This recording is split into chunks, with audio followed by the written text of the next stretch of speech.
Whoa! Hello everyone. Oh, hang on. Okay, hi everyone. Hi. First things first, I forgot to do the alerts check. So you're about to be hit by 4 alerts. Get ready for this. I apologize. It has to be done. Whack his pee-pee. Beautiful, and one more. Alright, sorry, I keep forgetting I have to do that at the beginning before I stream because my alerts are just stuffed for some reason, don't know why. Anyways, that aside, hello everyone, how are you doing? Let me put on my mod view because Zimbabwe Queen might not be here, but I am here. So I will be monitoring all of you, so you best be behaving. When I figure this out, you will behave. I promise you.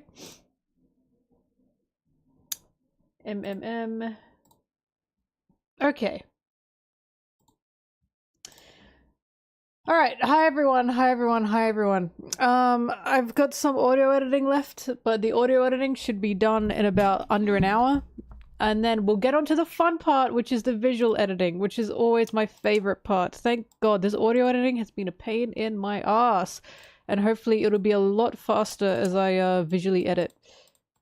It tends to be anyways. So let's put on music and let's have some fun. If my Firefox wants to load, as always, I'm sorry, Firefox continues to be the slowest browser I've ever used in the history of browsers. The cat show was so fun. It was so fun. Oh my god, so many beautiful, beautiful cats. So many award winners. There was no worst in show, I'm afraid. Only best in shows. Ah, my Firefox isn't loading. Oh my god, I can't do this. I can't do this! Sorry, I'm trying to pick like a playlist, but I only remember it by the thumbnail. And I can't see the goddamn thumbnails because the thumbnails aren't loading. It's great.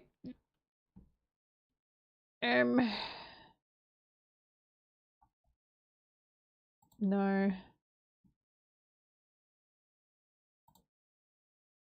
I pet all the kitties that I was allowed to pet. You weren't allowed to pet all of them. I'm just gonna look up Nintendo.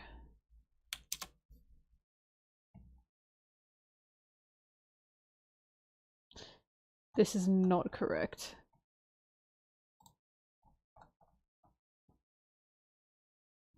Alright, the thumbnails are finally loaded. Jesus. I'm sorry, Firefox believers. I'm sorry. Why is it the slowest browser in the history of browsers? What is going on here? Every other browser I've used is not this slow. Like I said, I use like 3 browsers at a time. There we go, alright. The only plugin I'm using is an ad plugin. Adblock plugin.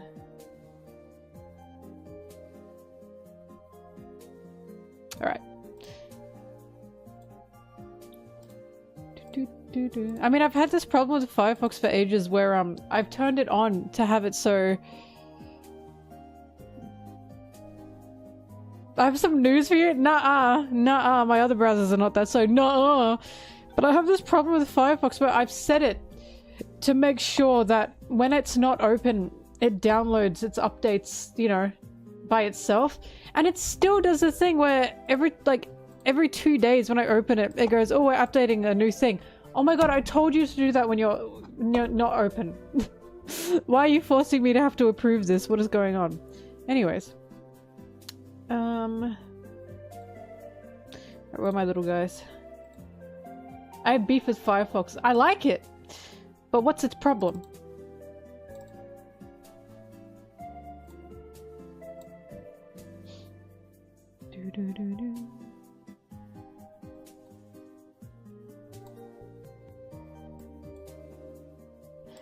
Okay. I use 3 different internet browsers because sometimes websites have like different problems. I can't explain it. It's like so because Google has its issues, right? In terms of like sponsoring things and ads and stuff. So I jump from Opera to GX. I jump from Opera to Firefox to Chrome. Between the three of them if I want to find like different results for things. It just gives you a wider scope because a lot of browsers will push different things at you.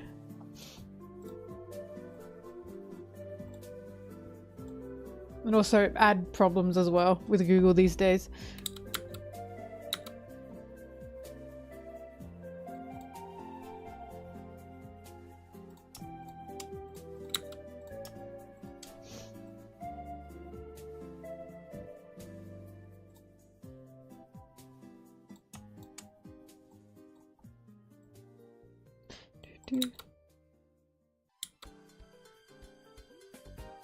If I'm using ad blocker, I shouldn't be, right? But ad blocker in Google is absolutely arse these days.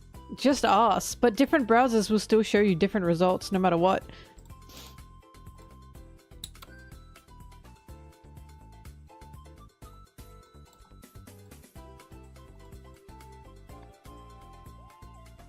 I'm waiting for someone to create a new ad blocker for Google at this point because the current ad blocker has clearly been like bought out or something. Something's happened to it. It just doesn't work anymore. It's so terrible.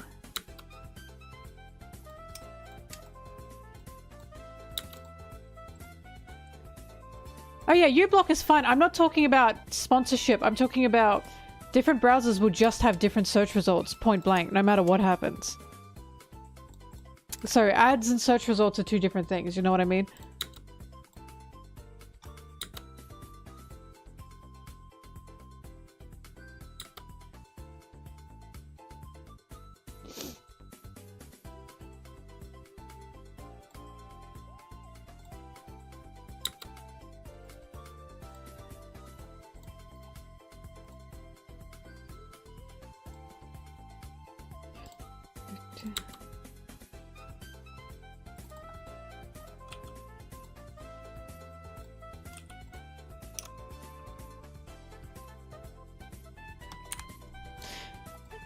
It's not just Google. So I'm saying if you look up something between Google, Opera, and Firefox, you'll get different results from those three browsers.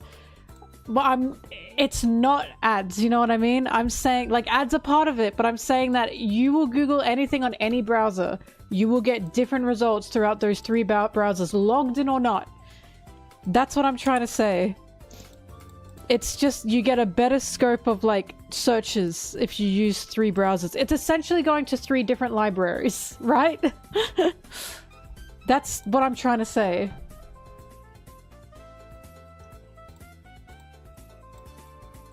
And also, some browsers are, like, weird with certain websites as well.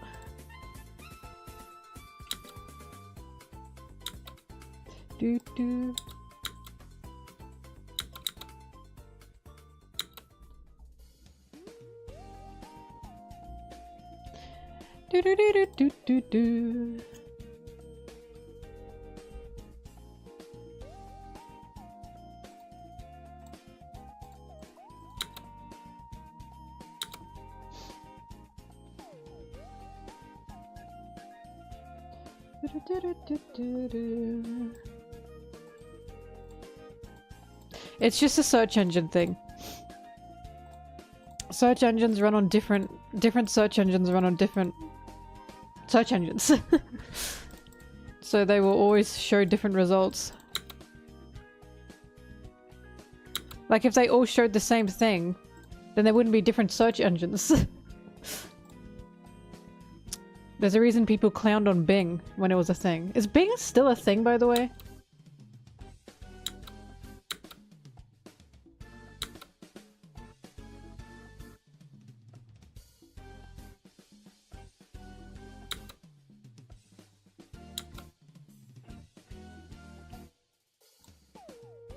No, I'm not using the Google search engine on all browsers.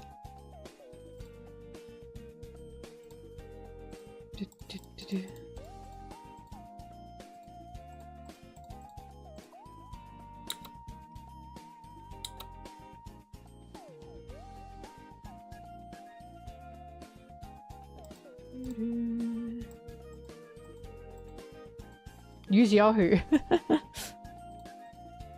But also, I do know that there are people that use Firefox, but then they use the Google search engine, and I'm always thinking, then why in the world? Like, you are still going to get sponsored searches if that's the case. Do you know what I mean? That's what confuses me the most.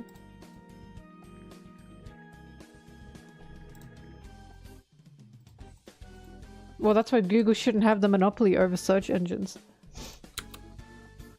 There's also the duck one. Either way, what I'm trying to say is the different search, like, browsers, engines, they will show you different things. What I search on Opera, I will get different results on Firefox, and I'll get different results on Google Chrome.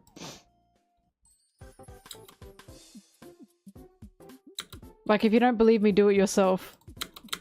And again, different browsers as well will give you different, like, website access. It's strange.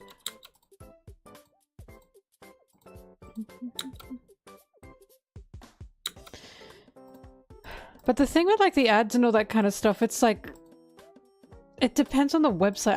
I'll never get over people telling me, like, oh, you sponsored NordVPN, you know they're, like, data mining. You are saying this on YouTube with a Google account. Every fucking thing you use data mines. Everything. And I don't understand why some things have been targeted. Because I've been using NordVPN way before I sponsored them. Way before I sponsored them. And it's like... It is so hypocritical to be like, oh, this one thing is data mining. Everything you are using is data mining. Nearly everything. If you are on YouTube with a YouTube account, you are being data mined.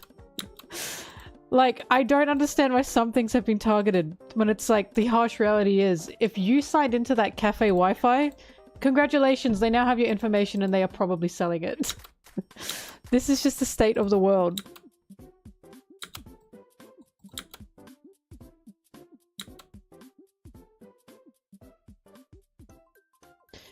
Because I got so many, I didn't get so many, but I got a few comments about that, like, oh, I can't believe you'd sponsor NordVPN.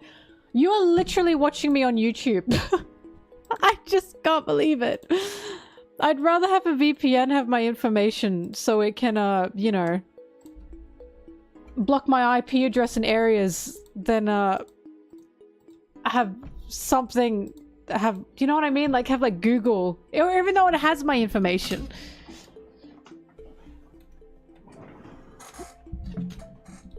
Oh yeah, honey's pretty scummy. Tech expo to go on the dark web. It's more so that someone's like spread the thing that like some of these VPN are like data mining stuff. They all are.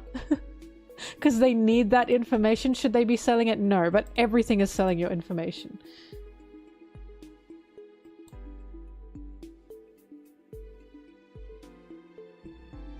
I mean, all I know is like, I know I'm sponsoring them, but like, I've been using NordVPN for years. I think they're great. They do exactly what they're supposed to do. But it's like TikTok, right? It's like the TikTok thing. And it's like, oh, TikTok is selling your information, blah, blah, blah. And the country that created Facebook saying that is crazy to me. Crazy to me. Like, you... It's just like, for some reason, some things get targeted and other things don't, and it always confuses me. And it's like, the real reality is everything, nearly everything is data mining. That's the true reality. And people don't want to accept it, so I feel like they try and make peace with a, oh, we're gonna say this one doesn't, this one doesn't. They both are. They very well both are. That's how these companies make as much money as they do.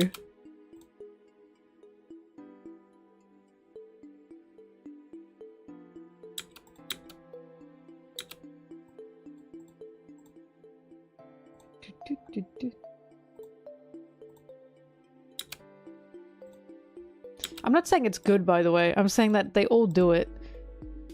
And I'm not sure why I'm just not sure the picking and choosing is what confuses me. Once you come at peace with the fact they all do it, you can't escape it. Do you have a smartphone? Are you logged into app stores? Guess what, buddy? Your information has been mined. It's just the irony of saying that on YouTube with a Google account is the thing that's like, you are actually kidding me. Because you need a Google account to have a YouTube.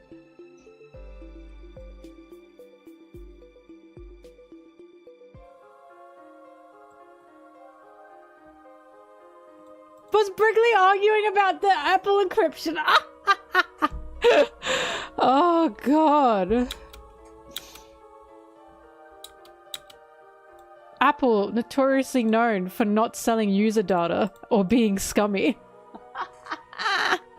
Please. Sort of being used against you, woof. I mean, if you've got targeted ads on your computer, your information has been sold and is now being used against you. You know how you're talking to your friend about something, right? And then suddenly on your Instagram, on your TikTok, whatever, on your phone, you get that ad that you were talking about? That's what I'm saying.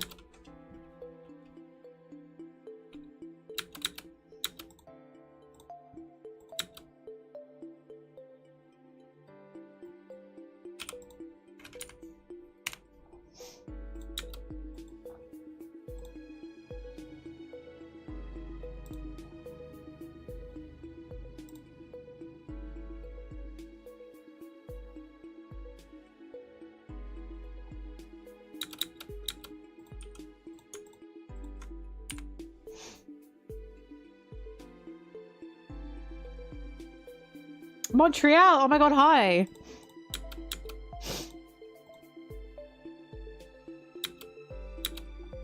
Encryption and data mining are different. That's true, but do you seriously think Apple is not, like, data mining and selling your data? Do you seriously think that? Of course they're doing that. Every big tech company is doing that. It's how they make most of their money. Or, like, a lot of their money.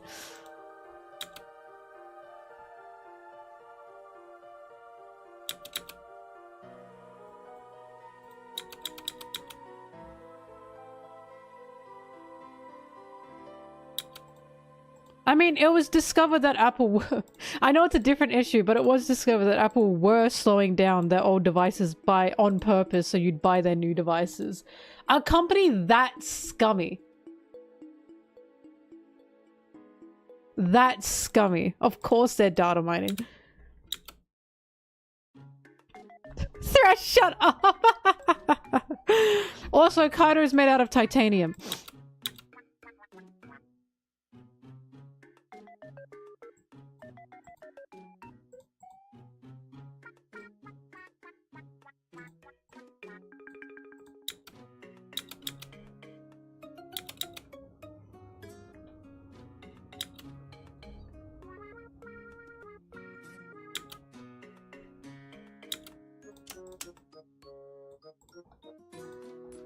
I mean, look, I love VPNs.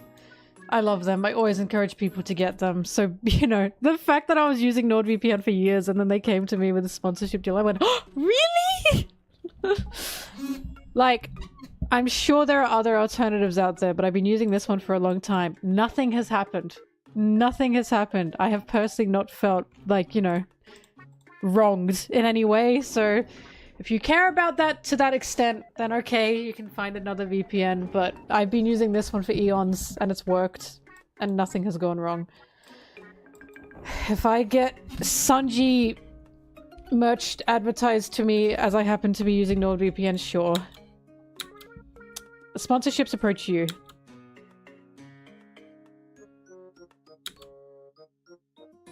Oh, hi, Victory!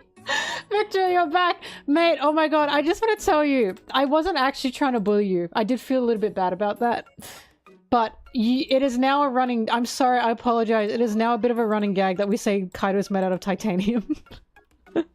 I'm sorry. But I do apologize for how heated things got in the moment. I was just a bit gobsmacked.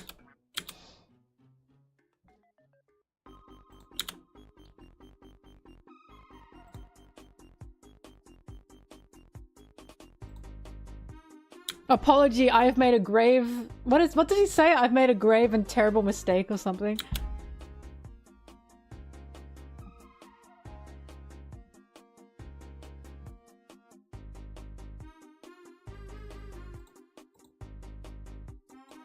Dude, I just don't want to be known as a streamer that bullies people.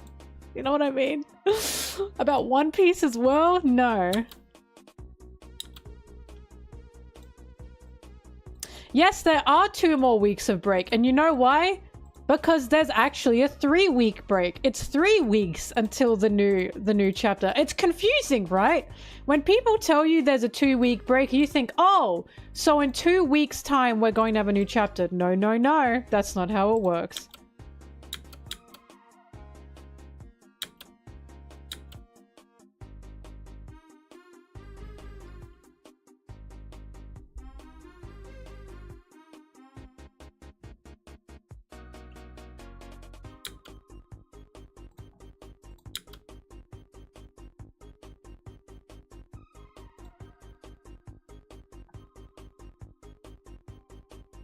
I didn't even rant about how chat was wrong about the break.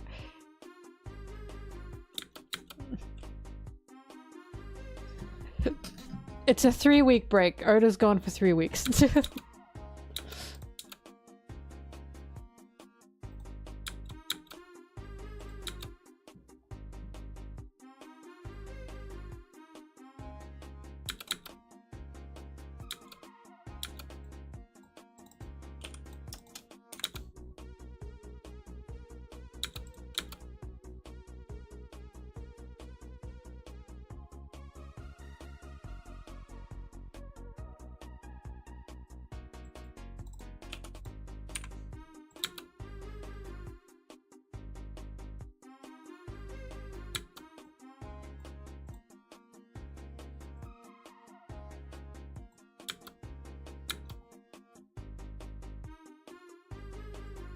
Yeah, well now it's 2 weeks until a new chapter, but last week it was 3 weeks until a new chapter.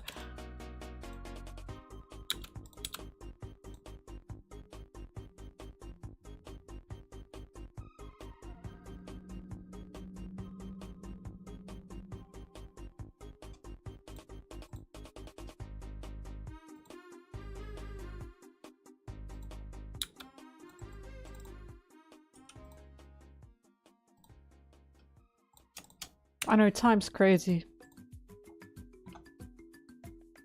Time is a marching error. It only moves forwards. It wasn't worth discussing. I'm shaking your hand. I'm shaking your hand.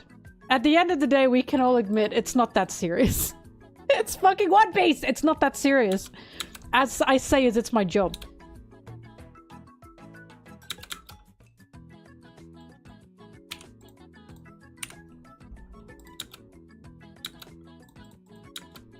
Oh, hi both. Sorry, I didn't see you in there.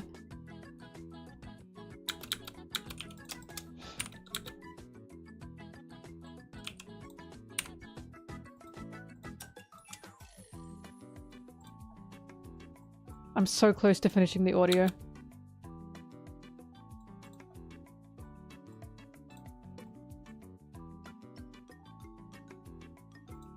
I'm so excited to move on to the visual editing. Oh my god.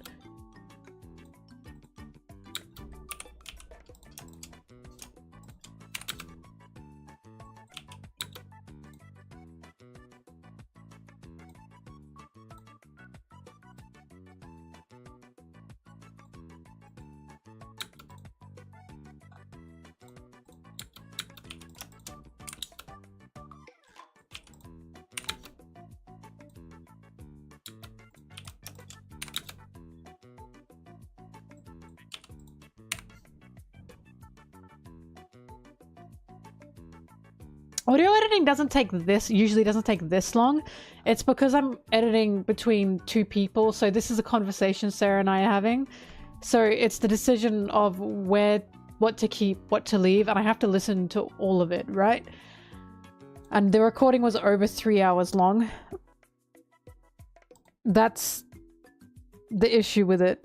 So if this is like a scripted video, the audio editing doesn't usually take this long because it's a scripted video, but it's not a scripted video.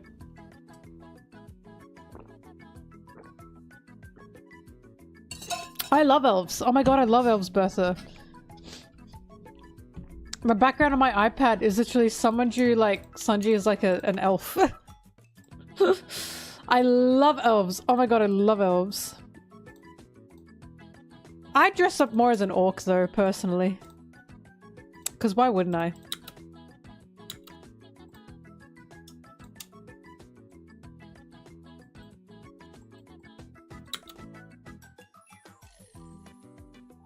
God, I gotta get... Oh, I gotta get jacked! I gotta get jacked! I gotta get jacked! I have to get jacked. I have to get jacked. I'm so upset I'm not jacked.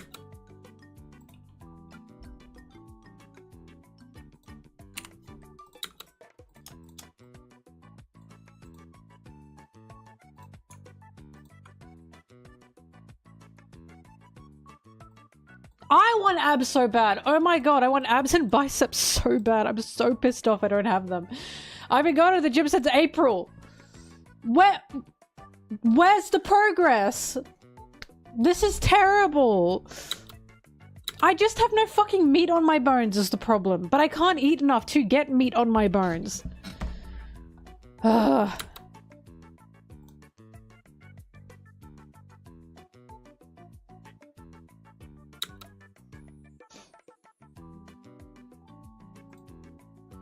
Hi. Get on tea. Don't even. Can you imagine? Do you want to be on tea because you're a trans man? No! I just really, really want muscles.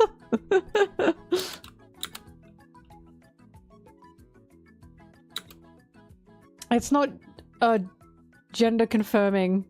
It's swole confirming.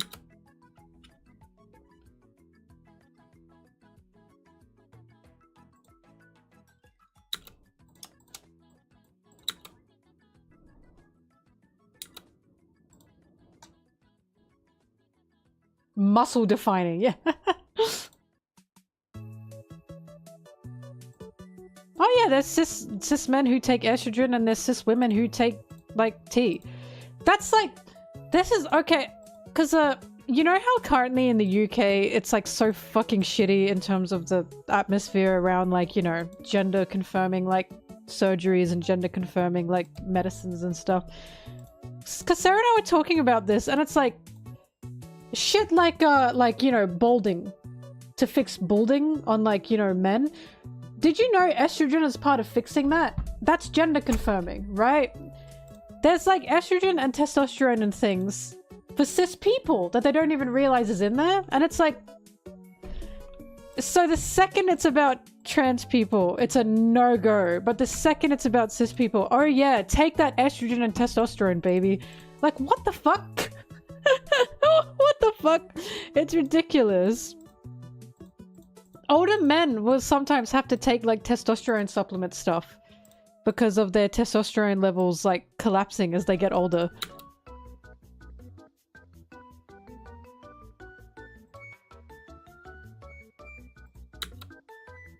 Well, some women have to worry about going bald. But it's like, it's just ridiculous. I'm not trying to start any debates here. I'm just saying it's ridiculous, right? Like, that is objectively so ridiculous.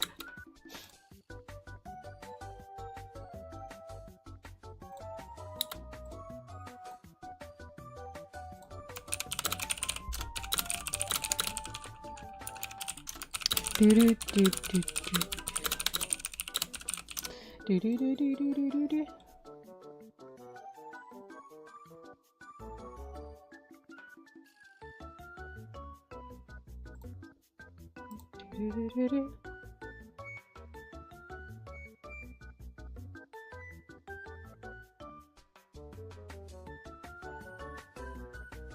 We might play Mario Party tonight. I'm open to it because I was thinking I should go to the gym tonight, but I walked so much yesterday and my muscles hurt. So I'm thinking maybe not gym for me tonight.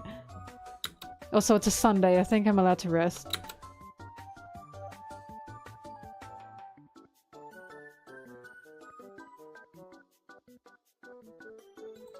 Many walkies is the answer to that. It was a day of nothing but walking, because first we did the cat show, and then we did scratching my head. Then we went to the Asian food festival and it was just walking, walking, walking, and some eating.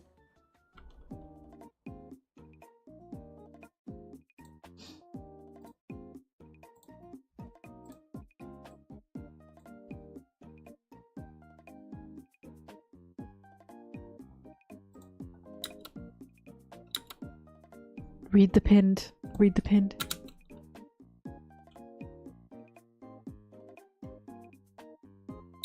I don't have gym advice for you. I'm a newbie. Okay? I am a newbie. Do not come to me for gym advice. I only figured out like a few months ago, thanks to Zimbabwe Queen, that ellipticals are better than running. She was right, by the way. You really feel it. It's a silly, goofy, stupid machine. You feel so stupid when you're on it. But afterwards, you're like, whoa! You know what I mean?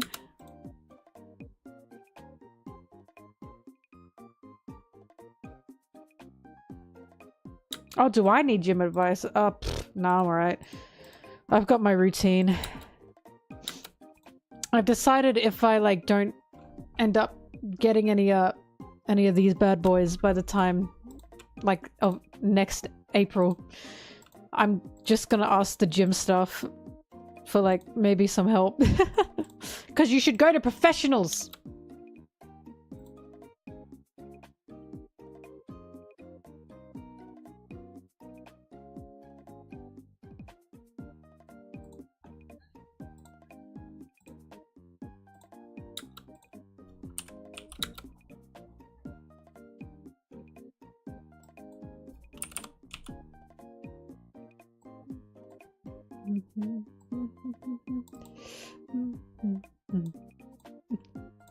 I've been to the gym for a month and I haven't been getting any muscles. I guess it's time to take steroids.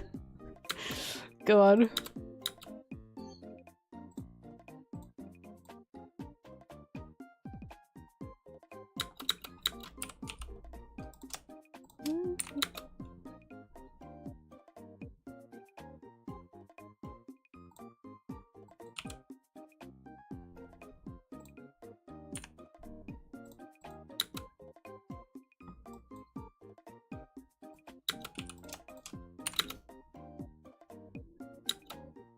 Oh, I know, no, I've got the... No, I'm not stressed. I'm not stressed, I've got my routine. I've been upping it a few times. We good, we good. Actually, I know planks are, like, fantastic for you. I saw an Instagram reel a few days ago that was like, stop doing this and do this instead for, like, abs. They said stop doing planks. Not only me, but everyone in the comments was like, I am not trusting a reel that tells me to not do planks. Like, fuck off. And it's true. Imagine saying, no, don't do planks, do this instead. Planks are fantastic for you. Anyone will tell you that. What a stupid reel.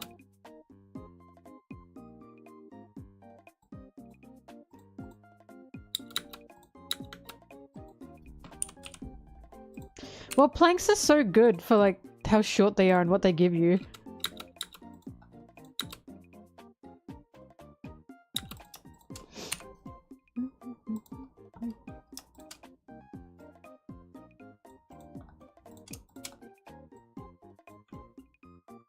God, I wish I could... I need to, like, if I do end up talking to, like, one of the gym trainer people, I can't wait to ask them, what are, like, misconceptions in your line of work because of, like, the internet?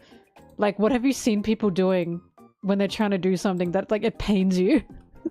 There has to be tons, right? There just has to be tons. Gym trainer people. I don't know their name. Gym trainers?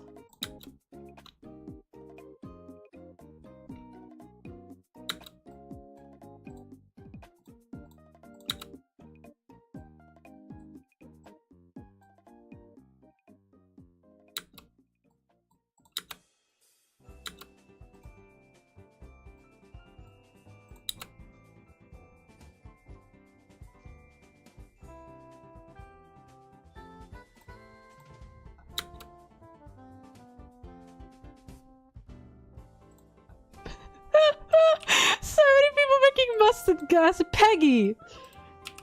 That's the recipe for mustard gas! Sorry, that fucking King of the Hill episode gets me every time. Peggy, that's the recipe for mustard gas.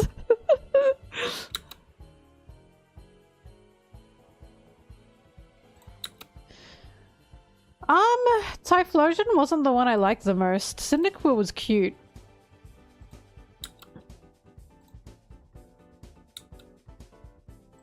But I liked Chikorita more. And I really like Totodile, but I fucking hate its evolutions. I love Totodile, but I just did not like what it evolved into. And I was like... But my favorite evolution line was Chikorita.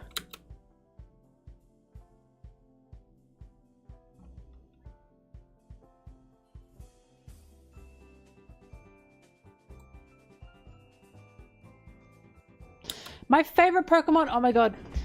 I'm surprised.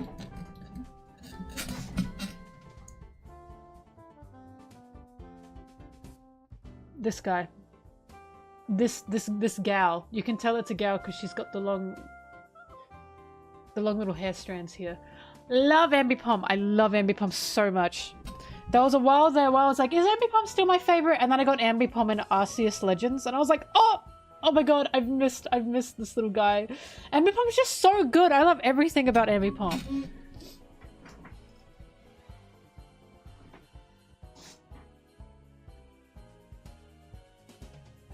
Check that out. Yeah, that was pretty good, right?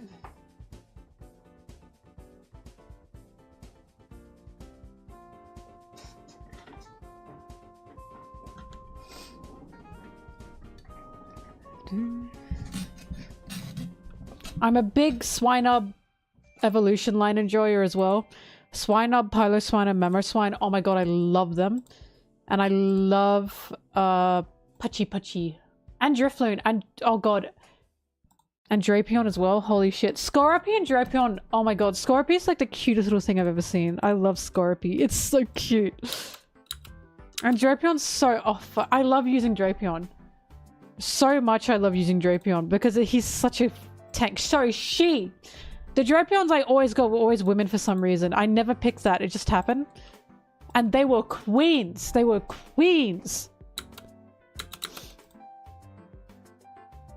Especially with the new fairy type, right? That had come out. Drapion was a...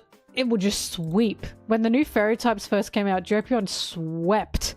Swept through them, turned them to dust.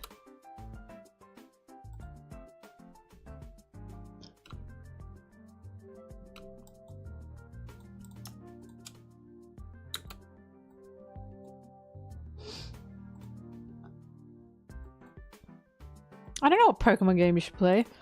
I'd say Platinum, but you can't really get it. Nintendo! I don't know. Ironically enough, Shining Pearl and Brilliant Diamond, whatever it is, they honestly like, oh, good beginner Pokemon game. I know people had problems with them. I thought they were good fun.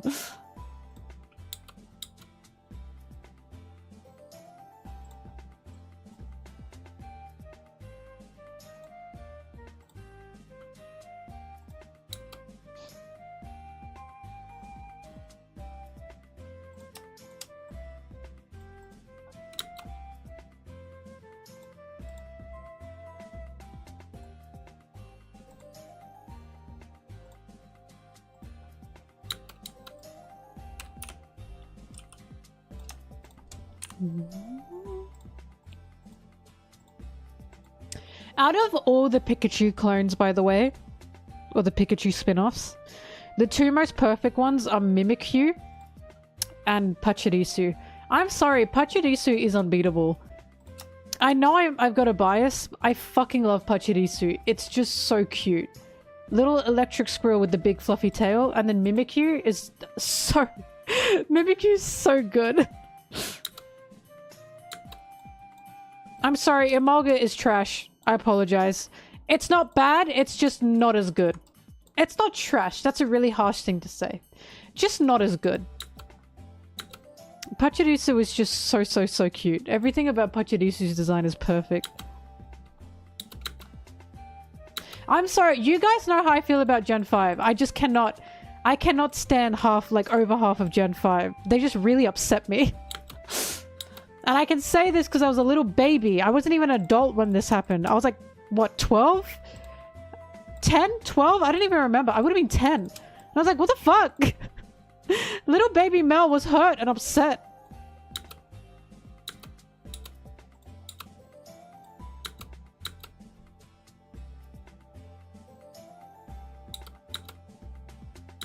I agree with 4, 5, and 6. 4, of course, is my favorite, and it's probably because it was my first. That just happens. But 5, and again, I was a little baby, and I was like, what the fuck?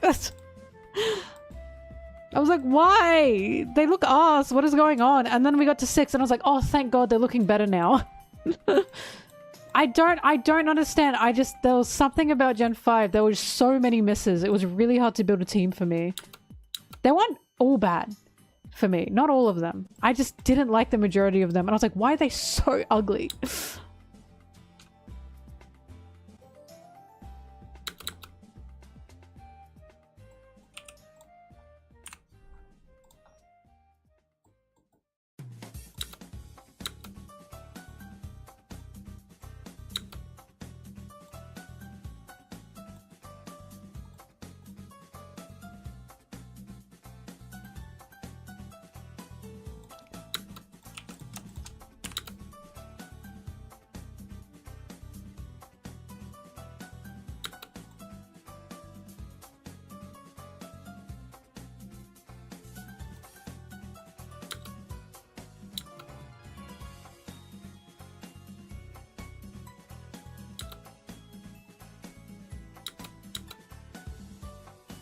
I also did grow up with Kanto and Johto. Not because I played them, but because I watched them on TB when I was a little baby.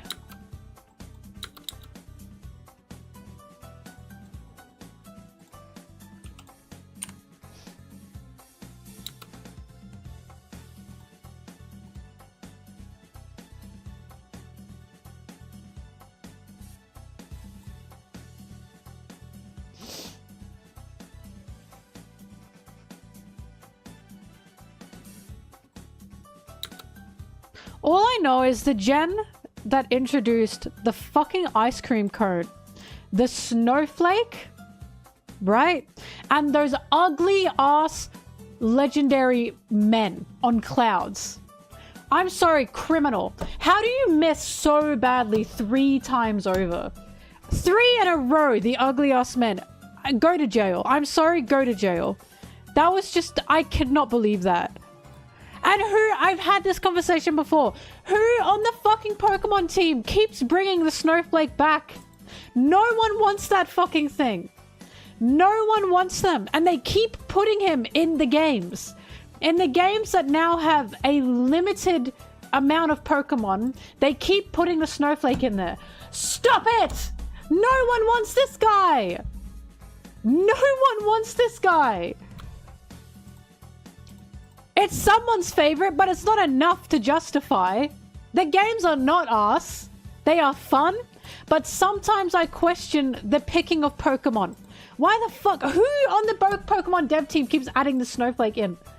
Like, who keeps doing that? Every time that snowflake is part of the game, the new games, I need to find out who's doing this. I hate these snowflakes.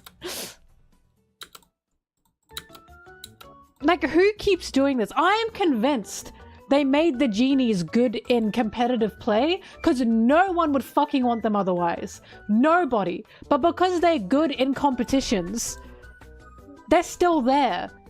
That's criminal. That is actually criminal. I'm convinced. And then in Arceus, when they introduced that new pink bitch, oh my god, who asked for that? Who asked for that? They're so ugly. I just can't. They are the ugliest Pokemon I've ever seen in my life. In my life. And they came all from the same gen. I can't deal with them. I'm sorry. They are so terrible. I hate them. I hate them.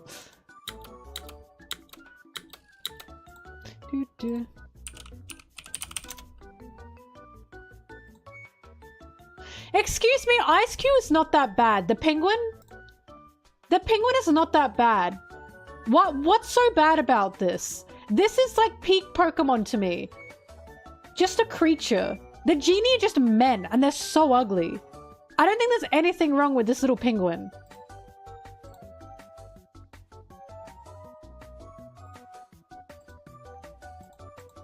At least it's not just a thing, an object. At least it's not an ice cream or a snowflake. I'd rather a creature than... Oh my god, and Sigalith, that fucking thing, it was meant to be like a dream catcher or something, but I cannot make heads or tails of this goddamn thing.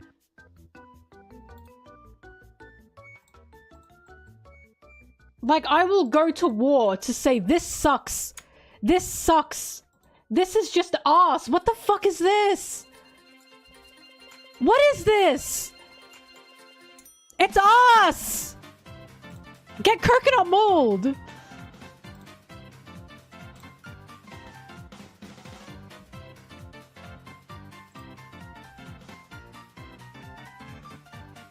So many Gen 5 Pokemon was just a bunch of shapes. That was my problem with them.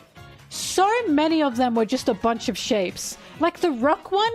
What the fuck was that? It was just shapes. They were so ugly. I couldn't deal with them. I was like, how did this get past the design teams? No, not the nose rock. Not, nose pass. The other one.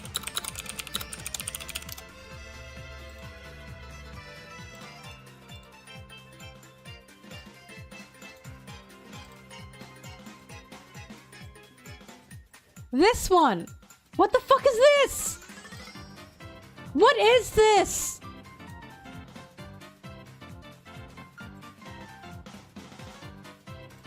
What is this? What is this? I don't get it. I was like, that I cannot make heads of or tails of these Pokemon. I couldn't deal with Gen 5 Pokemon. So many of them were just things, and I was like, what the fuck is going on?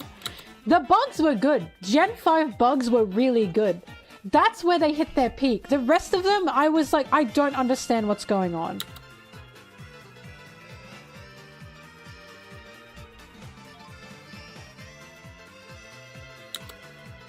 I had so many problems with them. I couldn't. They were either objects that I couldn't distinguish properly, or they were just a creature, like just an animal, like just a pigeon and a deer, and then they didn't have any kind of like real distinct look about them. Like, oh, they made Pidgey in Gen 1. At least Pidgey didn't look like a fucking pigeon. At least it actually looked like a different kind of like fictional kind of bird. Pidgey was just a pigeon. It was just a pigeon. Oh, they were the ugliest things I've ever seen in my goddamn life. Like, Gen 5 has the ugliest Pokemon I've ever seen. Like, this lineup... Like, this is by far one of my most hated Pokemon they've ever created. This lineup, sickening. This is sickening. What the fuck is going on? The veins? This is gross. What do you mean no? This is gross. Bertha, you are the only person I've ever met. Your favorite! Oh my god, I'm sorry, your taste. I can't defend you. I can't defend you. This is so gross. They are so gross. They make me gag. When I first saw these fucking things, I was like, what the fuck are they? They are so gross. Yeah, I will say Hitmonchan is better. I will say that. I actually will, because at least Hitmonchan doesn't make me feel sick. I will 100% say Hitmonchan is better than this. And in speaking of Pokemon that are just guys, right? And speaking of Pokemon that are just like literally men.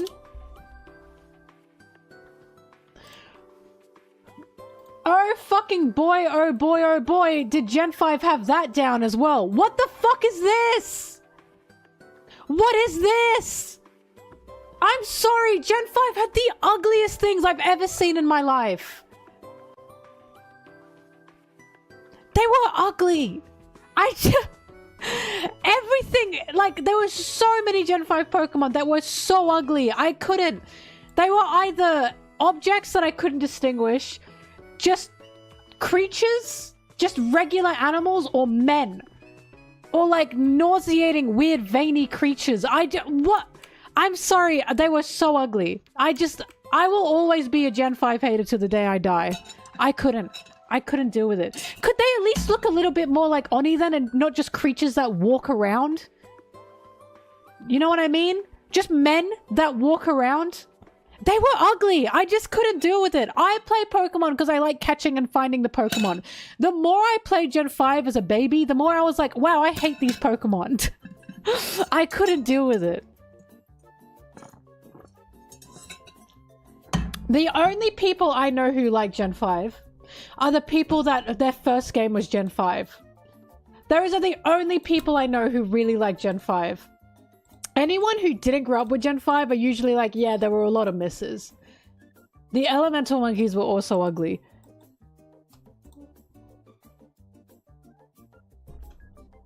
Then L. Just huge L. I'm sorry.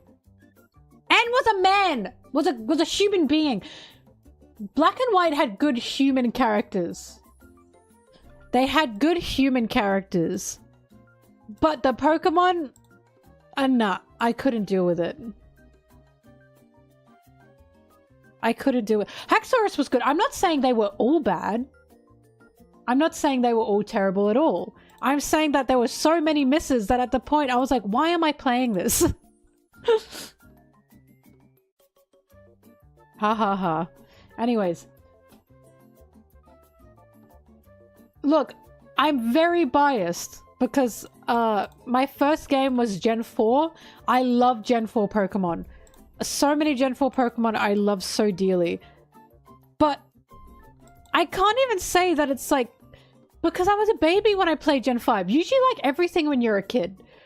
I think Gen 5 unlocked my hatred, my hater. It unlocked my hater. And then Gen 6, I was like, oh, this is better.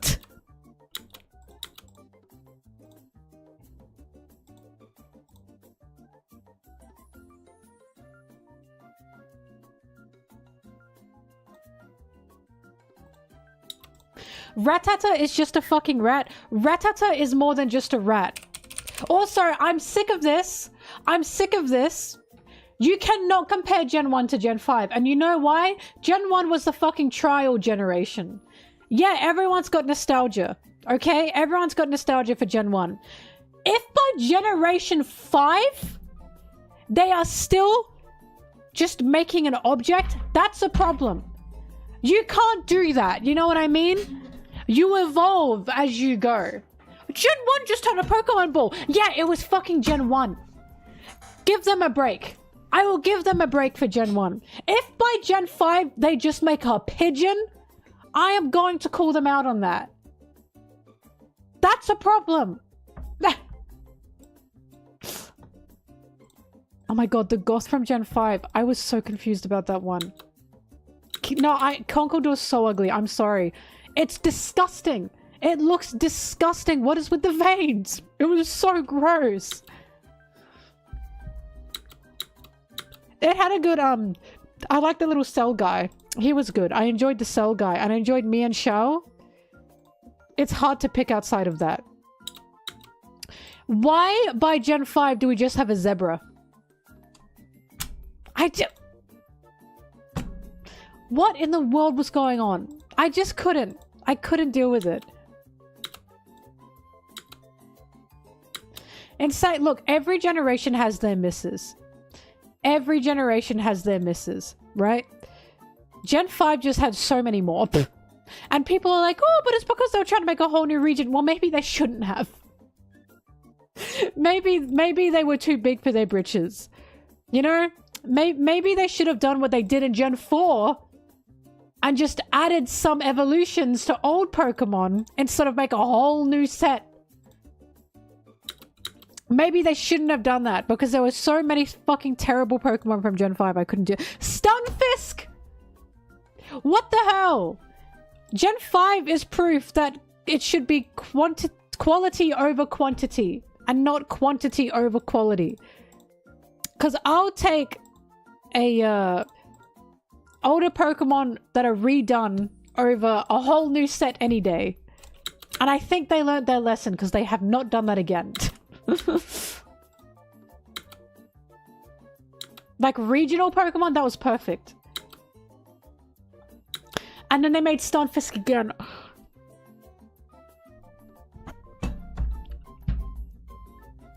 Who the fuck is making these decisions? Oh my god.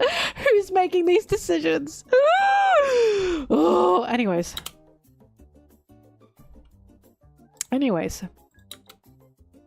Many problems.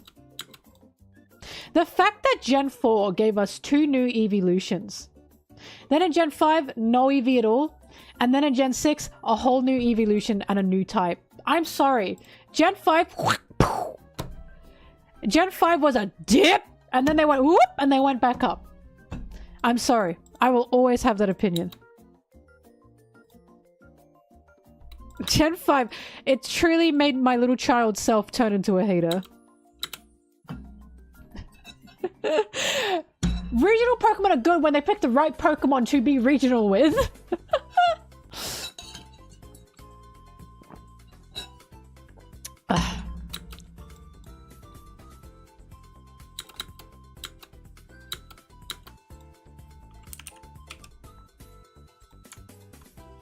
I, on stream, went through all the Gen 5 Pokemon, and the amount of people that went, oh, I actually did forget how many misses there were.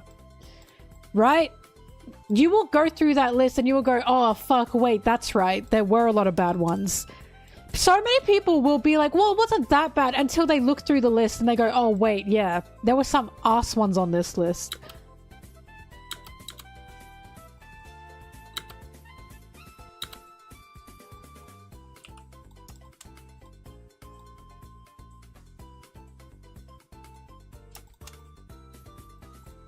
The ones that will forever take the cake for me will probably be like the little Conkeldurr ones, the veiny, weird beaver-looking ones, and the genies. They will always take the cake. Because it's not just that I didn't like them, it's that they were gross. They were just so gross. They were gross! I was like, these are so disgusting. Every time I ran across them when I was playing the game, I was like, ugh! They're gross! They are gross. They can have muscle? Why are they veiny? Pink, swelling, throbbing veins? What the fuck? They were gross. Oh my god, they are not little babies. They were gross. Get rid of the veins. What the fuck did they have veins for? Oh. They were so gross. They were so gross. I can't deal with them. They were so gross. They are still gross, and I still can't take them.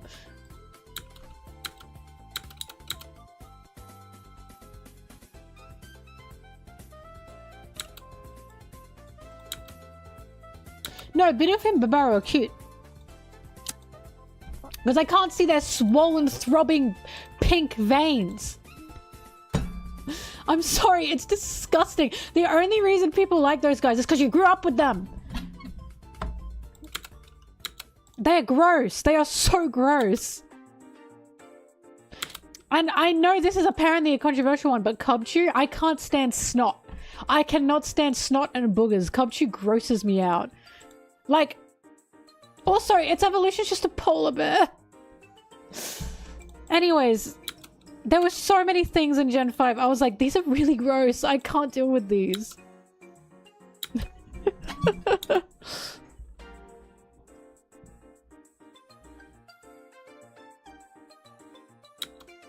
Yeah, but you grew up with Gen 5, Bertha, so I'm not taking your opinion to heart. I'm sorry. Anyone who grows up with Gen 5, nah, I'm not listening to you. Because I'm sick of people saying to me, well, Gen 5 was good. No, the Pokemon were ugly. They had like maybe 3 or 4 good Pokemon. The rest of them were ass! They were ass and they were ugly. You didn't? Then you're an outlier. And I'm not listening to you either.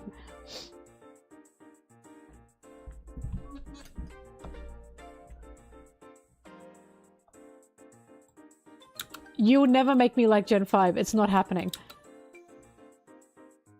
It was the first Pokemon game I was disappointed in.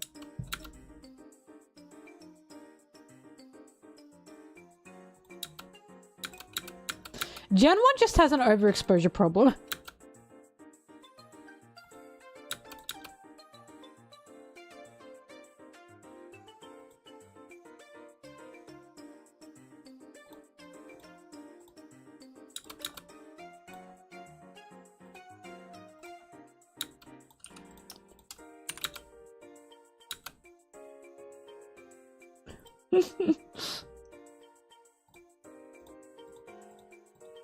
Howdy do, boys!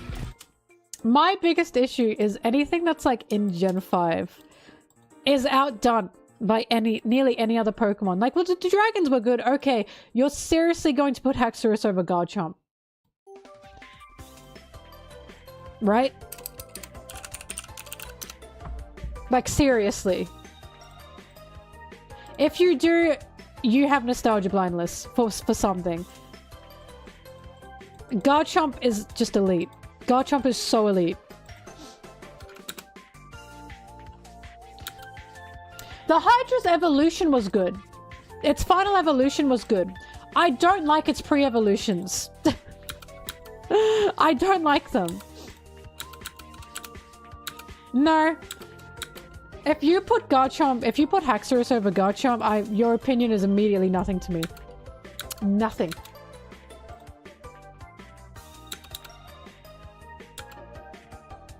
Also, Giratina is like my favorite legendary ever in the world. I love Giratina. Oh, Victini's not bad. I do like Victini. Victini's alright, but like, again, Shaman clears. You know what I mean? It is not hard. Garchomp is so much better than Haxorus on every level. On every level. Better design, better moveset, better trainer as well that is established with Garchomp. Everything about it is so much better.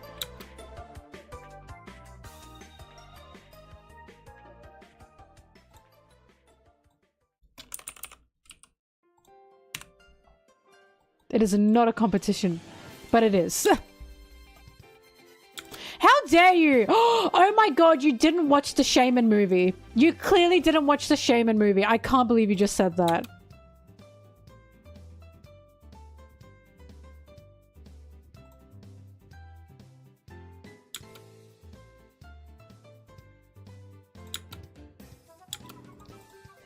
I think what happened is when I was a little baby, I went from Gen 4 to Gen 5, and Gen 4 is like known as one of the best regions, Platinum especially, right? So going from that, I was spoiled. Going from that to Gen 5, I probably maybe would have liked Gen 5 if I played it first, but I didn't.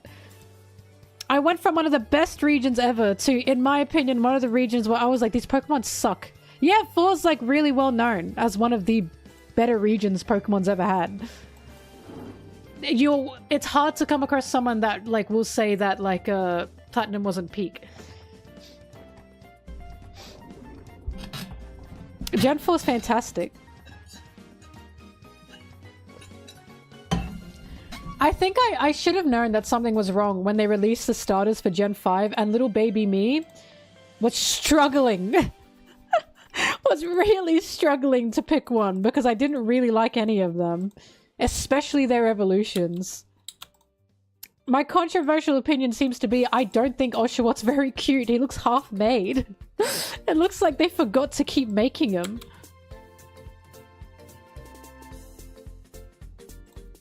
He looks like a half-built Build-A-Bear to me. I'm not saying he's ugly. I'm saying that he looks incomplete.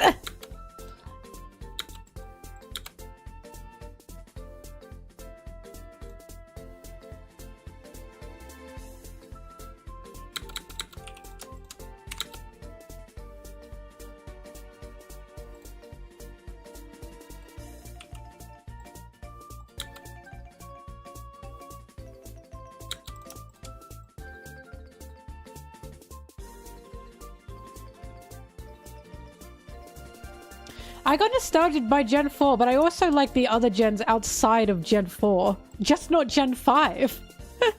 I played Gen 6 and had such a good time. And Gen 6 had some misses too, don't get me wrong. But also, I did know the Pokemon outside of Gen 4 because of the anime.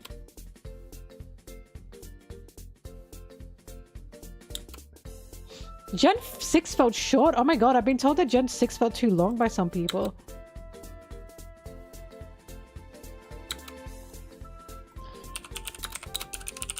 Gen 7 was... Alola! Oh fuck yeah, I love Gen 7. Oh my god! I adored Gen 7. That was such a good game. It was long, but it was so good. I liked a lot of the Pokemon from Gen 7.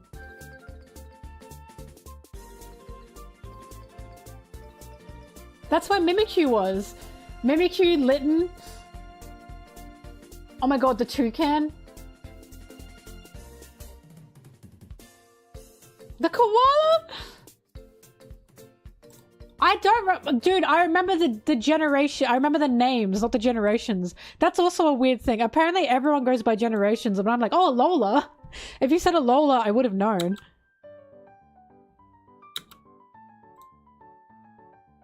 And the lion Solgaleo, yeah. The dragon grandpa. No, Alola was good.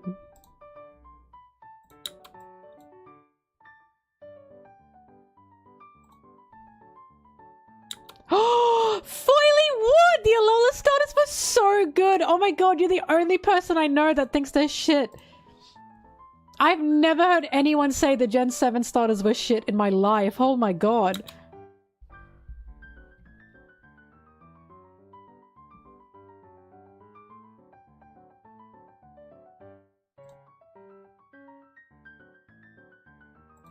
I really liked the Incineroar.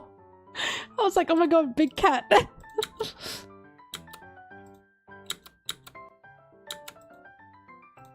And he wasn't ugly! His evolution sucked! Oh my god, that's crazy. I've never heard that.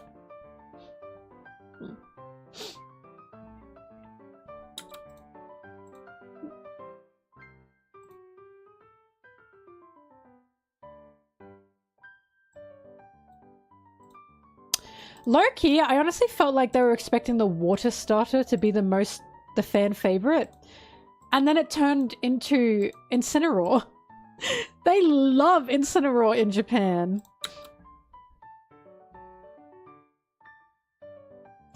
The evolutions disappointed you so much in Gen 7. Boy, imagine how I felt about Gen 5 evolutions. They just got worse and worse. They either became nothing or became the ugliest things I've ever seen in my life.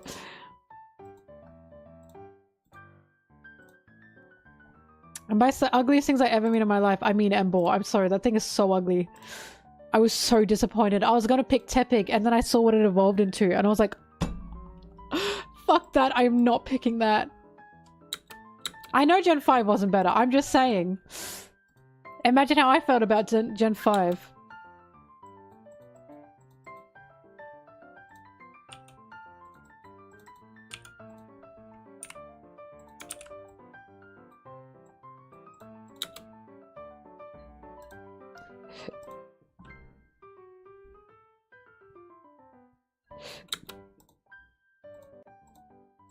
Look, all I'm saying is, Gen 4, perfect set of starters. Perfect set of starters. They were all so cute. Torterra, a beast. Piplup to Empoleon, perfection. And Fernape, he looks so cool. I'm sorry, Gen 4 starters were peak. They were peak. I remember when I first saw Torterra, I was like, oh, he's got a tree on his back! And he used Earthquake, holy fuck. I was like, this is a bit- I was scared! I was scared of Torterra. I was like, oh my god, he's huge!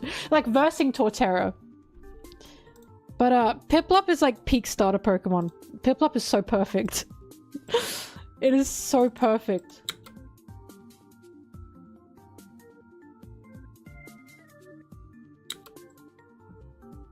Yeah, Mega Evolutions are so fun. I love Mega Evolutions. All I know is Empoleon had the coolest... Sorry, I'm thinking about Gen 4 Pokemon. I'm getting emotional. Luxray. Oh, now that is a design. Oh my god, that is a design. Holy shit. The Shanks, like, evolution line. Oh! That was so perfect. Oh my god. I remember when I saw Luxray for the first time. I was like, this is the coolest thing I've ever seen in my life. Holy shit.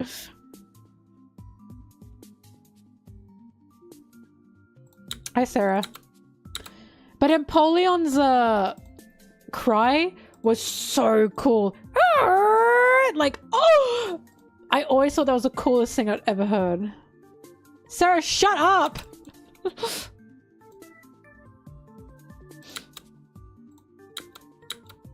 And Luxray's cry. Ah! Oh my god, it was so cool. Literally just an electric guitar.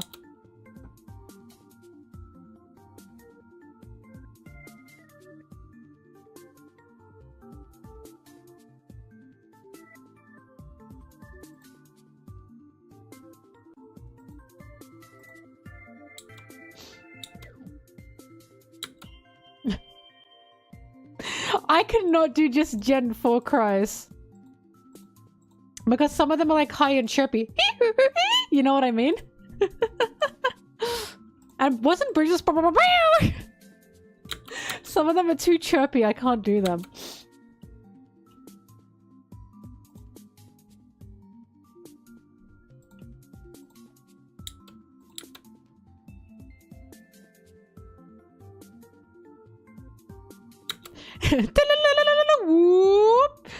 Oh, it's banger. It's just banger. If you ever come across someone that doesn't like Gen 4, and this is not just nostalgia talking, just in general, I'm sorry, don't trust them. Don't trust them. Don't trust them. They're just trying to be different.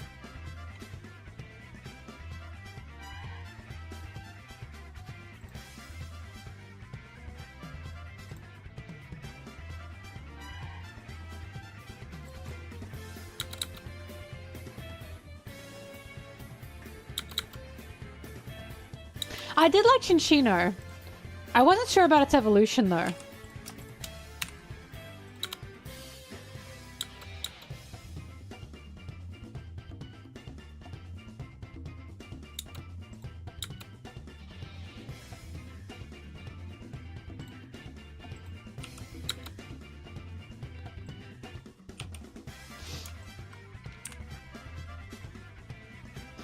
Oh, is that not... That's Regigigas, isn't it? Oh, sorry. I don't think Regigigas is the best design ever, but I remember watching the Giratina movie where Regigigas appeared and he went and I was like, ah! My little brain. I was like, this is the coolest thing I've ever seen. I don't even like care that much about Regigigas, but that was such a moment. All the Mamoswine running alongside Regigigas. Oh! It was so cool.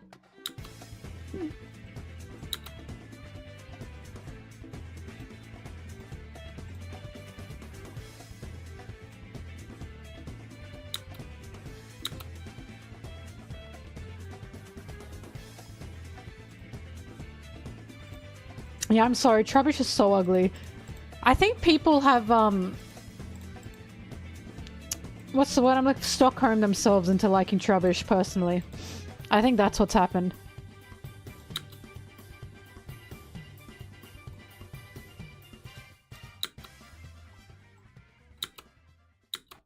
He's a baby? He's a fucking rubbish bag! He's a trash bag! What do you mean he's a baby? That is not a baby! That's an ugly little trash bag.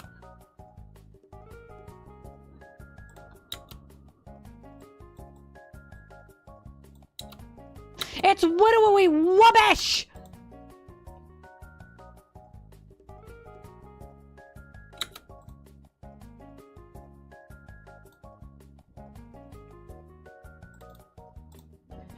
Well, maybe they shouldn't have been brought into existence if they're poor babies with feelings. Maybe Mr. Pokemon shouldn't have done that.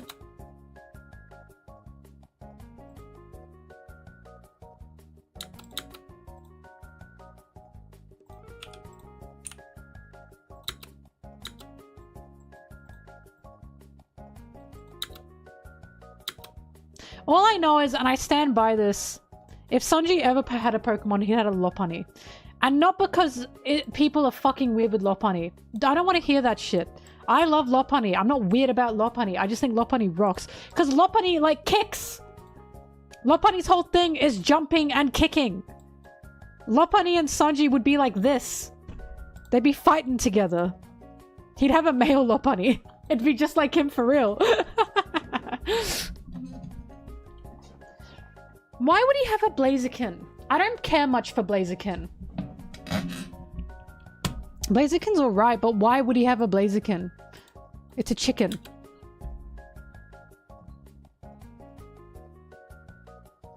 Yeah, but I don't want him to have a Blaziken, so I'm not giving him... Where's my Google Doc? I have a Google Doc of, like, Pokemon that the Straw Hats would have.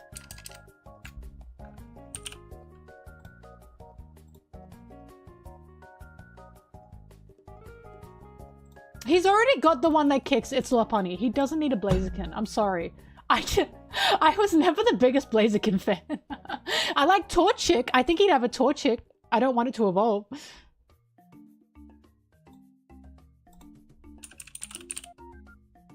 Oh my god, I accidentally typed in Pokemon. Alright. Oh my god, I've written up my sheet. Hang on. I'm gonna bring it over, but I don't want to...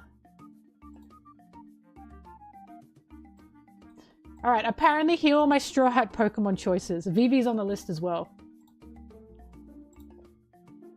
Also, it's not that I hate Blaziken. I don't. I think it's got a cool design. I just was never the biggest fan. Anyways, alright. So I said Luffy would have a Pikachu because he's made of rubber.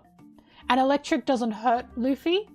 And Pikachu is not only the staple for Pokemon, but Pikachu shows its affection by rubbing its cheek against you and like electric. Luffy wouldn't feel that. So Pikachu could just zap him all the time. And Luffy would be like, yippee, I think that's cute. I said Luffy would have a Pikachu, an Apom / an Ambipom. It literally looks like him. It literally looks like him. They have the same eyes and the same smile. And an Infernape, because Fire Monkey. Right? That's just my personal opinion. That's my opinion of what Luffy would have. Pikachu, Apom / Ambipom, and an Infernape. Right? And personally, to me, that makes the most sense. For Zoro, I said he'd have a Lucario and a Gallade. Lucario because it's just a fighter. It's just a fighter when it uses the Bone Rush thing. And it'd have 3 bones. You know how it uses Bone Rush? His Lucario would have 2 bones and then 1 in its mouth. That's how they train. Lucario and Gallade? No, why Scyther? It uses a scythe. I don't know. I just never picked Scyther.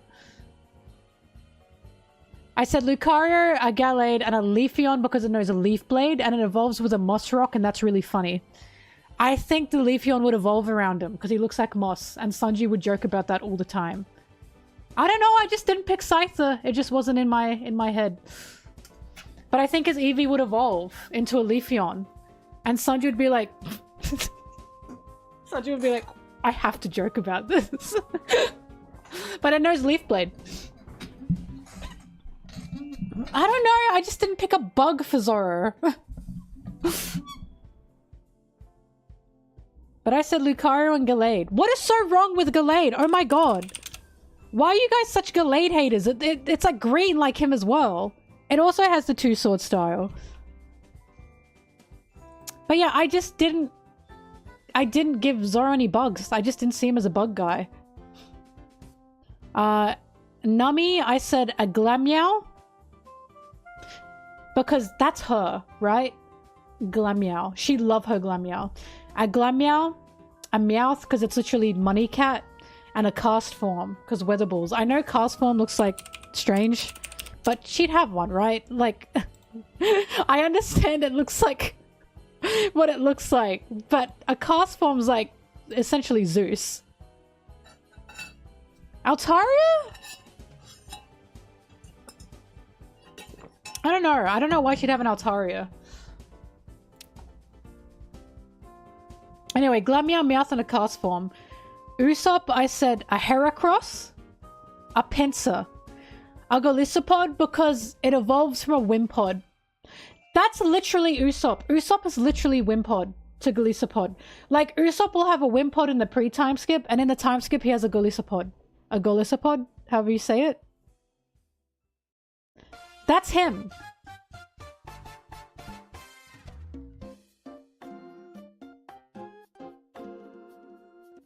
And I said that he'd have all these bugs. I said Bug Central, and I said Nami and Sanji hate it. Nami and Sanji hate that Usopp has all these bugs.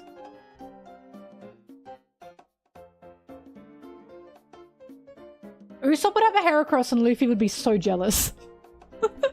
Luffy loves Usopp's Heracross. Now for Sanji, I said a Lopunny is a must because elegant and strong kicks. I'm sorry, it's a must to me. He would also have an Alcremie, an Appleton, and a Cinderace. I did put Cinderace, so he had a bunnies.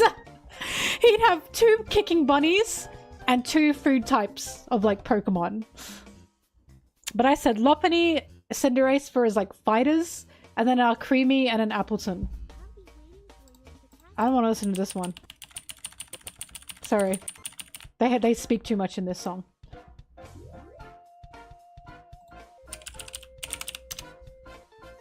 Because I gave Sanji 4 Pokemon, but I gave Usopp 3. But he needs like his cooking Pokemon.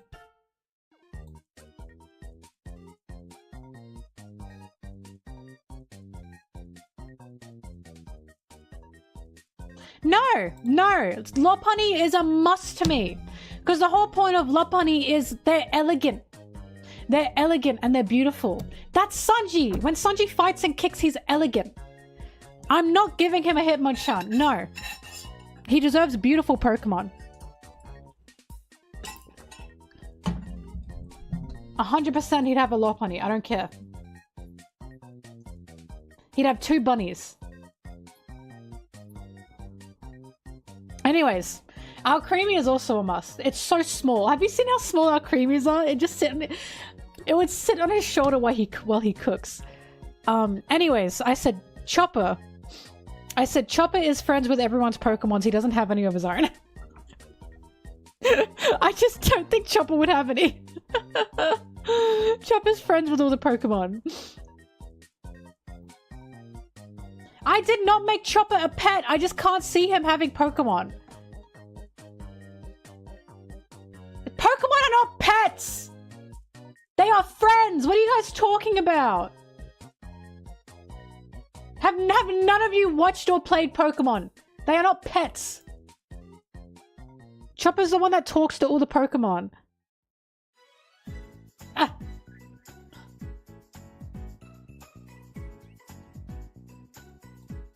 Okay. Robin. I said Robin would have an Espeon, an Absol, and the reason she'd have an Absol is because Absol's a Pokemon that gets mistreated because people think it's bad luck.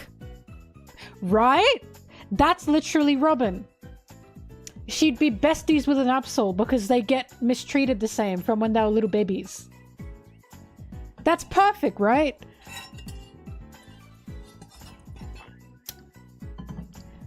And then I said she'd have a Spiritomb.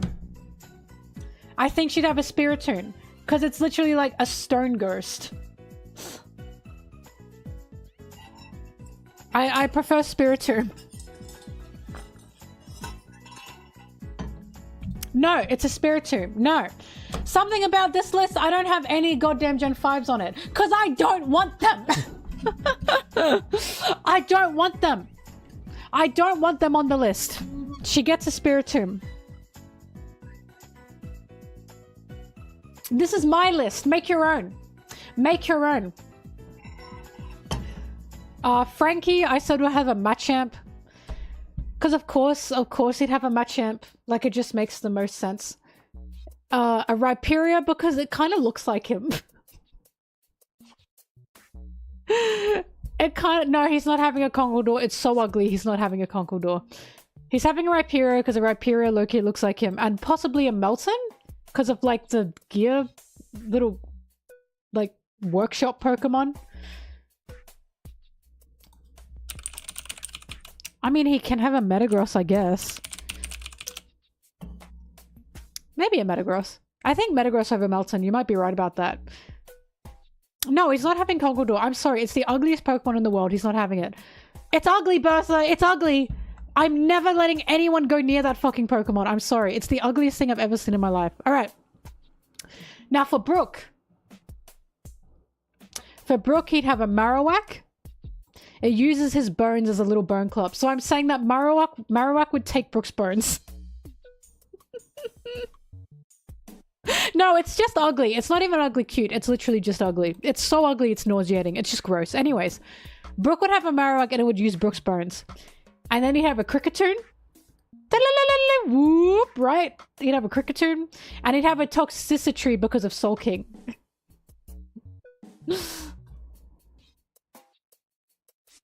Cricketune and a Toxicity. There you go. Whoop. And then for Vivi... Where's Jinbe? Sorry, Jinbe. Jinbe, I think, should have an Empoleon because Empoleons are proud and strong. Just like Jinbe. That makes sense to me. And I want to say he'd have a Wailord because it's a huge fucking fish.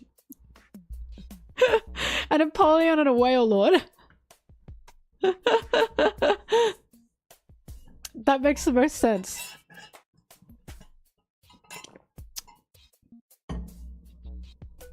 And then I said Vivi.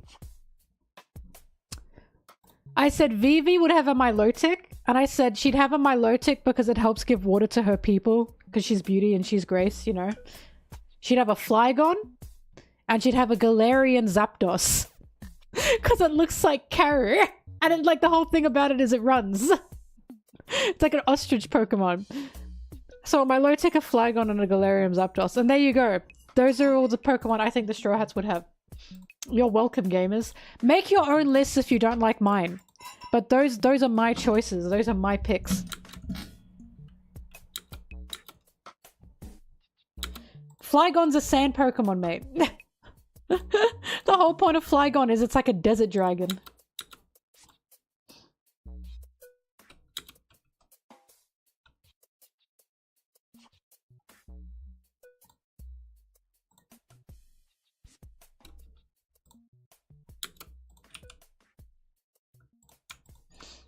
Obviously, Buggy would have the seal from Gen 7 from Alola.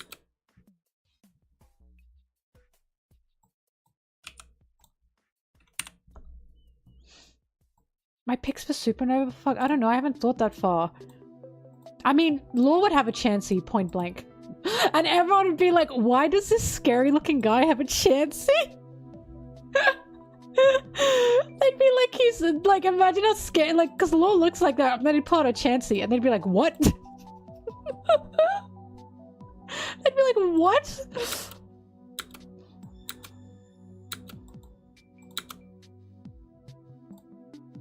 Call me crazy, I think Law would have nothing but cute Pokemon. His first mate's Beppo, and he thinks Beppo is adorable. He'd have nothing but cute Pokemon. He'd have a Beware.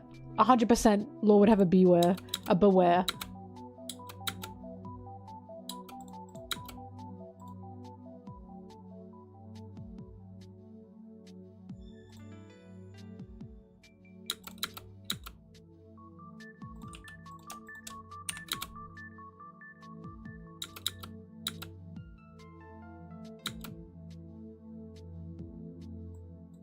My kitties? What do you mean my kitties? My Kennies? What do you mean my Pokemon Kennies? What? I have never thought in my life if I were a Pokemon, what Pokemon would I be? Do you mean my type? I don't know.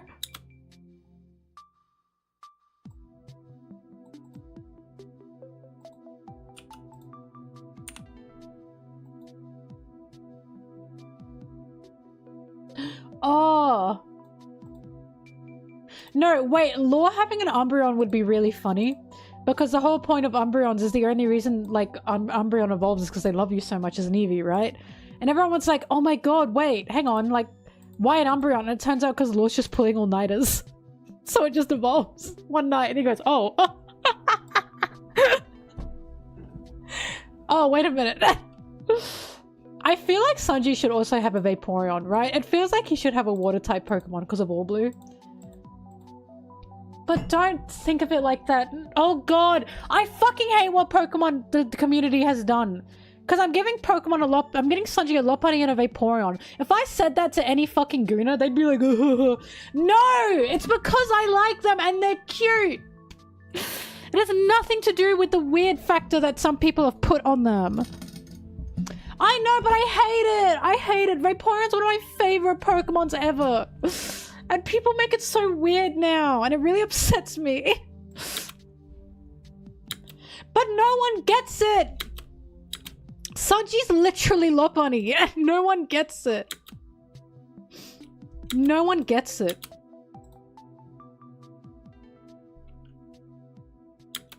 Remember the way Baneri was in the show? Dawn's Baneri? Do you remember that? I'm sorry, that's so Sanji.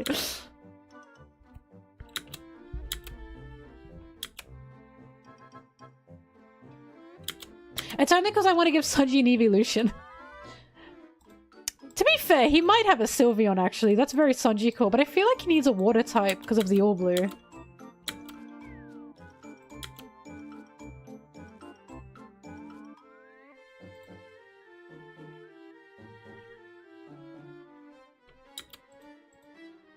I don't know what Shanks would have. What's a depressed Pokemon? What's a depressed drinking Pokemon? Do you have a sloth? What's the sloth? Sloth King or something? You have that.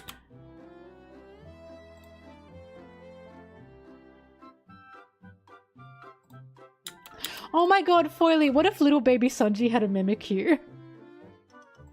Or a Cubone? Ah! No, I'd make myself sick. I'd make myself sick thinking about that.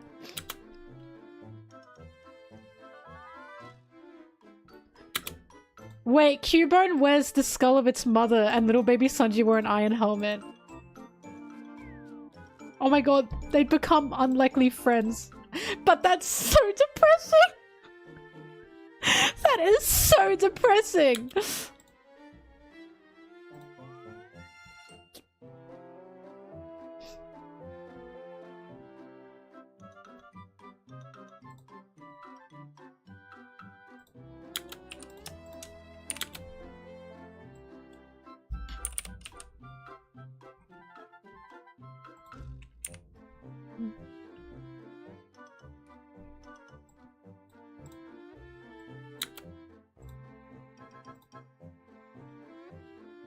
I feel like all the Vinsmokes... Actually, hang on.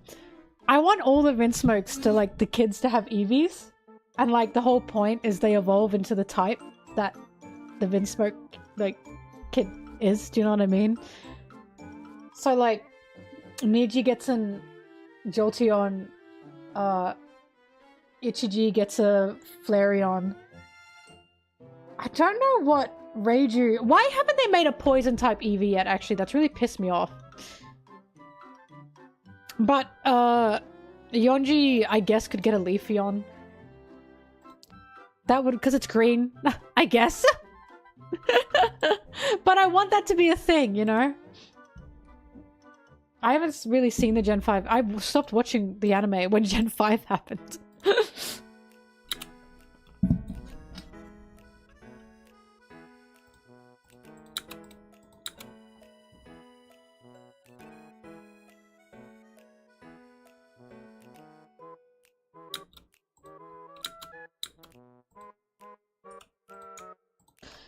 Maybe Leafeon for Reiju?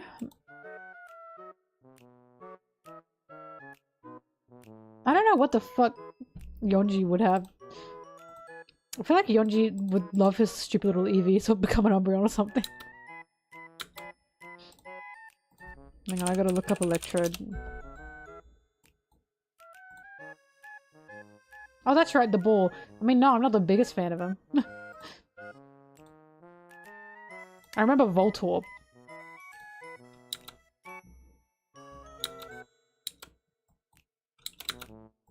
Wait, yeah, the siblings. Wait, hang on, the brothers should all have Eevees, and Reiju gets, like, a Scorpio or something. All the brothers get Eevees.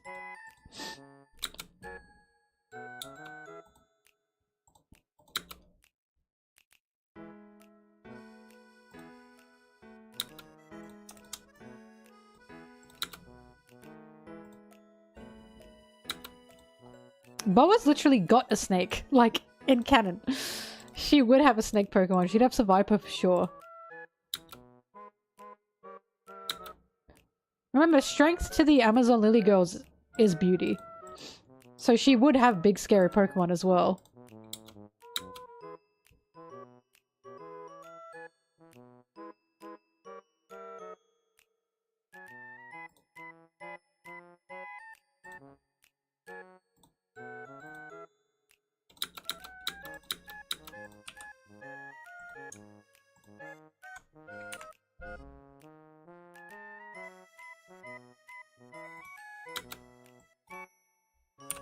Wait, she would have Venomoth because Reiju's whole thing is she looks like a moth.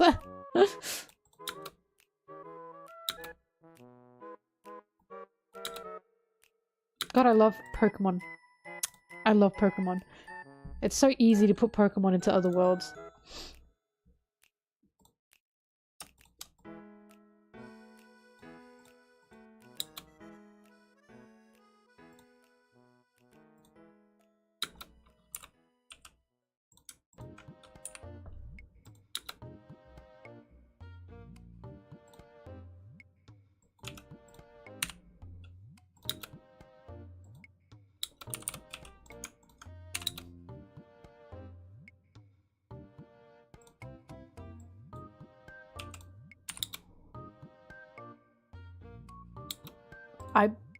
Palworld. Howdy do, boys.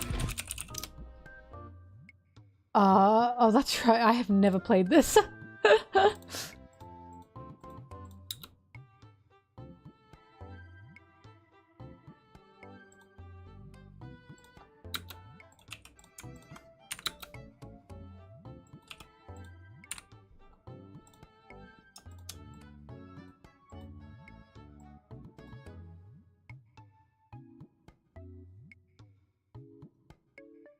No, I don't want them to have the legendaries. They don't deserve them.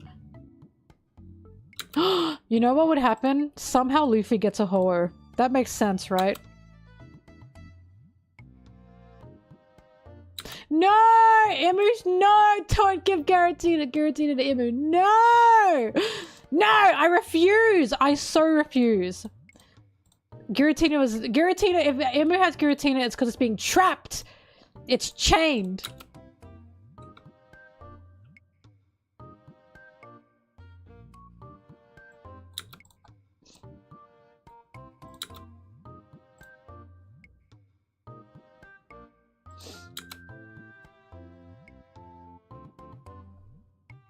Imu gets Metapod.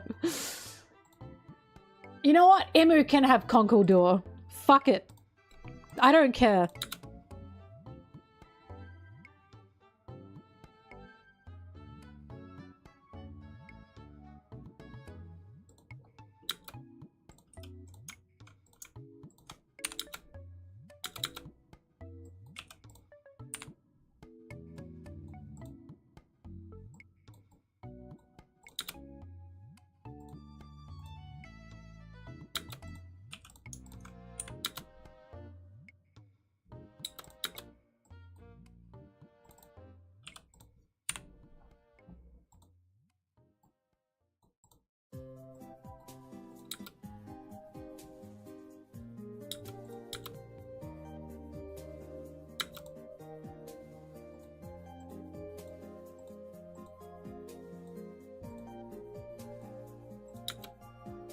Wait, you know what Pokemon lore would have? Hang on.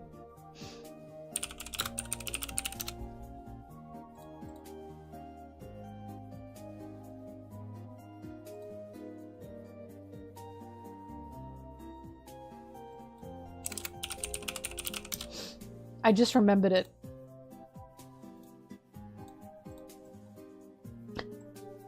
Lore would have this thing.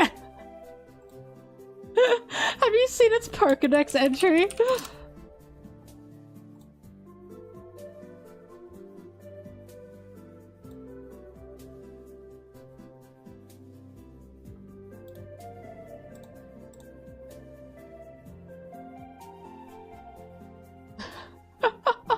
Sorry, not this one's entry. Hang on.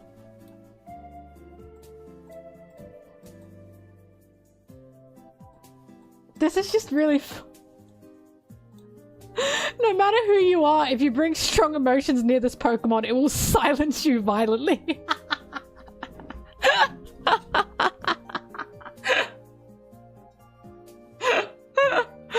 Doffy gave him this guy. It's so funny. Get your negative energy. It's beating the shit out of Luffy all the time. It's so funny. The Serene Pokemon.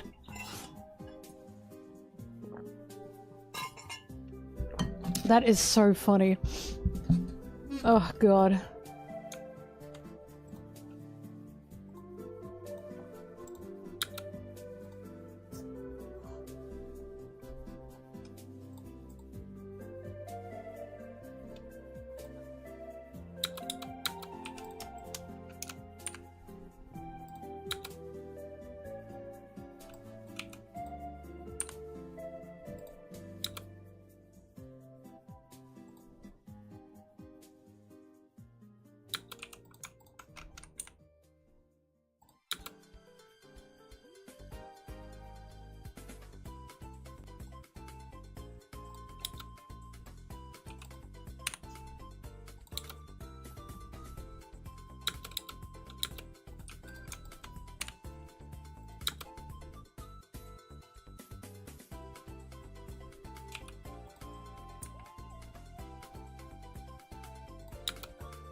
Why would Killer have a Wooloo?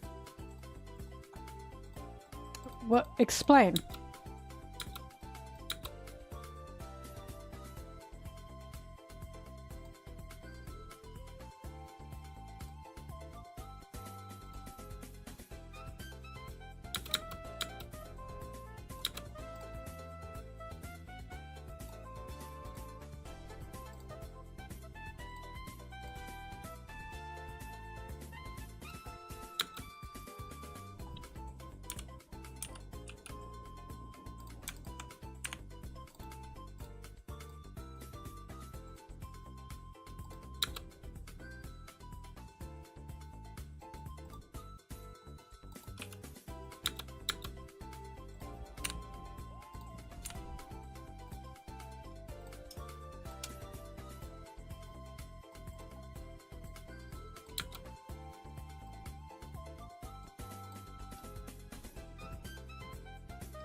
Sarah makes a few noises in this video.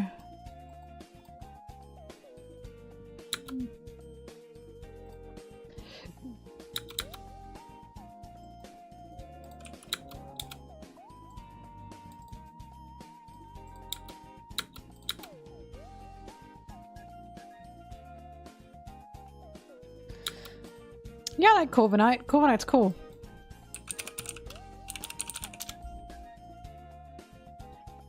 Corviknight rocks.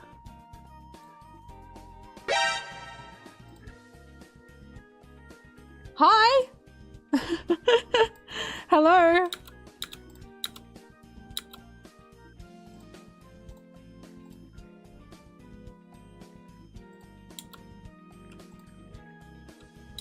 We were just talking about what Pokemon the Straw Hats would have, and also other One Piece characters apparently.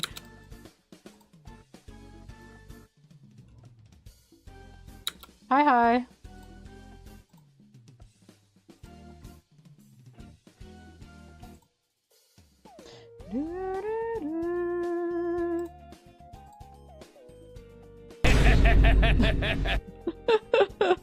Don't scare the hose! Oh my god! Don't try and scare the hose off.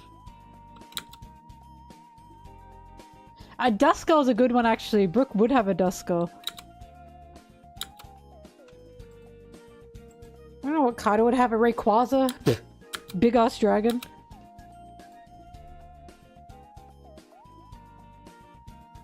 I'm a hoe, I don't feel fear.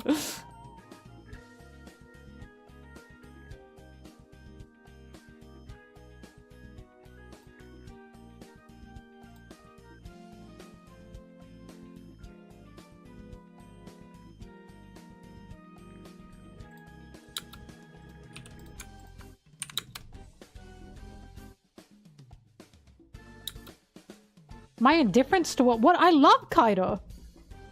What do you mean? No. Oh my god, Ben, I'm banning you.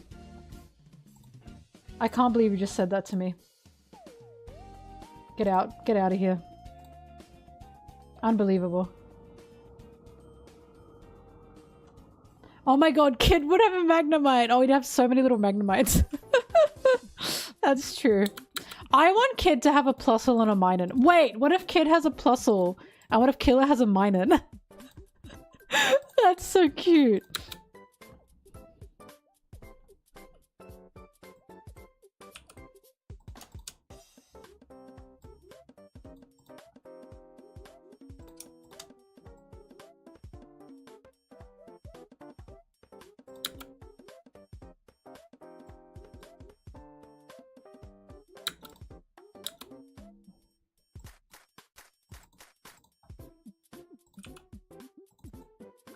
We've explained. Luffy would have an A-Pom / Ambipom and an Infernape. And also a Pikachu. Because Pikachu can shock him and he won't feel it. And Pikachu loves that.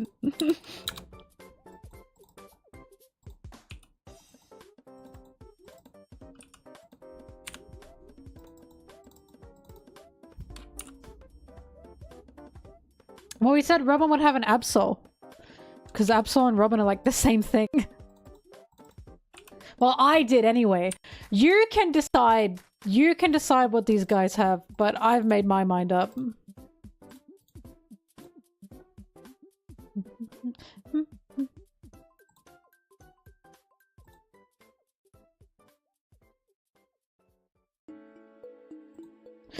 I don't know why Luffy would have an electric sheep.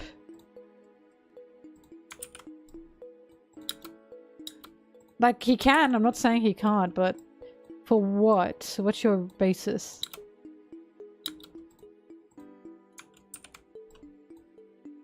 All I know is Usopp and Wimpod are like the same.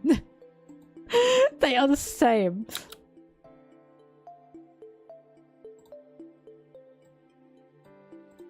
Luffy would have an Infernape. Fire Monkey. Remember, he literally learns like a fire punch because of Ace.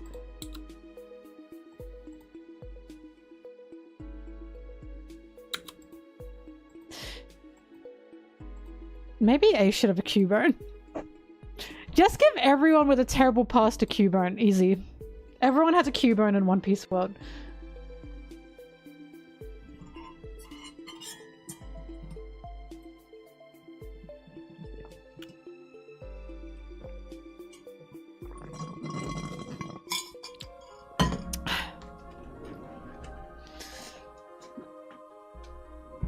Everyone should have a Cubone. I'm trying to think of fire Pokemon. I want to give Ace a Ninetales, but that's only because I love Ninetales. Ninetales is peak. Because I said so.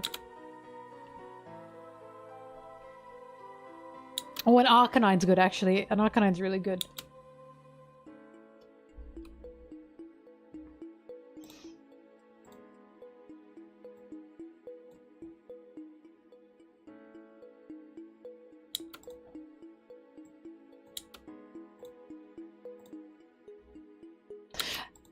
Summer's got to have a Corviknight, actually.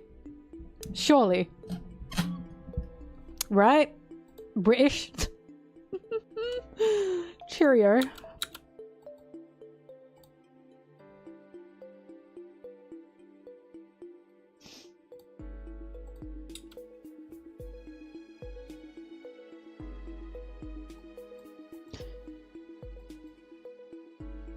Whitebeard with a Groudon. Fuck.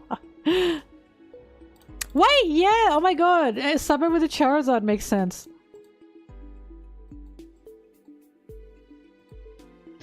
You know what? Ace can have a Typhlosion, only because little Ace with Cyndaquil's cute. That's so cute. I don't give a shit what Garp has. Let's give him the ugly man Pokemon. He can have Sork and Throw. He can have Conkeldurr. He can have every man he can have one of the genies. I don't give a shit. Give him the ugly ones. I'm nearly done with the audio.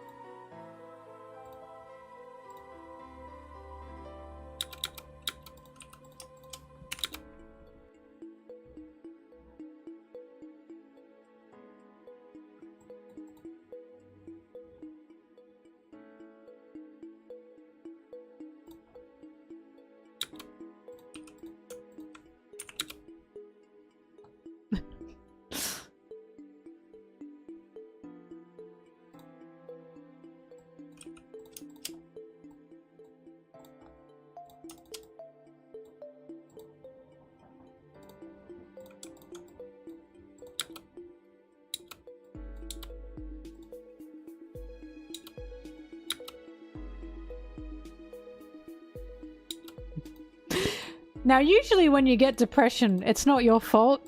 But for Garp, enjoy it! Enjoy your newfound depression, you stupid old man. Damn, maybe you should have done something to stop that, Garp. Garp is the only person in the world I'd be like, I hope you enjoy that depression.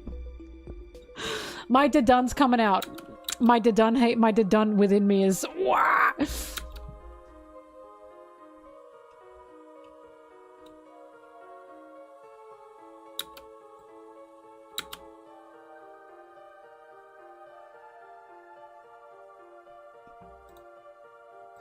It's just so funny that Kuzan said to Garp, it seems you keep making enemies, right? Out of people.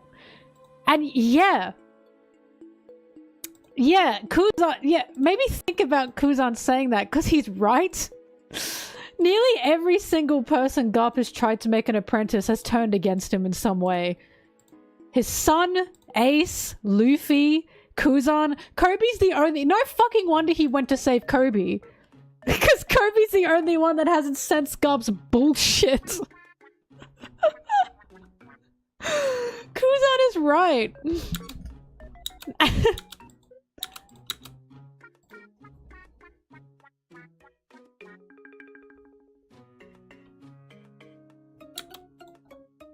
I am really curious what Kobe's story is gonna be.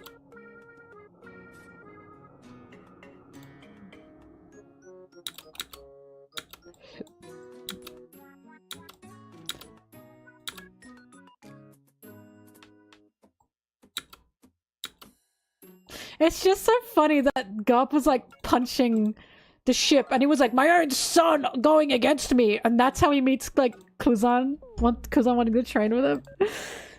I wonder what Oda's trying to say here.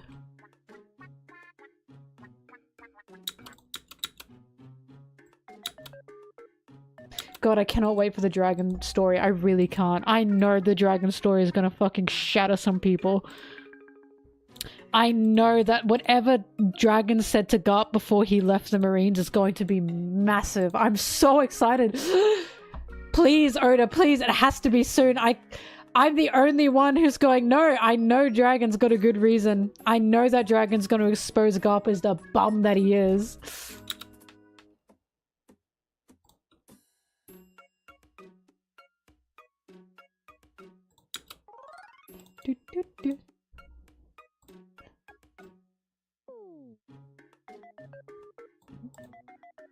I'm so, like, God, the second that Dragon said he used to be in the Marines, the line was so hard. I was a Marine once, there was no justice there. Oh my God, I just know whatever he said to Garp is gonna go absolutely crazy. I know whatever Dragon saw is going to just, you know what I mean?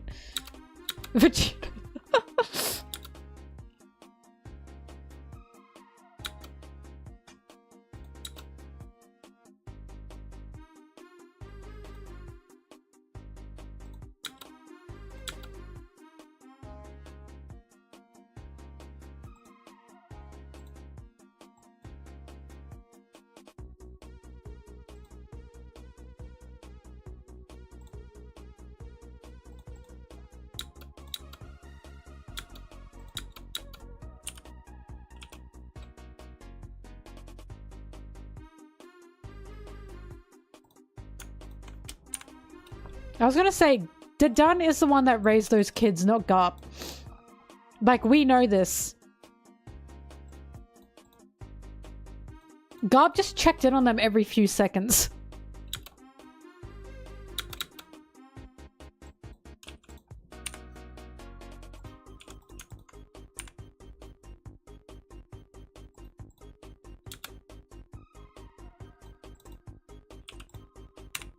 Dedun toughened them up. Do you not remember the first rule when Luffy was there? It was you have to find your own food. That was... Garp just threw him in a forest. Dedun was the one that actually looked after them while they were getting toughened up.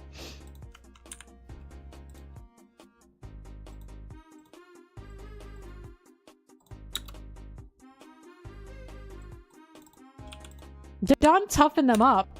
And Makino is what like gave them some more what's the word I'm looking for? Manners. Like the reason Ace was learning please and thank you was because of Makino.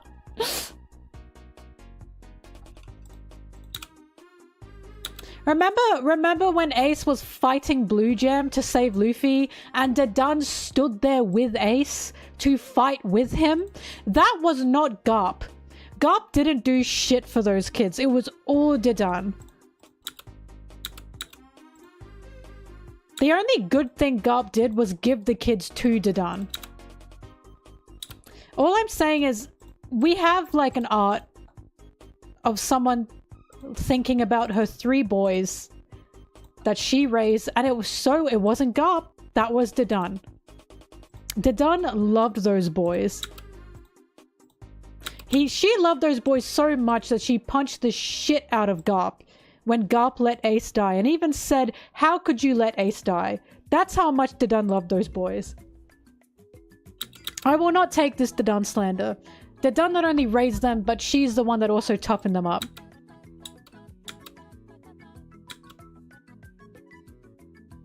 Yeah, Kobe is not Luffy, is he?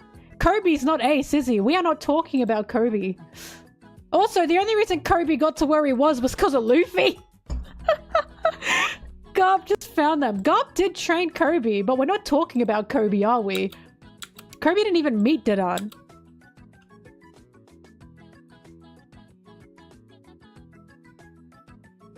Garp knows that he's a bum, and that doesn't make it any better, no. When someone knows they're an asshole and they're still an asshole, they're an asshole. If someone says to me, I know, like, I'm bad, and they still act bad, I'd be like, okay, dick. Knowing you're a bum does not exempt you from being a bum. In fact, being a self-aware bum in some ways is maybe worse. Because why are you still a bum?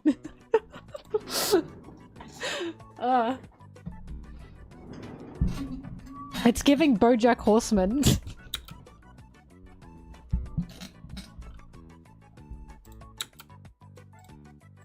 Like, Garp, go to therapy. I'm so serious. There has to be a therapist on the Marine base. Go to therapy, Garp. I'm so serious.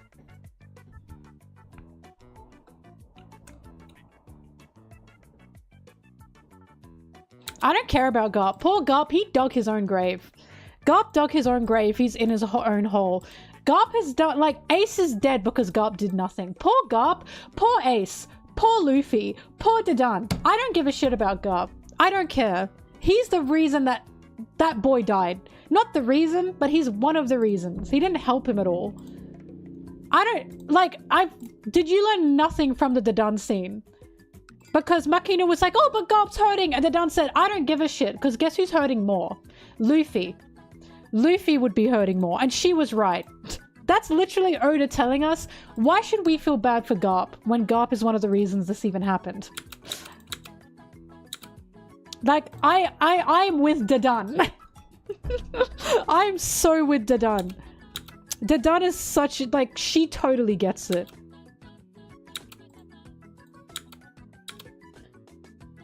The Virgin Garp versus the Chad Dadan.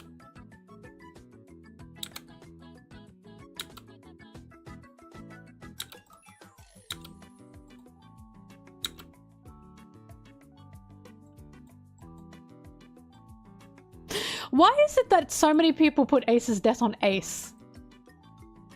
Why is that a thing that people do?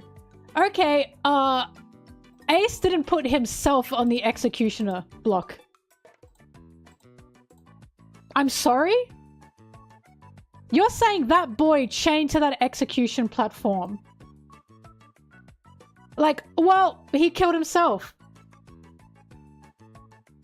What? Hey, I have an idea. Maybe he just should not be getting killed by anyone in the first place. And also because he was his father's son. They were trying to kill Ace when he was in the womb. He was in the womb and they were trying to kill him. Have we just forgotten about that? It had nothing to do with what he was doing. It had everything to do with the fact he was born Roger's son.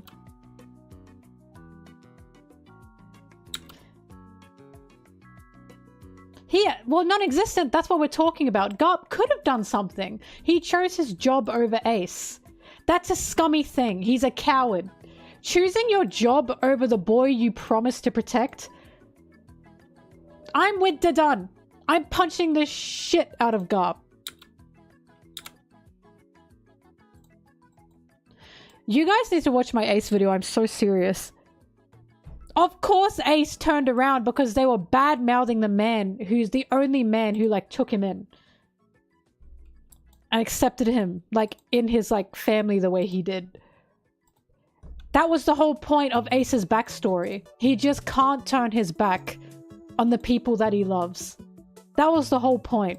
Saying that that's Ace's fault and not calling Akainu the fucking dickhead in that moment? No, it wasn't Ace's fault. It was Akainu's fault. Akainu was the one that was the low blow there. He was the one, like, being disgusting to a dead man in that moment. To a near dead man in that moment.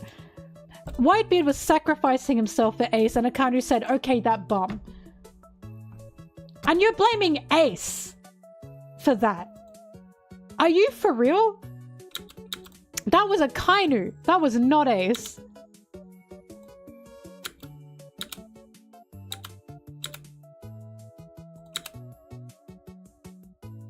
And I'm saying people should not blame Ace in the moment. Because we know why Ace is like that.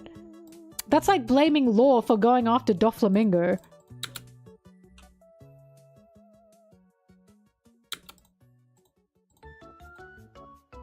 Ace loved Whitebeard. Whitebeard was sacrificing himself. And Akainu went, Whitebeard's a bum, a loser.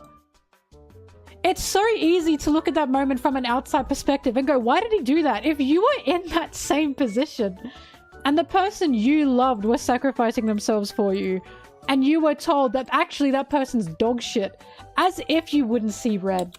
You have to put yourself in Ace's shoes. Of course he's gonna fucking turn around and get angry about that. It's not as easy as, well, why didn't he just... Maybe think about how Ace is feeling in that moment. Put yourself in his shoes. A war just broke out because Whitebeard tried to save him. And this fuckhead is saying, well, actually, Whitebeard's a fucking bum. Like... Of course Ace is going to go, how dare you say that?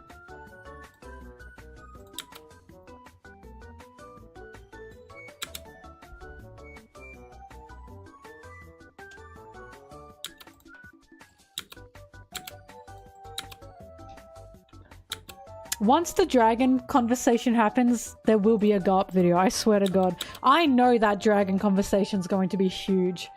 Because Dragon wouldn't have left the Marines otherwise.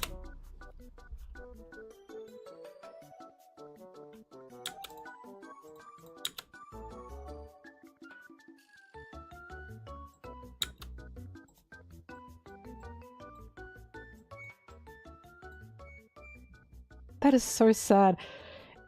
That's just so sad.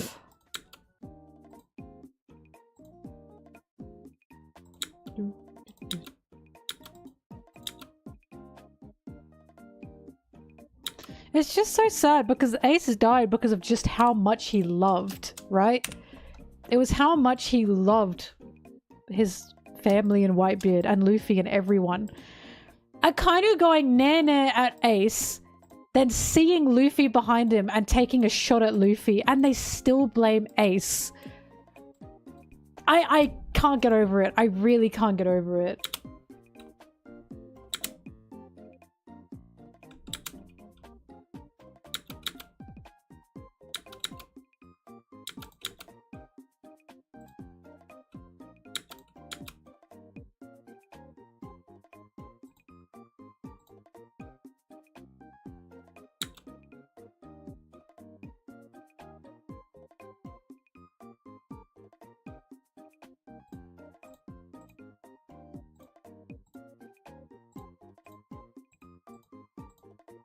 Well, that's the sad part. At the end of the day, it wasn't all for nothing. Because at least Ace died knowing he was loved.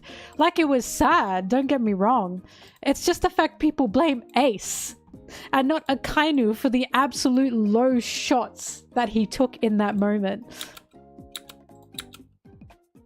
Like, be upset all you want, but blaming Ace when Akainu was the one taking all the low blows in that moment was just, it's insane to me.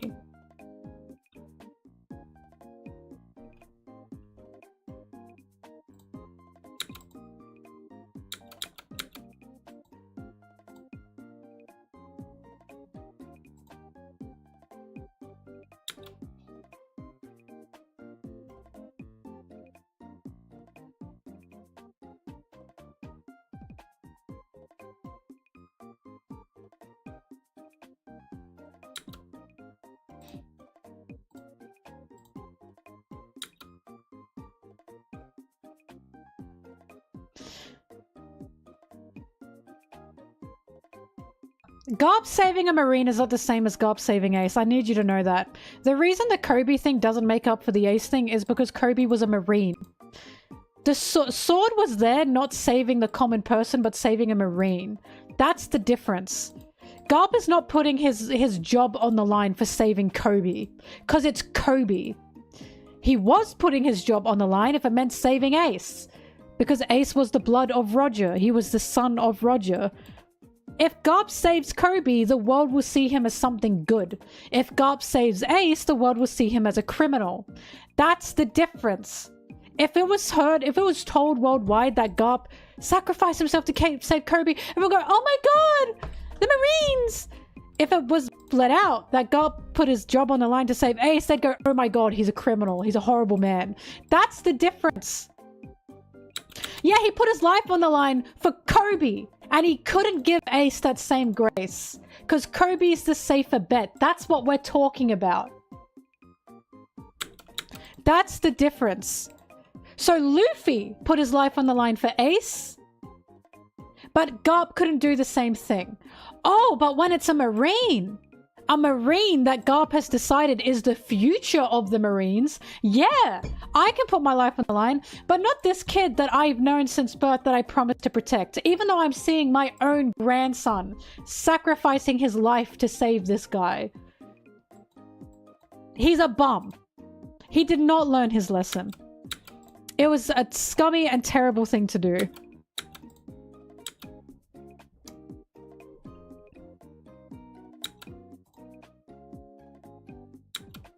And it said he sat on that execution platform and cried and said, oh, Ace, why couldn't you listen to me? Then do something. He acted like there was nothing he could do. There was everything he could have done. And we know this because Dadan punched him and said, how could you just sit there? That moment of Dadan punching Garp is meant to be us going, oh, wow, Garp was kind of scummy for that. Otherwise, Dadan wouldn't have done that. Right? Point blank, Garp chose his job over Ace, and that's what makes it terrible.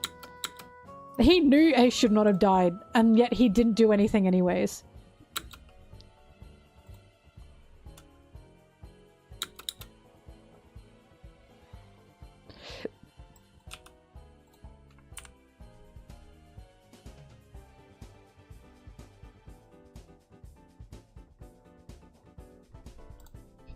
I just don't understand how the whole... This is why I'm saying I love Garp as a character, but this is why when I talk about him, I want to tear my hair out. Because I can't deal with the, oh, poor Garp narrative. Garp put himself. He's the one that put himself in that position. Garp wasn't born a Marine in the same way Ace was born Roger's son. That was him. Garp is the one that dug his grave, not Ace. Ace had no fucking choice in how he was born. And we know what Ace was on that platform because he was Roger's son. They even said it. Ace even said to Garp, you know that if I was found out as Roger's son as a Marine, they still would have killed me. Ace even said that. And we know that he's right because of how, like, Roger was seen as the worst man in the world. So it's like, how does Oda keep giving you this information and you keep not realizing it? You know what I mean? The whole point is Garp was a dickhead for that. That Ace had no choice in that time because of who he was born as. because the Marines and the world government didn't give Ace a choice. He was literally forced to be a criminal by blood, by birth. And it was like, well, it's his fault he was born? That was the whole point of Ace's story. Because yeah, oh, maybe Ace should have been a Marine. Imagine going into the system that despises you just because of how you were born. Having to live with that every day of your life. And then still being found out and being executed anyways. Right? So Ace's worth is only worse if he proves. If he proves, oh no, I deserve to be alive. That's terrible.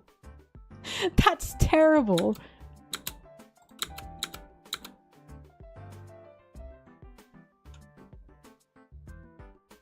So Garp can only save Ace if Ace has proven himself to be saved, instead of, well, maybe he just shouldn't be killed. So Garp should only save Ace if it doesn't go against Garp's own beliefs. What? He chose his job.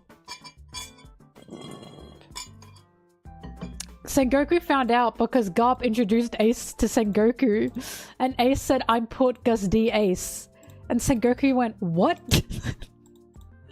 It was a fuck up from all sides.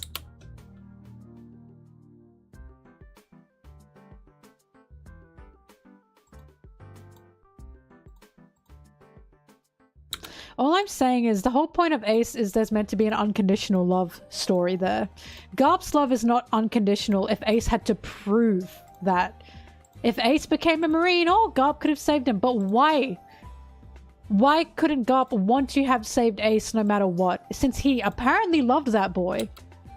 That is not an unconditional love. Garp's love was conditional. It was, sorry Ace, I can only save you within the confines. Meanwhile, you have Luffy, who put his whole life on the line. Whitebeard, all of those.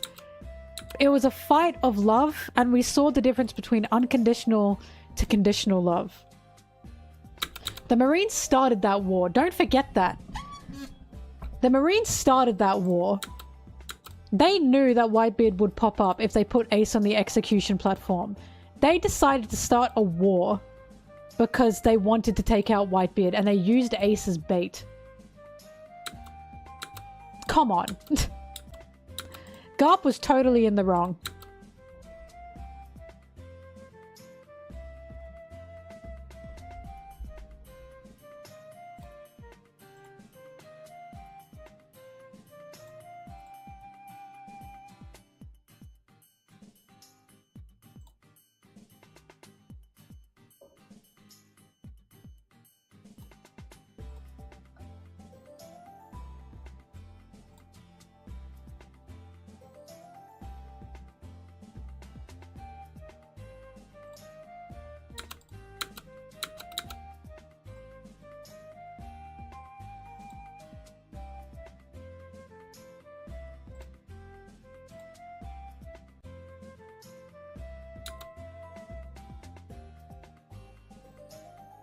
Look, the fact that we got the manga panel of little Ace talking to Garp, and Ace said, should I be alive?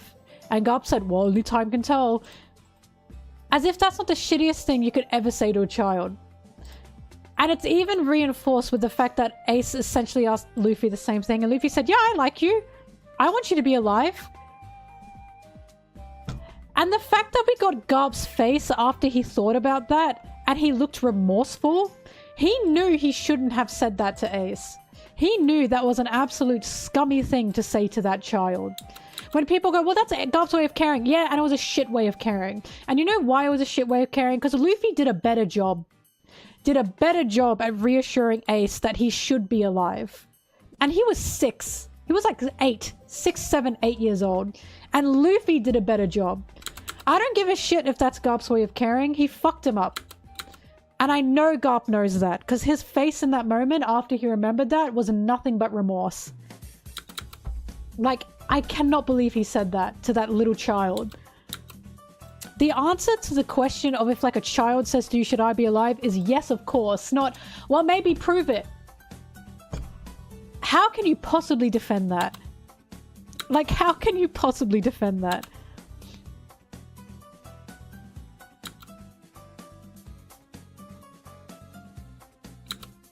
Yes, Sabo met Garp once.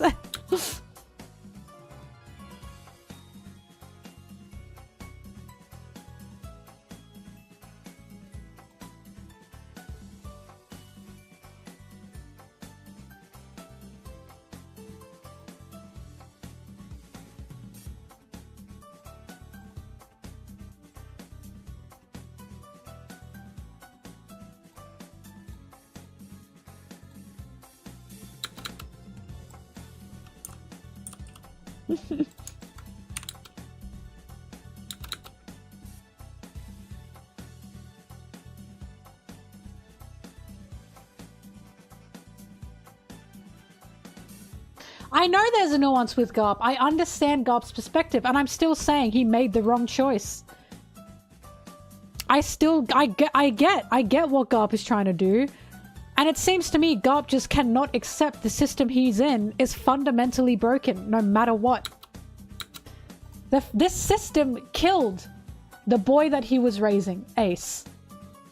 And he's still there. Yes, there's more nuance to it, and yes, I'm still saying Garp fucked up, and he's still in the wrong place. Like, I don't care about... I'm doing that to Garp. I like Garp as a character, I just hate him as a person. I just don't like the idea of, well, there's nuance to Garp, and then that same grace isn't given to Ace. What I hate, when I hate having these conversations about Garp, is because people go, but Garp, and then they put it all on Ace? Which is what really peeves me. If I have to hear one more time that Ace did this to himself, I'm going to jump off a cliff. It's unbelievable how people think it's Ace's fault, and it's like he's literally born into a system that automatically hated him. They tried to kill him in the womb, but that's the system that Garp is part of. That's what Garp is working for. And Garp is still there. In my opinion, it's giving a boomer, an old boomer that just cannot accept that his ways are fucked. He just can't accept it. So he's still there and he's trying to fix it, but he keeps fucking up along the way. Hence why Kuzan's line of, you keep making enemies.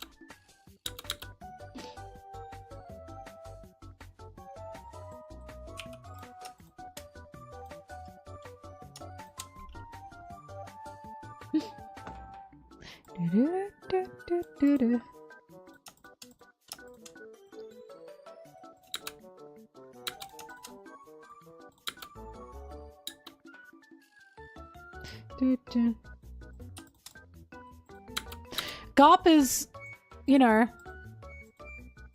Oh, I know the system I work in is bad, but I can fix it, and then he just keeps fucking up. And then the system gets worse. And the system has taken his loved ones away from him multiple times, not just by death, but by belief. And he's still there, going, I can fix it, I can fix it. Luffy has done more good than Garp has at this point. Possibly Dragon as well. I can't wait to see Dragon's story. I don't know yet. But Dragon leaving the Marines is your tell. That should be your tell.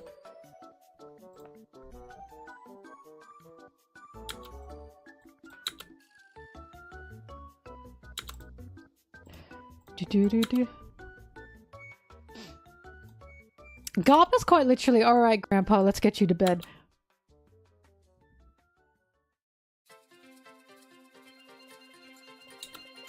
I mean, now we've seen it again with Kizaru having to kill Vegapunk and how distressed Kizaru is about that.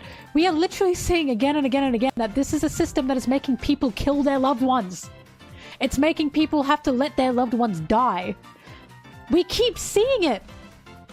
And they're still staying in it. And it's just shocking to me.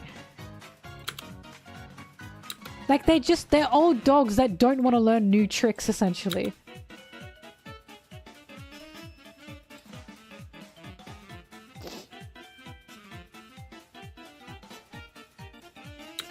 Fujitora bangs. He bangs. I can't wait to see what's come of Fujitora. I really can't. And because Fujitora was drafted as well, he's phenomenally better. I don't know, would the Marines be worse without Garp? I don't know at this point. I feel like the Marines would still be the same without Garp. Because the Marines are still trying to get the slaves back for the Celestial Dragons. They are still working under them. I don't know what the Marines would be without Garp, but we've seen what happens when they take on the higher-up of the Marines, i.e. Aokiji and Akainu, and look what happened. Akainu didn't bend, and Aokiji left, Kuzan left. So I don't know. Would the Marines be worse without Garp? Who, for all I know, they'd be in the exact same spot they're currently in. Because not even Garp could stop the killing of a boy that he cared about.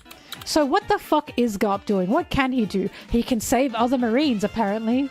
But he can't save, like, those who he actually cares about, allegedly.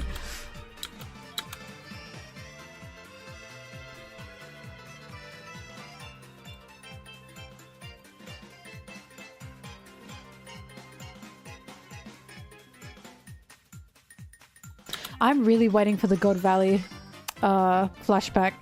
Because I know we're being lied to. I know it's misinformation. I cannot wait to see what actually happened on God Valley.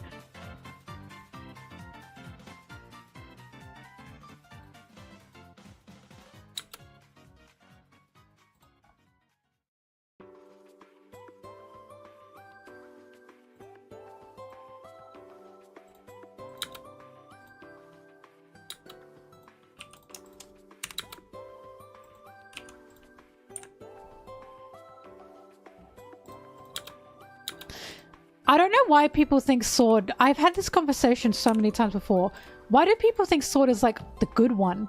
It's still a faction of the Marines. And again, it would still be looked at by Akainu. Akainu runs the Marines. Sword would not possibly exist unless Akainu knew about it and Akainu was doing things about it. I feel like there's a problem with people thinking Sword's the good side. Why? Sword is still the Marines. They are still wearing justice on their backs. We still haven't seen Sword do anything for the greater good. All they did was save Kobe. That was an island full of slaves, and the only one trying to save the slaves was Kobe. Sword didn't give a shit about them.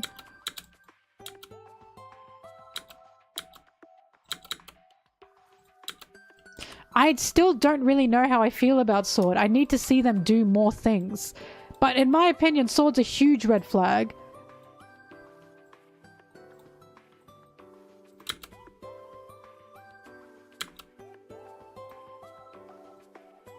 They were not there to save the slaves, is my point. The only reason some of the slaves were saved was because of Kobe. They didn't give a shit about the slaves. It was Kobe.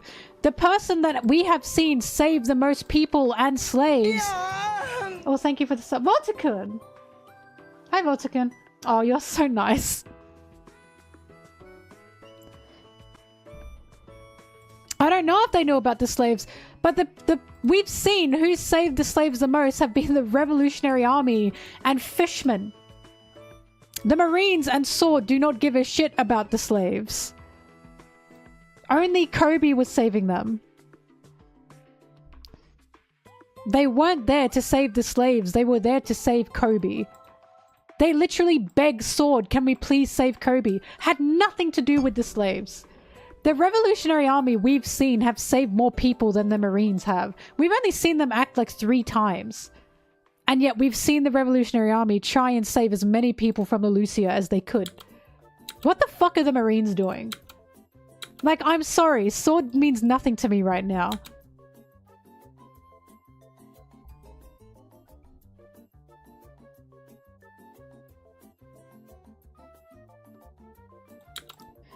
It's just the fact they were not there for the slaves. They were there for Kobe. We saw them wanting to only save Kobe. Kobe was the only one doing anything about it.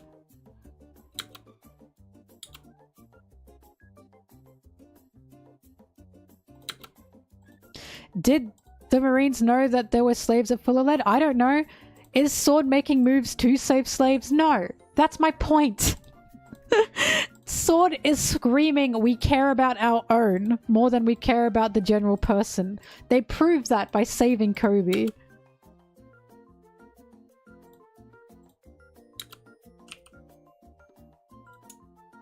Yeah, the Revs cause collateral, so do the Marines. So do the Marines. We saw that the Marines are the ones trying to save not the slaves, but trying to bring the slaves back to the Celestial Dragons. That's my point. Anything is going to have some collateral, but the Marines are not doing anything good currently. The Marines will always be siding with the Celestials more than they will be siding with the common person, because that's their boss. And now Sword is out to help their own, not to help the common person. The one that's out to save the common person more than the Marines is the Revs, and they always will be at this point. That's why Dragon left.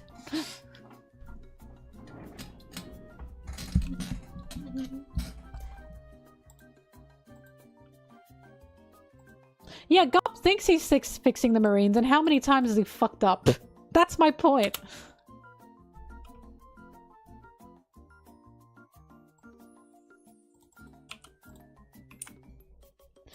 Oh, remember what happened to Smoker? Yeah, we know Pirates saved Alabasta, but we're gonna say you saved Alabasta. That's why Garp's hero title, I don't believe it. That's why Garp not talking about God Valley. What the fuck happened? I highly doubt it was Roger helping the Celestial Dragons. I highly doubt that. As if that's the case. And as if it's as black and white as that. I have a sneaking suspicion that Roger did something on God Valley that helped... that went against the Celestial Dragons. And they had to cover it up, and Garp got his hero title. We've seen what the world government and the Marines will do to hide history. We know. So, gosh, I can't wait to see how Garp got his hero title, because I have a feeling it wasn't by anything good.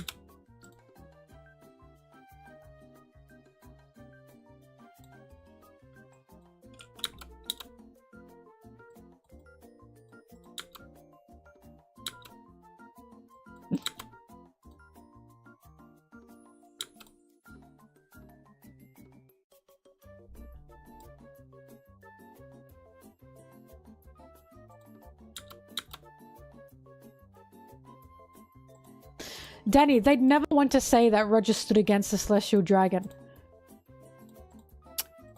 Because at that time, Roger may have been one of the first in the world to do that. Because that inspires people to stand against them point blank. Luffy punching a Celestial Dragon was a big deal.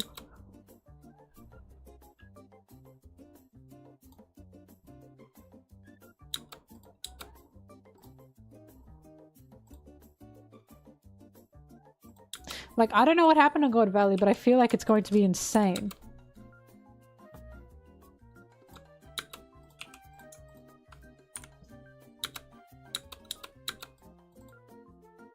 Why would Roger prevent Rocks from saving someone? That's my point. We've seen the type of man Roger is.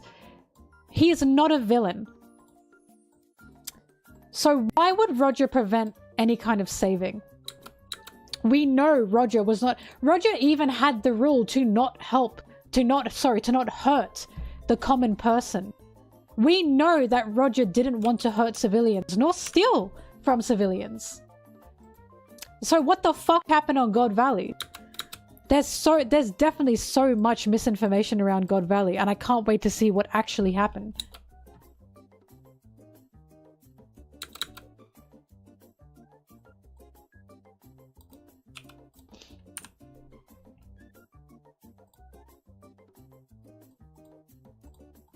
It's not the Rocks thing that I'm thinking of, it's the, oh, Roger sided with the Celestial Dragons.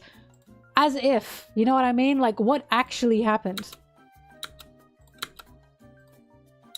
That's just screaming misinformation. Screaming misinformation. That sounds like a lie that's told.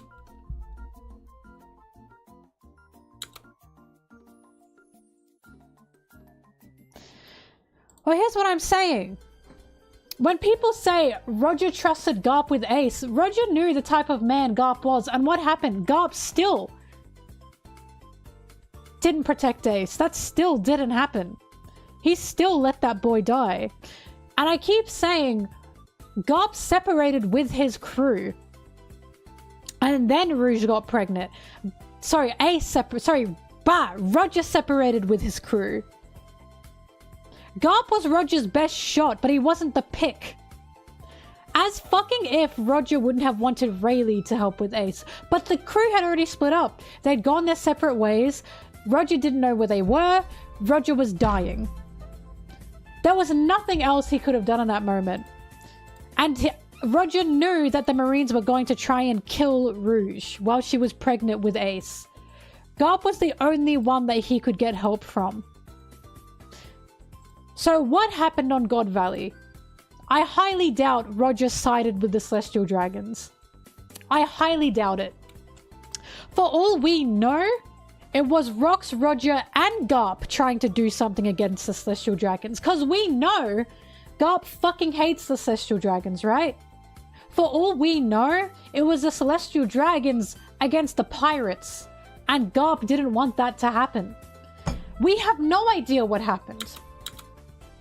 So maybe it was Garp and Roger against, and Rox against the Celestial Dragons.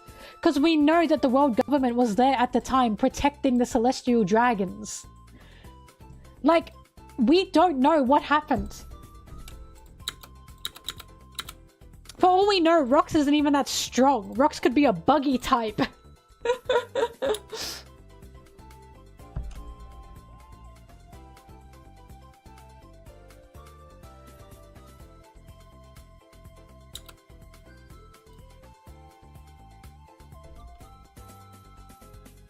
But why would Roger team up with Garp, and why would Garp team up with Roger for the Celestial Dragons? Garp hates them, Roger hates them. Why is Rox made to be the boogeyman? That's my question. The fucking God Knights were there. It sounds... There's so many problems to me. It sounds more to me like it could have been a combination of pirates against the Celestial Dragons, and Garp didn't agree with the Celestial Dragons. We know fucking nothing about Rox. Nothing. Rox could very easily be like Buggy.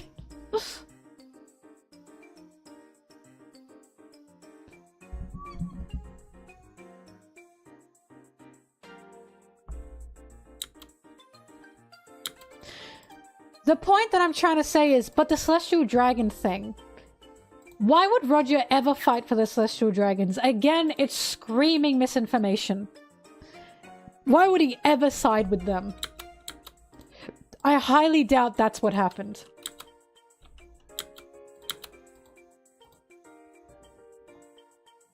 But we know nothing about Rox. Nothing. Absolutely nothing.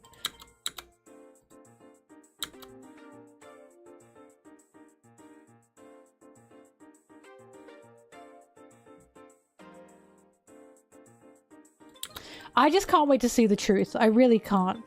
Because there's no way Roger would side with the Celestial Dragons for anything. For anything.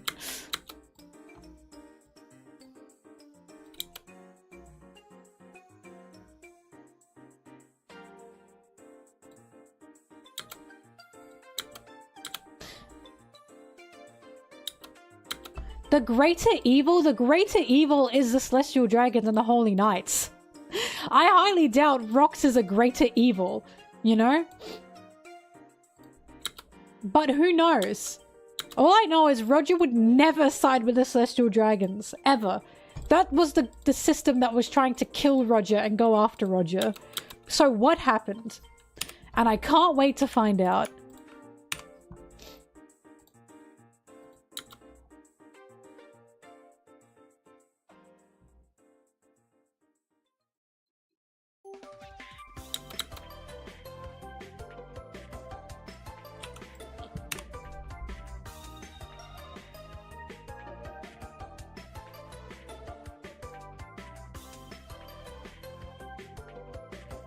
Big Mom Kaido Captain John would not follow a buggy character. Crocodile and Mihawk would not follow a buggy character, but the world thinks they're following a buggy character. So now what?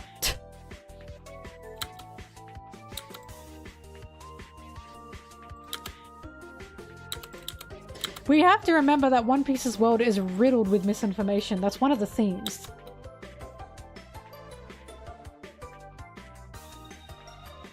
Yeah, Garp only went to God Valley when he heard Roger was there. And not because of the Celestial Dragon's little field trip, which is so dastardly.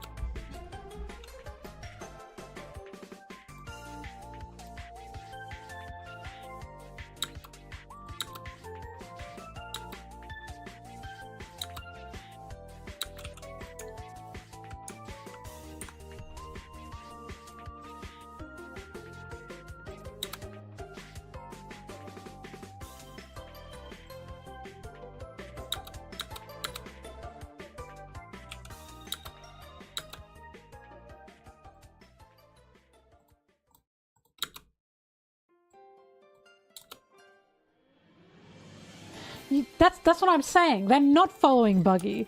But the world thinks they're following Buggy. For all we know, the Rocks Pirates were just like a group of strong pirates that hated each other and came together to work together, and the world thought that Rocks was their captain. We don't know anything about Rocks.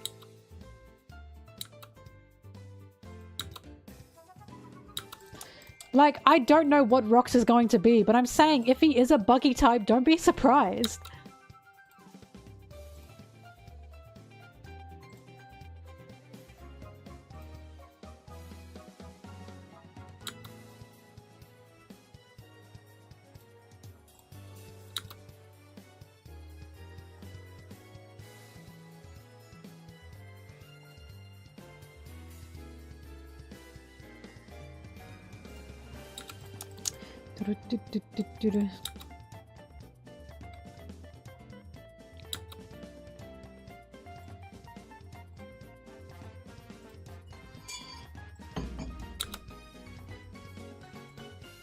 Oops.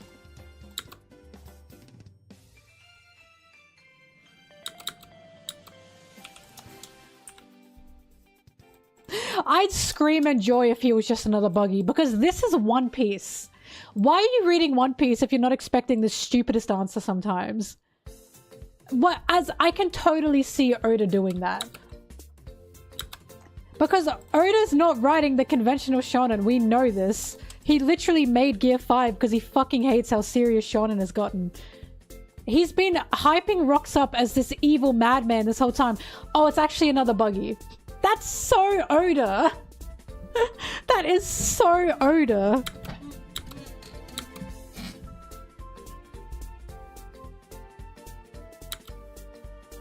The clan of D is a clan of badasses?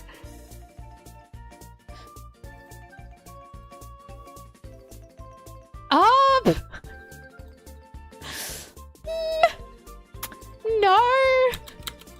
Watch as Buggy's a D. I'm telling you, Buggy's gonna be Buggy D Clown. It's gonna happen.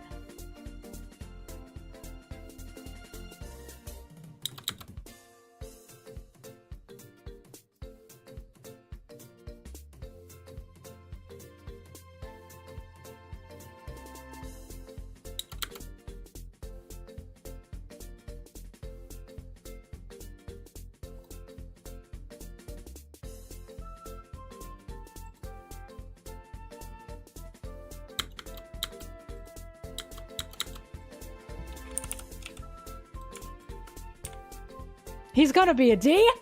I'm telling you, he's so gonna be a D. He's going to be Buggy D Clown, just you wait.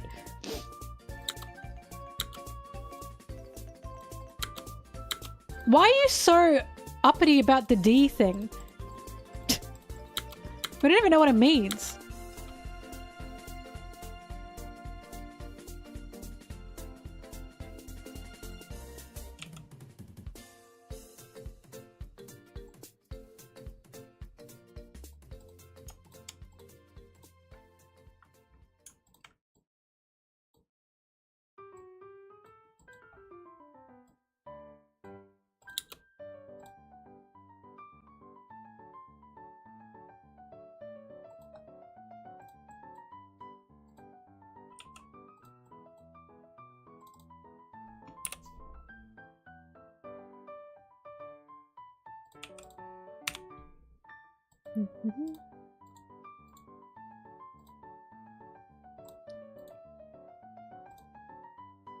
D is for dumbass, it's so true.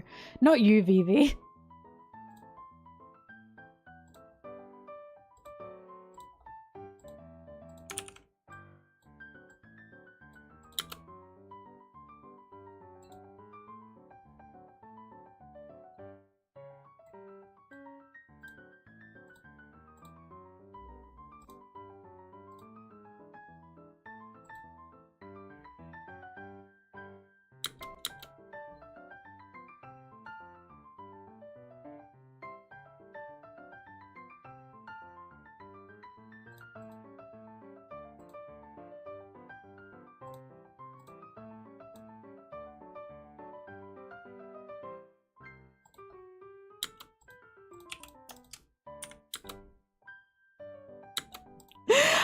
Buggy's literally holding up that title as being an enemy of the gods.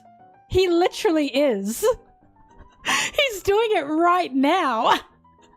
He's going for the One Piece, mate. He's quite literally going against the enemies, going against the gods of the world. Like, it's happening.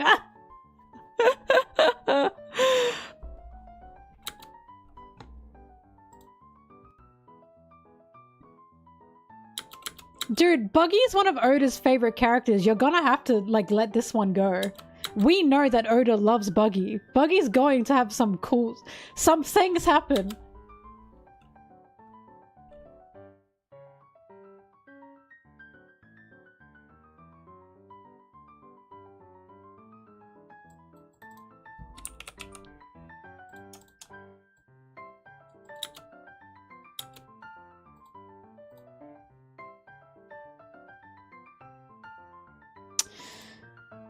Nah.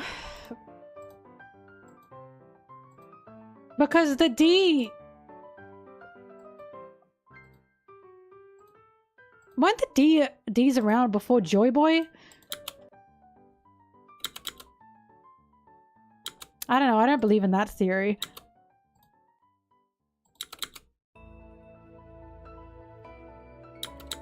Linlin called rocks are good for nothing, yeah.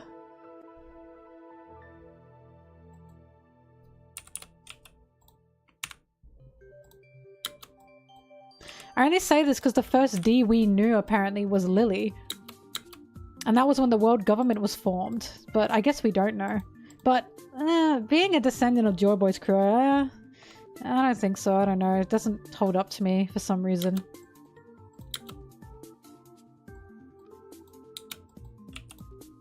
Also because there's too many Ds.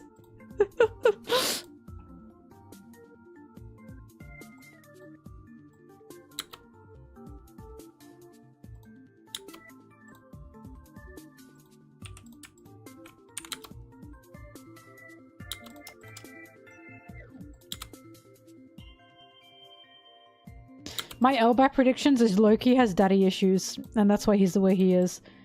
That the king of Elbaf was a fuckhead, and Loki is going to be driven to madness because the king was a fuckhead.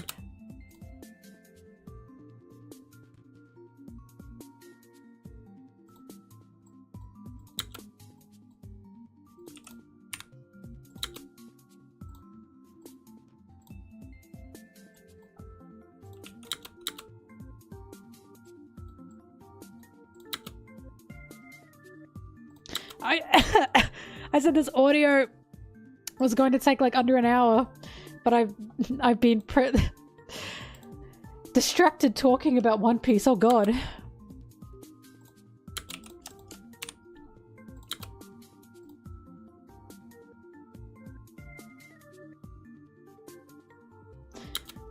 I don't know what Luffy's gonna do. I'm waiting to see if Luffy likes Loki. If Luffy likes Loki, then Loki is going to have a fucking crazy backstory, I'll tell you that much.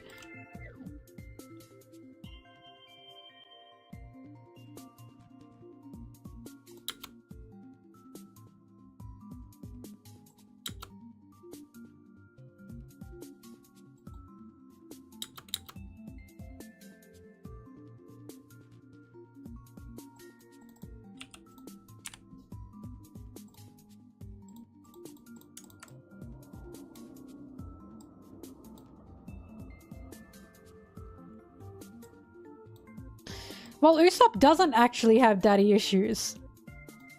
That's a fandom myth. Usopp fucking loves his dad.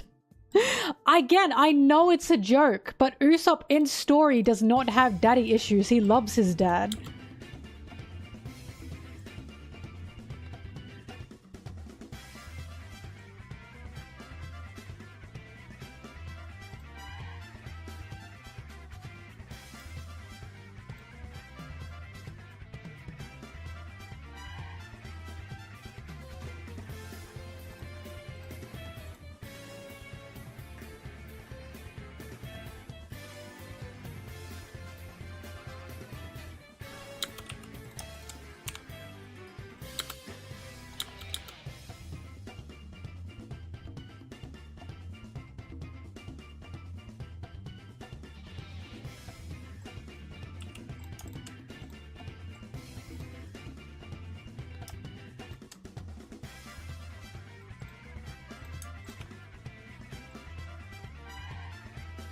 Yeah, I don't know why the fandom doesn't like Yasopp that much.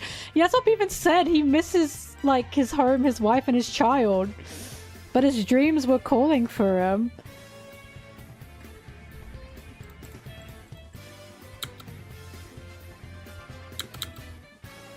Yeah, Odin did the same thing as Yasopp did. He literally did the same thing. And everyone loves Odin, but they hate Yasopp. It's strange.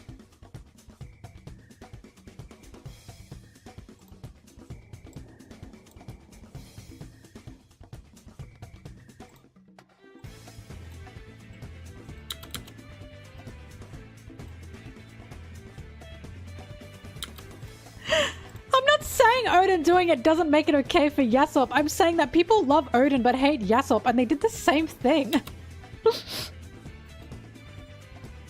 Yasopp! What? Ah! Oh god.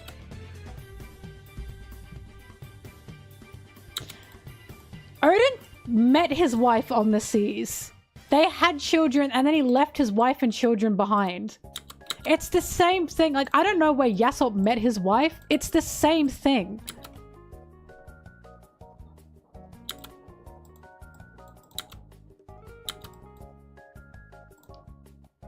And there's even the thing that Usopp is a symbol of the love between Yasopp and his wife.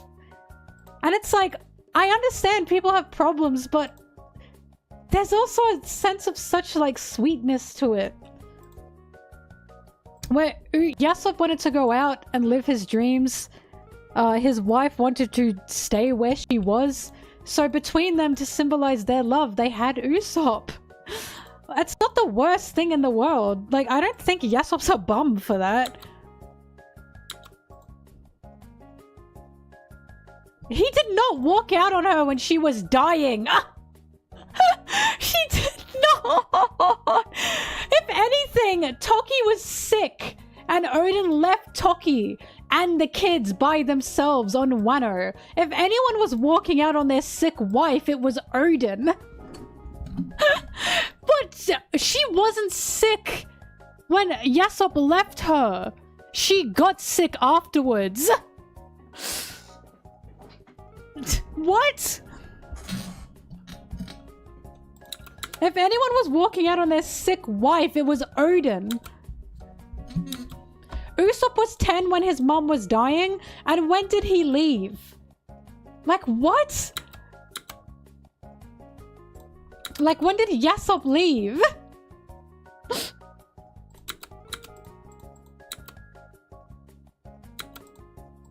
From what we know, or what we can interpret, Usopp's mother caught a sickness. She wasn't dying and he left. I'm just saying, people are trying to make up all this shit about Yasopp, but point blank, Usopp loves his dad. He's proud of his dad. It's not like Judge. Odin for real did the same thing.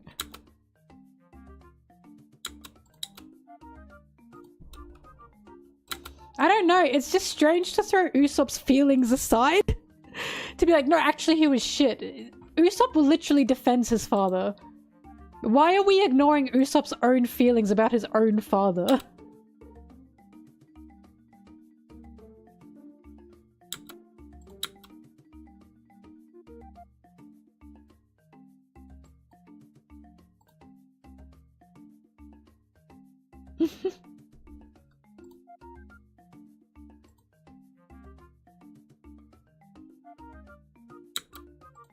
Fully, I got you.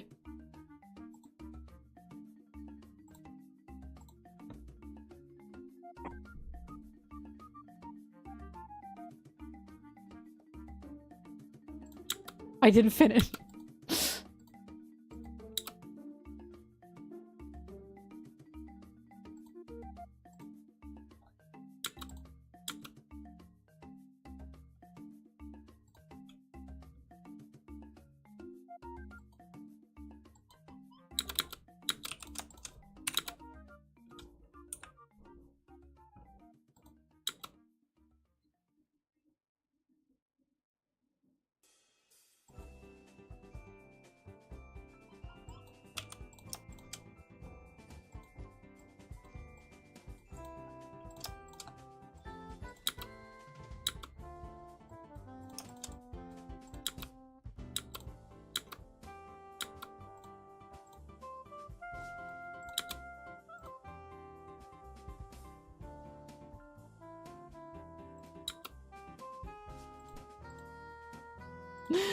I think Usopp will be very happy to see his dad. I actually don't think it's going to be, like... I don't think it's going to be angsty or tragic.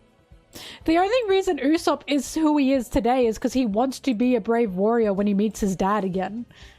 That's like one of the reasons he even has his dream. Because he admired his dad for what he did, and he wants to meet his dad face to face as a brave warrior of the sea. Why? What are you... Where is this coming from? Like, I think he's going to be very happy to see his dad. He's literally defending and loves his dad. You're putting your own thoughts of Usopp's dad above Usopp's own thoughts of his dad, is the thing.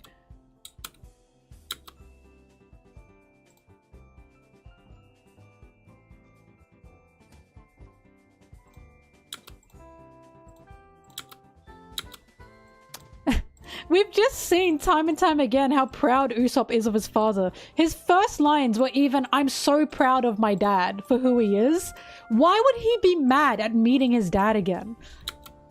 He loves his dad. Like, say what you want about his dad, but Usopp loves him. I don't think there's going to be a sad reunion there. I think Usopp's going to be overjoyed to see his father.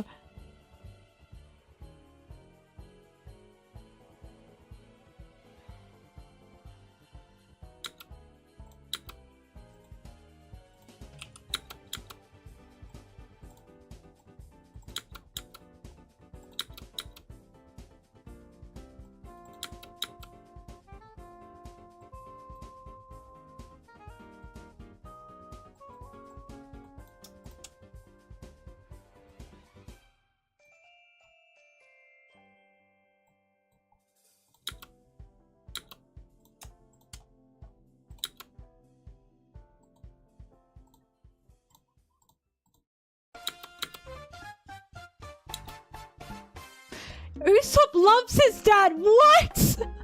Yes, Usopp loves his dad. What? His dream is even based off his dad. Of course Usopp the reason he kept yelling pirates were coming is because he wanted to see his dad again. Of course he loves his dad. He definitely loves his dad. That's like saying Sanji idolizes Zeph, but he doesn't love Zeph. Of course he loves his dad.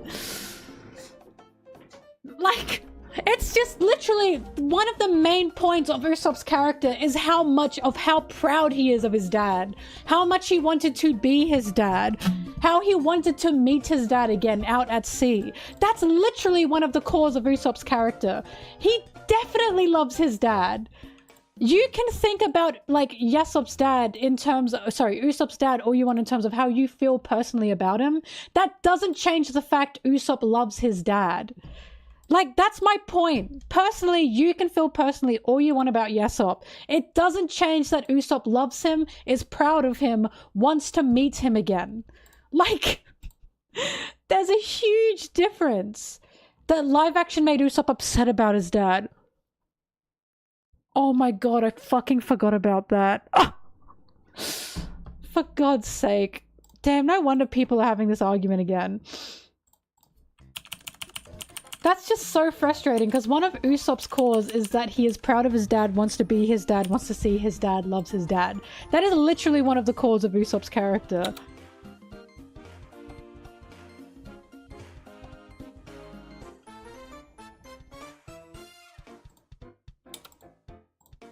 Hang on, I gotta... There we go. This is what I'm trying to say. I'm trying to say, you can disagree with it, but Usopp loves his dad. Your own personal feelings are you don't like him, so you're projecting your hate onto Usopp. That's not how Usopp thinks. We know this is not how Usopp thinks. Usopp even defended his dad to, Kuro.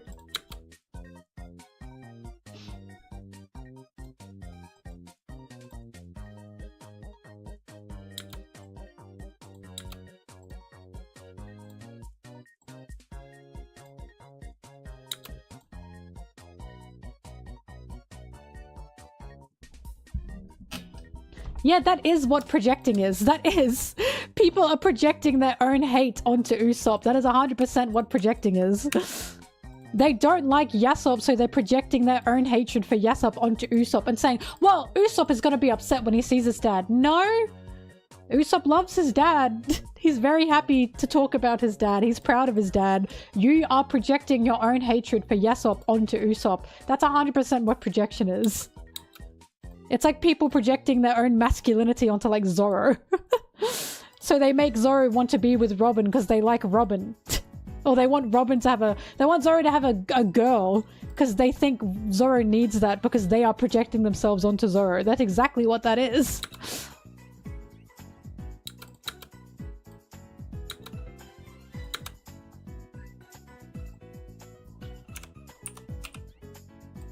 Do, do, do, do, do.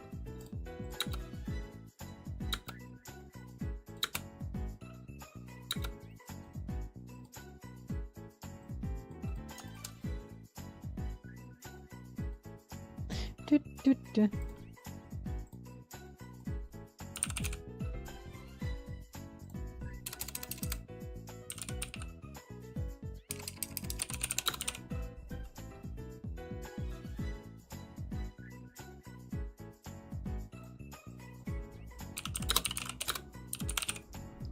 Where's that meme? You remind me of this when you say that.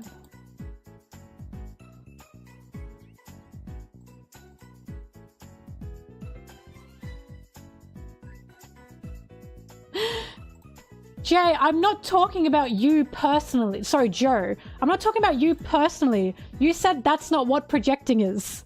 I'm saying some people are projecting their feelings onto Usopp. I don't know how you feel about Yasopp, but I'm saying some people are projecting their own hatred of Yasopp onto Usopp. That is projecting.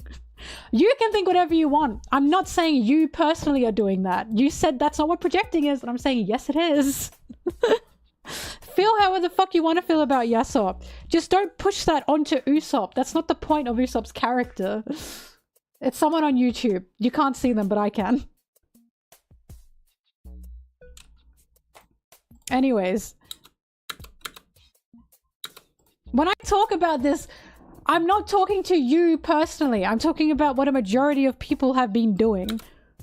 Hence the, oh, Usopp hates Yasopp. No, the fuck he doesn't. No, he doesn't.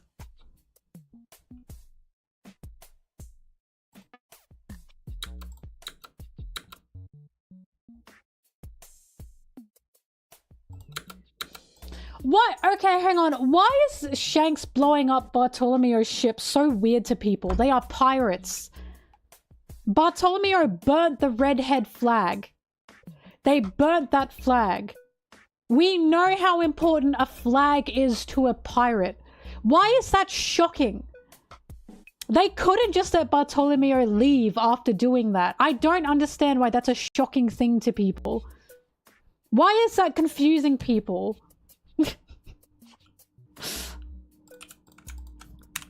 Right? Shanks takes out Kid. Oh yeah, Kid had it coming. Shanks takes out Bartolomeo. Oh my god, how could he do that? Because he burnt their flag.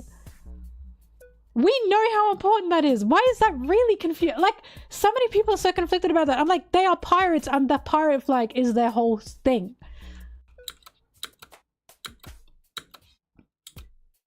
Bartolomeo also terrorized people, yeah. Dude, if Shanks said to people, if Shanks said to people, sorry, if Shanks said to Luffy, oh yeah, Bartolomeo burnt our flag, Luffy would go, oh yeah, fair cop. Like, what is this confusion that people have?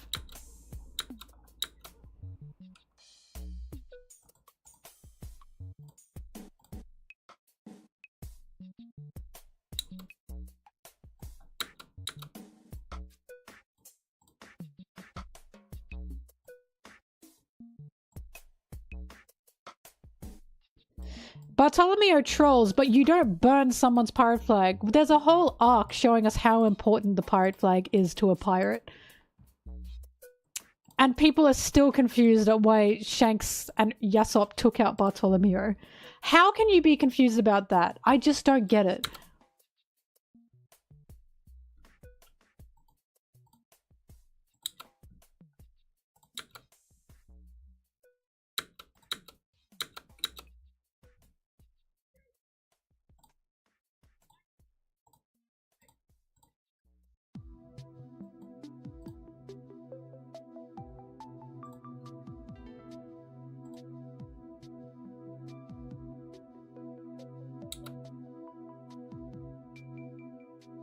I like Eustace Kid a lot. I think he's fun. I don't think he's dead. That's the other thing. People think Shanks, like, killed Bartolomeo. I don't think he did. We'll find out.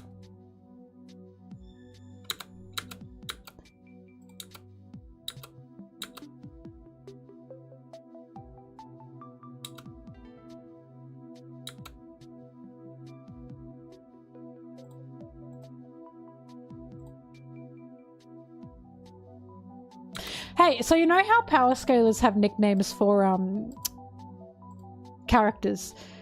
Like Fraudhawk, Shanks is a rat, Sanji Gay Smoke, Useless Mid, Trafalgar D Trafalgar Law, whatever it is. Does Zoro have one?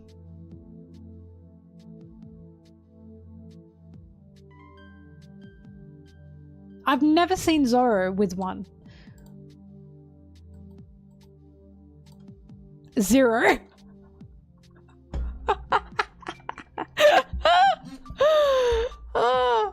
Stallman!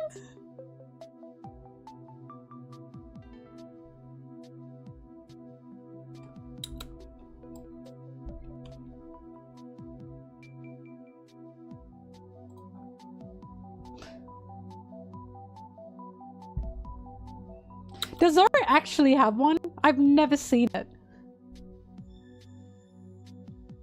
I've seen Fraudhawk, I've seen Rat Shanks, I've seen Useless Mid, I've seen Sanji Gay Smoke. I've never seen Zoro with one.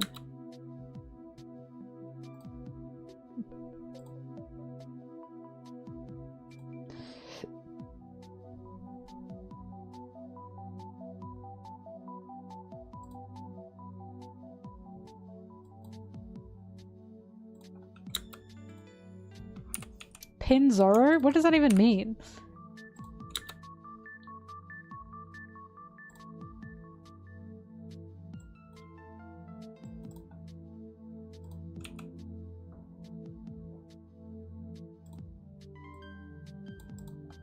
What does pin Zoro mean? Like pinhead?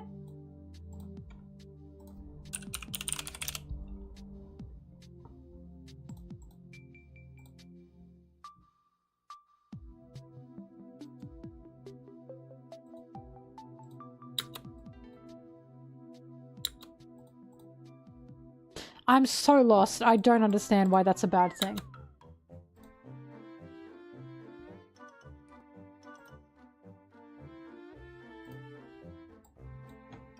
Snore.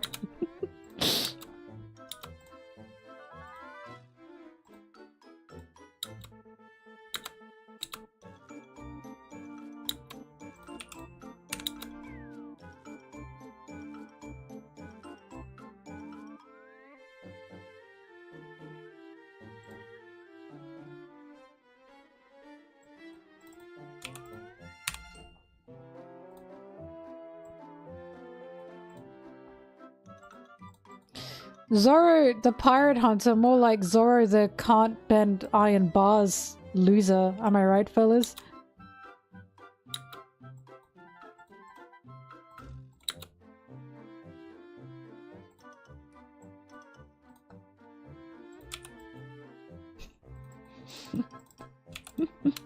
Got him. Where's Stoolman? Where's Stoolman come from?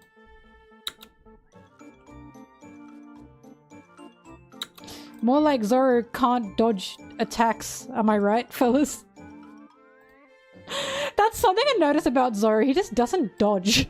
He just gets hit. And people are like, well, he wasn't at full power. Yeah, because he's not fucking dodging anything. It makes me cry laughing when Kaido and Big Mom threw their huge attacks at like everyone. And Zoro jumped in front to block it instead of Law just teleporting everyone. I was like, Law, why couldn't you just teleport everyone to separate areas? It takes you a second to teleport. Why couldn't everyone just jump out of the way? But Law, like, oh my god, I couldn't. This is why my headcanon is Law gets, sorry, my theory. My theory is Law gets stage fright. He gets performance anxiety.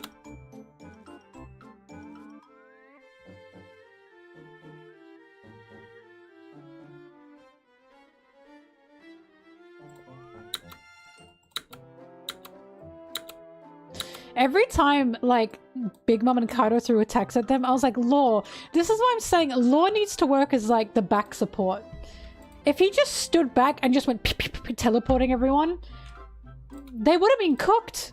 Kaido and Big Mom would have been cooked, but instead Law's just... Apparently Law doesn't know how to use his power. I'm telling you, he gets performance anxiety.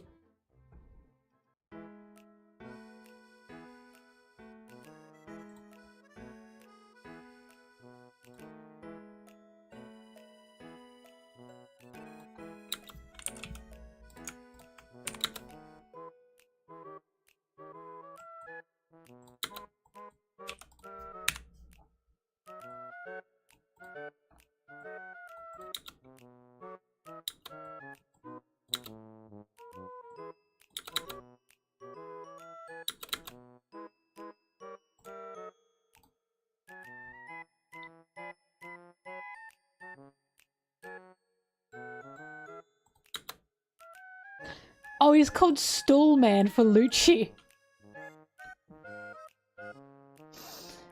Zoro the Pirate Hunter, more like Zoro can't beat base Lucci. Whatever these fucking words mean.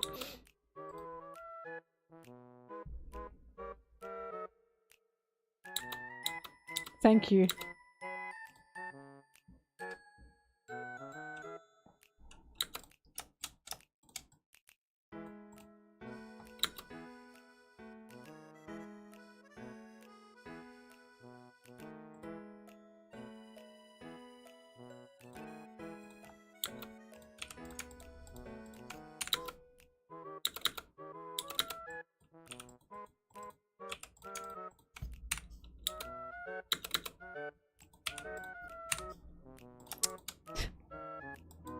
God, Egghead was something to behold. It truly was. Because as you guys know, I don't care if Zoro could or could not take out Lucci, because I read it narratively. Fuck, it was such a time. The combination of Zoro struggling against Lucci, with Sanji not only blocking Kizaru's beam, but kicking through 3 elders. Holy shit, that was such a time. Like, Oda had to be taking the piss. He had to have been reading power scaling Twitter or something. Because I know Japanese Twitter did do the same thing. The Japanese fans do the same thing. Like, what? Has Oda snapped? Has he snapped? Is he sick of it?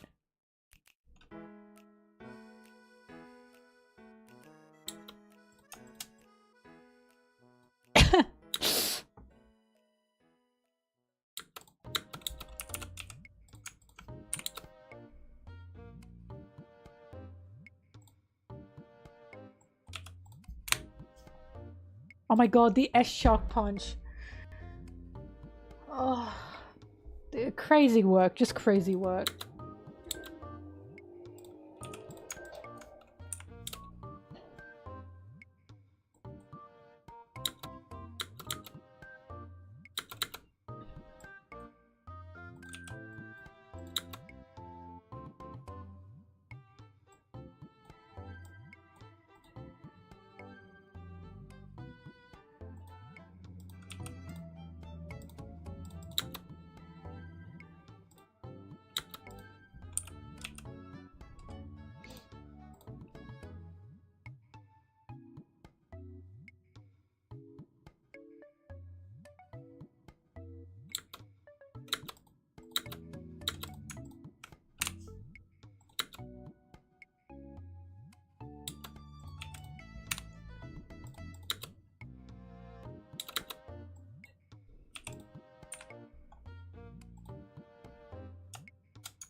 I'll simply never forget Kaku and Zoro about to, like, fight again. And Sanji went, no. Sanji said, nah, don't have time. God, that was so funny.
Oh, the music. Princess play this time.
My take on One Piece's queer rep changed? No. Not at all. The queer rep video was quite literally about how it's mixed. It's quite literally about how it is not perfect, but there is still queer rep that is good in there. Like, Bonchan himself, or themselves, is a very mixed character, and yet they're still beloved by, many. By both the queers and the non-queers.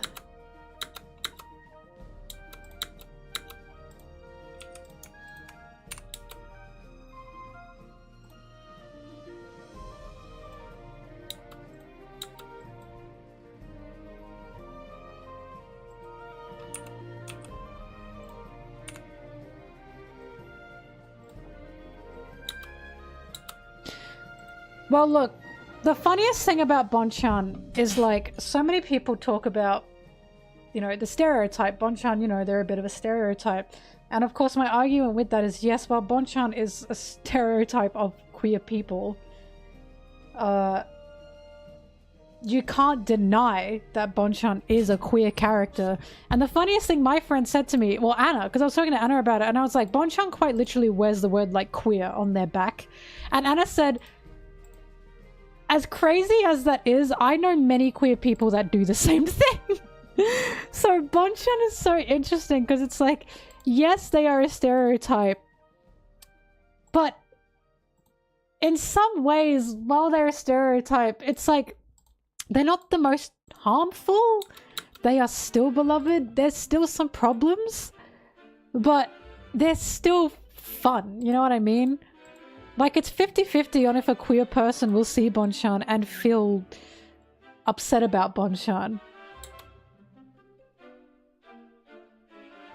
The reason Bonchan can be good is because you know that meme where it's like normal gay person versus like annoying gay person?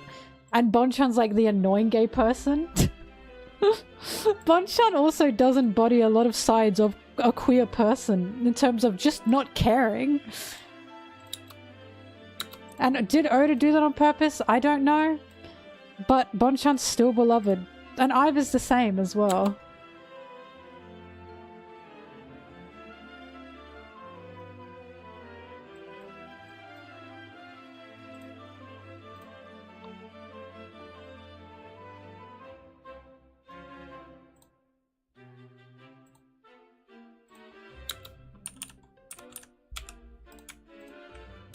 The Okamas have bad sides to them, don't get me wrong, but the thing where they go wrong with the Okamas is, there's a huge translation problem.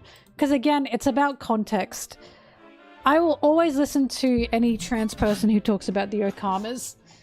Forever and always, I always will. But the Okamas are meant to be first and foremost drag queens. And I know people roll your eyes when you tell them that, but it is true.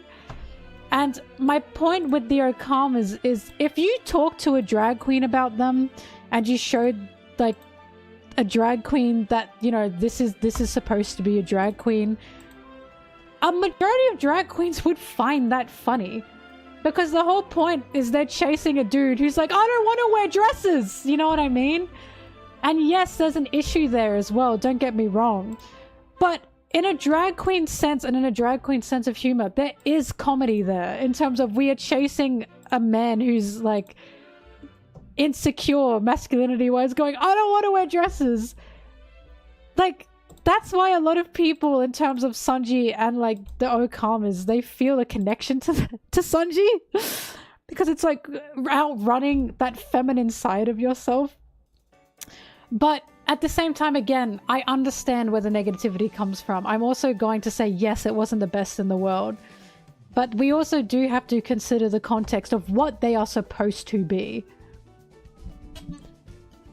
Yes, I know forcing Sanji doesn't give them a great look. I understand that. But what I'm saying is the joke is, this is like a toxic masculine male being forced into a dress.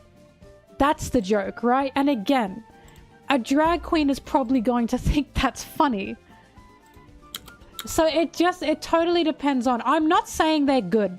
I'm not saying Oda was right in writing that. I also do think that, Oda does regret parts of that as well. It's aged very poorly, very poorly. My point is, there's a context there as well to be thought about. In terms of what the Okama are meant to be. When Oda was writing Okama, the Okamas, I don't think he was writing Okamas with the mind of trans women. Or with the idea of them being trans women. Right? So it's like, it comes off very poorly. And I think Oda now knows that. It just... I don't know, I'm not in Oda's head. But I think it's also unfair to consider, like, what they are supposed to be. A drag queen! And it's outdated, right? It is outdated. But no, I'm not defending Oda for that. I'm just saying we have to see every sides of it.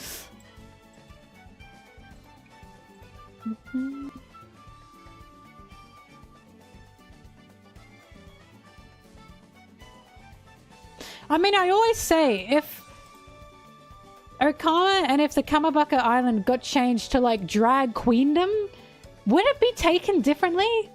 I do feel like there's also some lost in translations going on there, because drag queens in Japan are a big thing. They're a huge culture over in Japan. So, like, I feel it's taken very differently. But again, I am not a queer person that lives in Japan. So I'm not completely entirely sure how queer people take it in Japan. But it comes off very poorly in, like, an English-speaking area in terms of how it doesn't translate over well.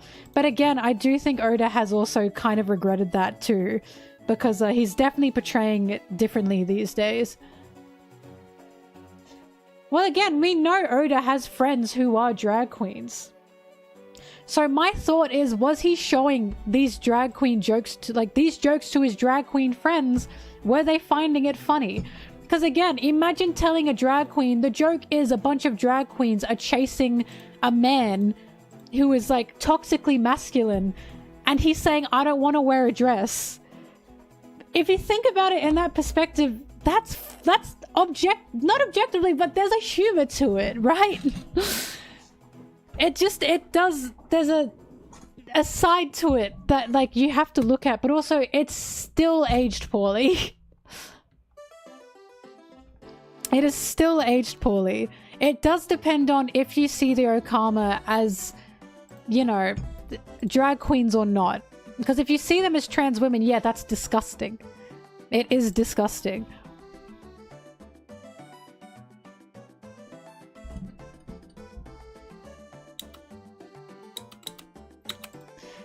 And yet, no, there is a tastefulness, there's a tastelessness there. And Oda's humor has changed. Don't get me wrong. It's just that I think it's totally unfair to say, well, these are trans women. And it's like, but they're not meant to be. You know what I mean? It's just, at the same time, we can see how this is harmful to the trans women community. We can see that. But we also do have to consider this can be something that it was lost in translation. It's not supposed to be that. But we can still say, yes, it is harmful. You know what I mean? I think you can't just attack it without thinking, well, that isn't the purpose of it. But it's all about the consideration for, A, what it's meant to be, B, who it hurts. It's both, right? It's both.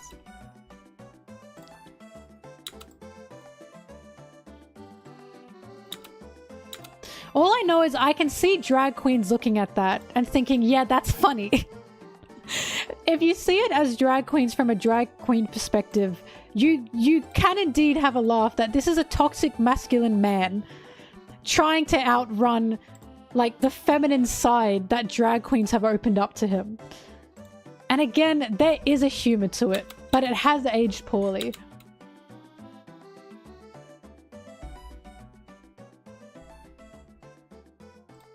Because again, thinking about it, oh no, a cishet man is being forced in a dress. Oh, you know what I mean? Like, come on. Come on, you know? Like, that's why Sanji overreacting is ridiculous. There is a humor to it. Has it aged well? No. But I can see why there's a humor to it.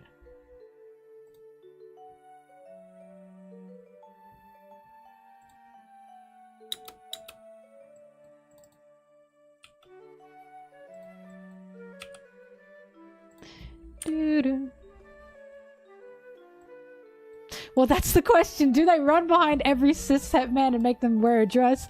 Apparently not. Apparently it's just Sanji. That's...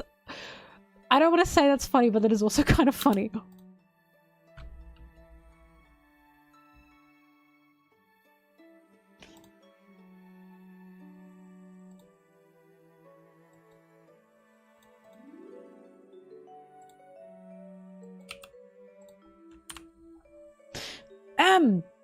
The audio is done. This video has hit 1 hour 21 minutes.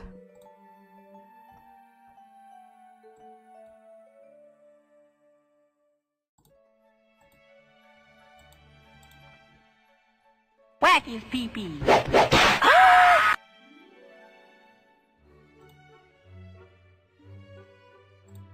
Whack his pee-pee.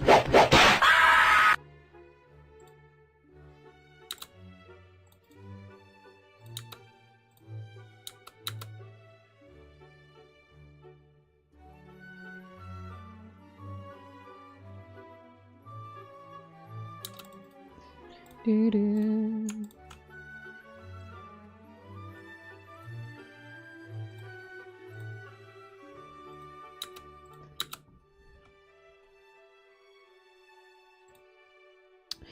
Do-do-do-do-do-do.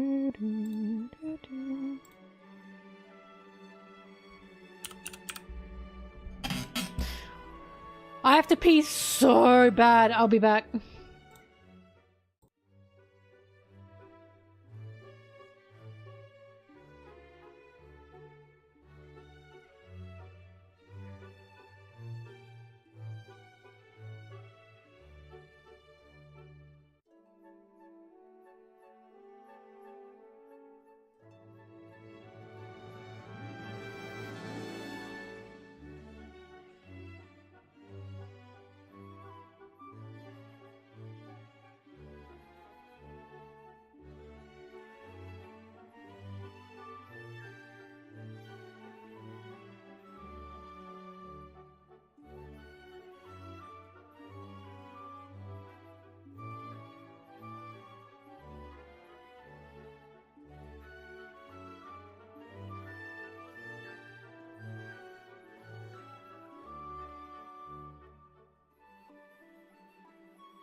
Hey guys, check this out. Check this out. Pretty good.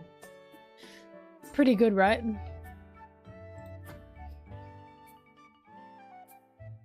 Pretty good.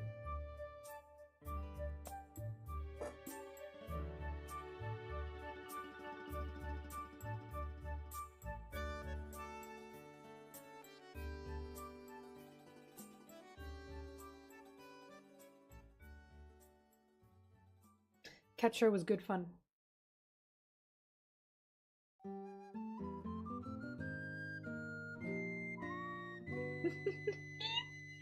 Hello. Hello. Hey, excuse me. Are you biting me? Are you biting me? Are you biting me? Excuse me. You are being so rude. You are being so rude. You are being so rude. You are so rude. You are so rude. You are so rude. Mwah. Mwah. You are so rude. You are so rude. Unbelievable how rude you are. Yeah.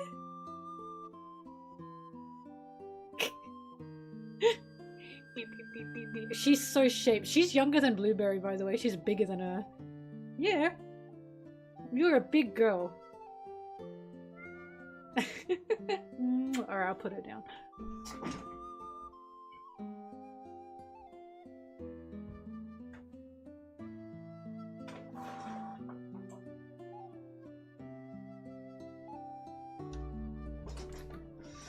Right, I'm hungry. Oh, she doesn't want to be there. Alright, she wants out.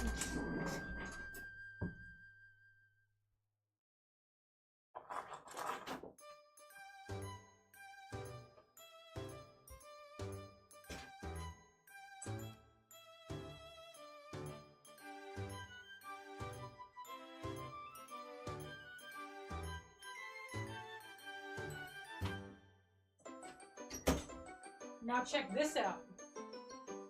Oh yeah. Oh yeah, the original.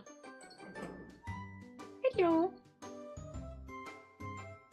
The original. The OG cat.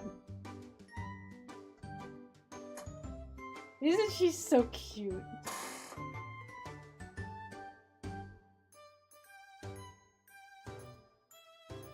Oh, she's so EP. You are so eepy sleepy. Yeah!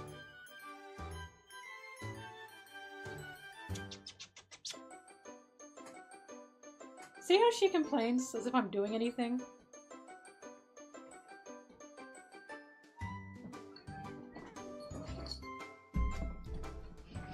Let's put you here, huh? Meow!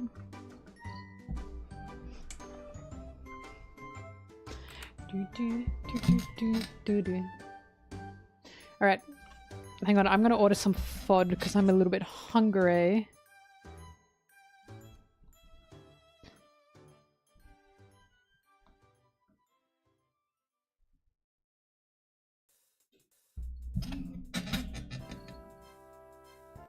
Blueberry has no idea where she's been placed. She's quite confused. You're on my lap now, huh? Are you not happy?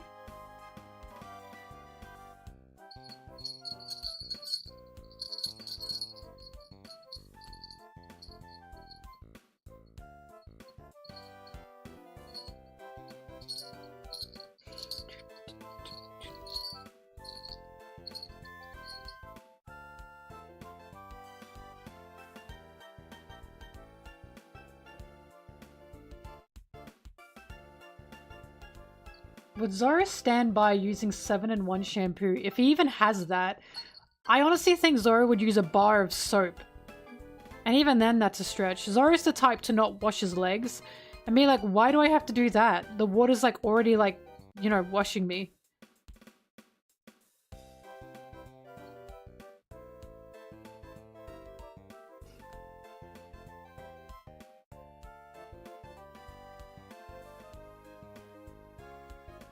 I mean only a bar of soap. And even that's a reach, honestly. A guy who only showers once a week, it's tough to say they'll even use a bar of soap. Yeah, water's enough, right? It'll rain, and Zoro will be like, it like rained a week ago. I'm fine.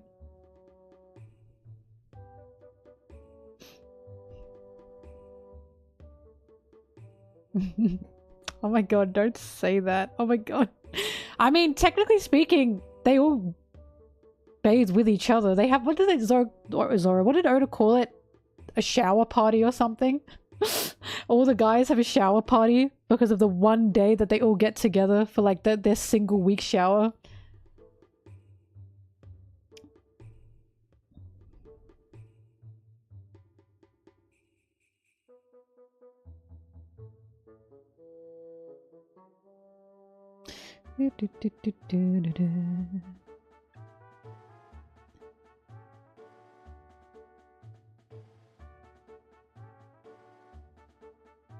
Sanji would clean him. Sanji would throw things at him. Wash your ass!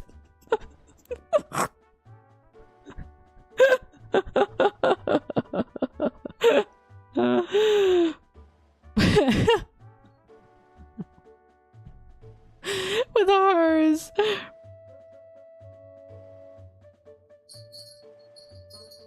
Right, he showers daily. Sorry, showers. He trains daily. And it's just unreal. He probably sweats the most. And he doesn't shower. It's so gross. And he definitely does not do his laundry on a regular basis.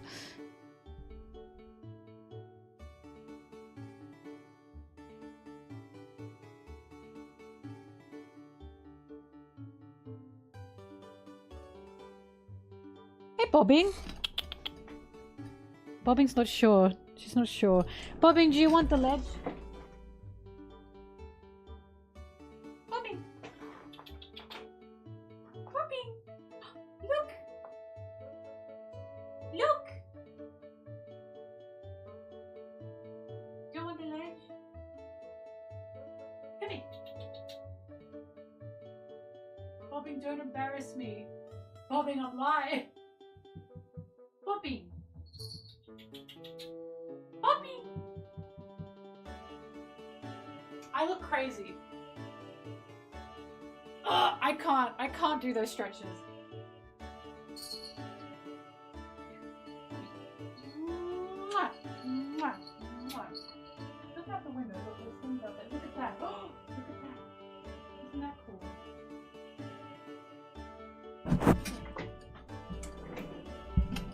Oh my god, I hate her. I hate her. I give her all these things and she hates it.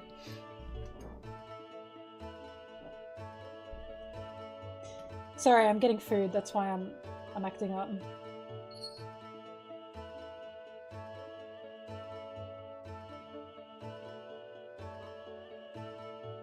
Do you guys know what Red Rooster is? Do you have that?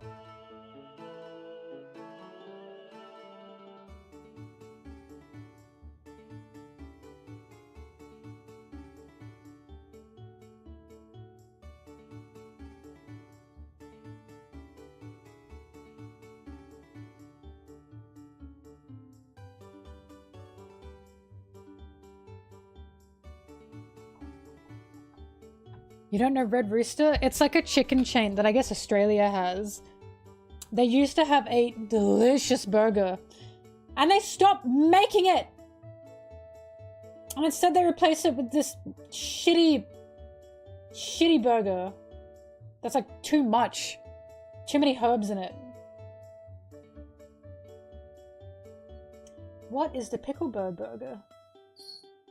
Hang on, the logo for Red Rooster is actually really cute. I will not lie.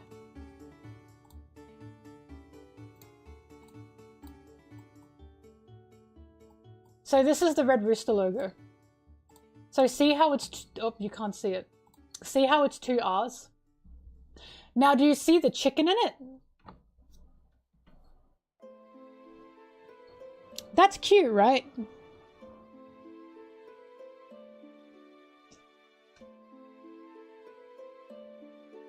Whoever designed that were off. They were off their shit that day.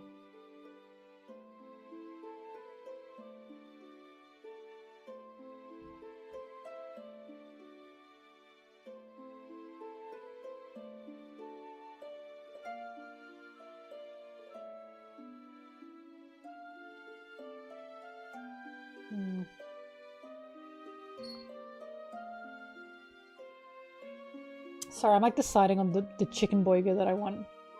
You can't see the chicken? That's an eye. That's an eye. That's a beak. Hang on, Boo wants out.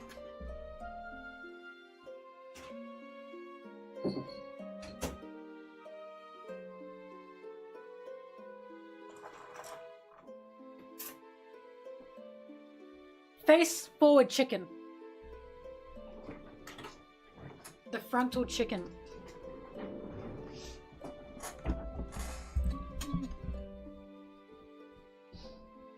Design peak.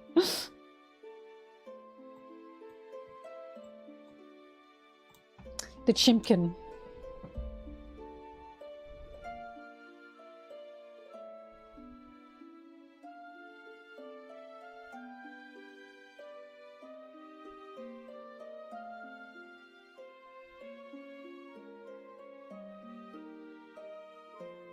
You know what? I am going to try the other one.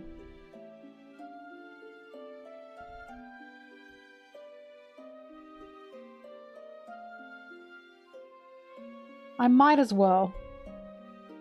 And if I don't like it, by God, can I complain about it?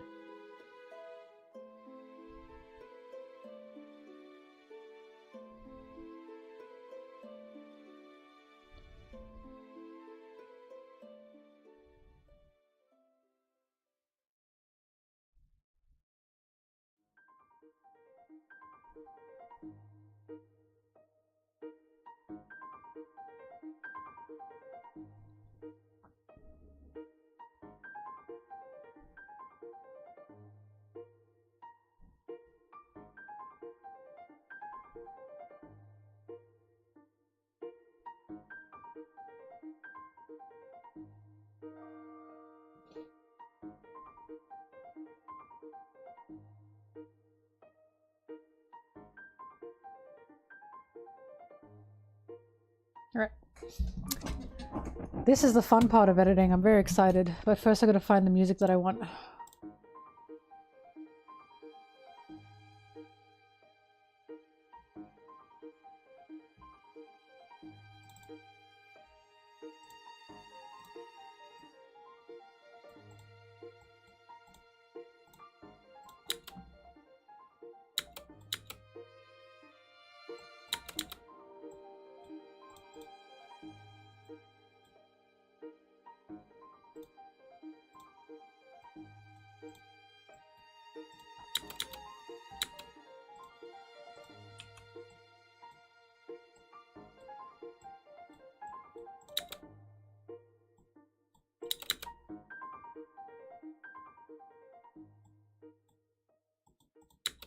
Yeah, we do know Law's favorite food. Fuck, what was it? But we know it. It is onigiri. Oh, I was gonna say onigiri.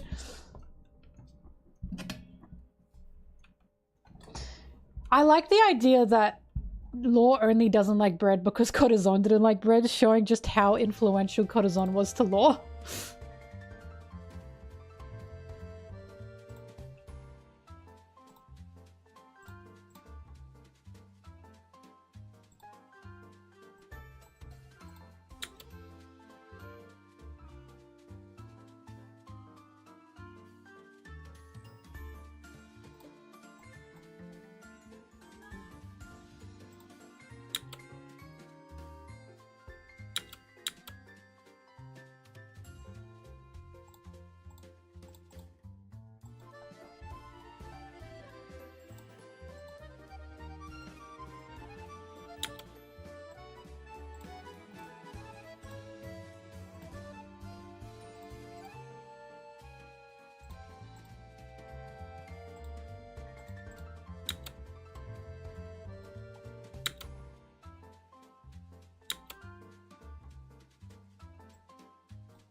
Hmm.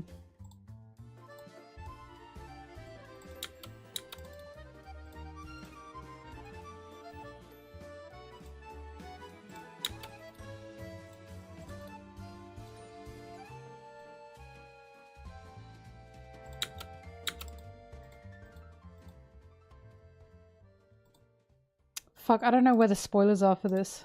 I don't remember what we talked about fully. I'm just gonna put this in here for now.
I can hear Blueberry.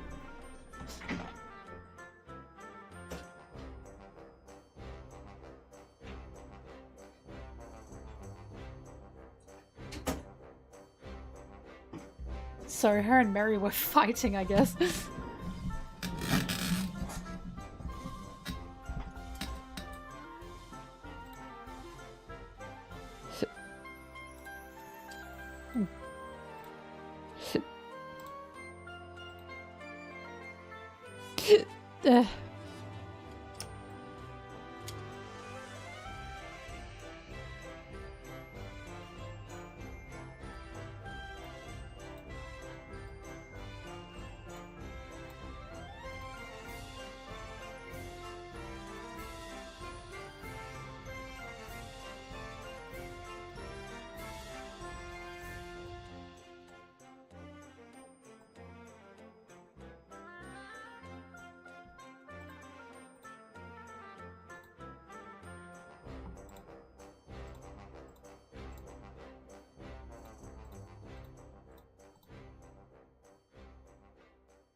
God.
Can we move on from whatever the hell you guys are talking about in the chat? Please? I've been trying to see if you guys would just naturally shift. Stop. Everything you say pops up on the screen. Enough. Move on. Talk about something else. This is not the place for it. I was hoping that you guys would go somewhere else. It did not happen. Take it to DMs. Get out of here.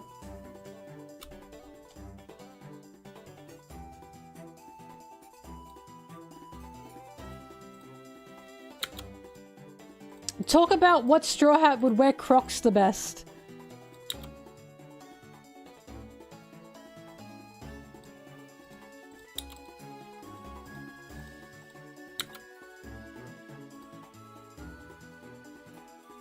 Talk about what type of dog the Straw Hats would be. Anything.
Hang on, I'll answer that question, but my food's here. Give me a second.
Alright. So my answer to what would Sanji do if Zoro used his name for the first time? I think Sanji would just think he's bullying him. So Zoro would be like, okay, I'm gonna say it. Sanji. And Zoro would be like, I'm gonna say it Sanji. And Zoro would be like, Sanji would be like, what the fuck? Are you making fun of me? He can't win, is the answer to that.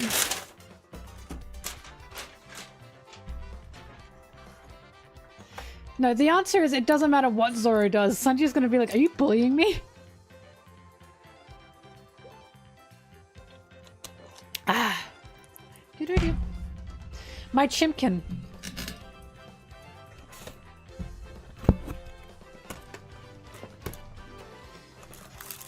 My chips have spilt everywhere. This is so sad.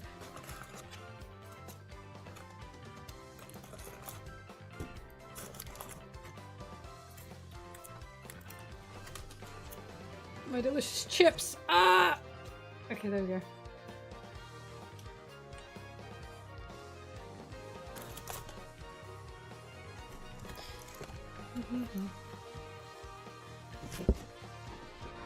Hang on, I gotta get a spoon.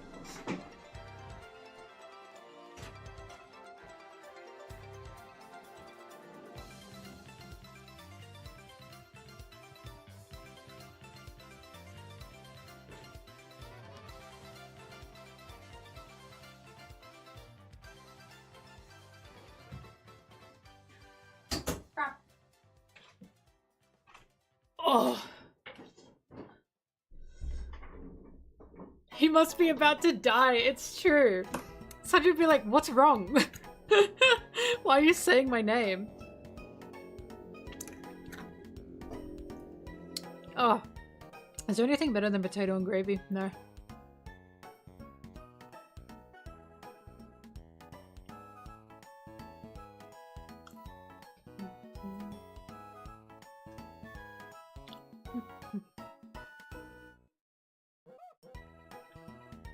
I'm feeling pretty good. 4 hours into editing, and I still feel fresh.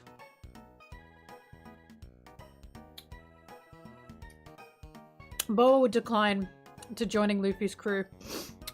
Boa likes Luffy, but she still puts her island and her girls above Luffy. We know this because she's still protecting her island.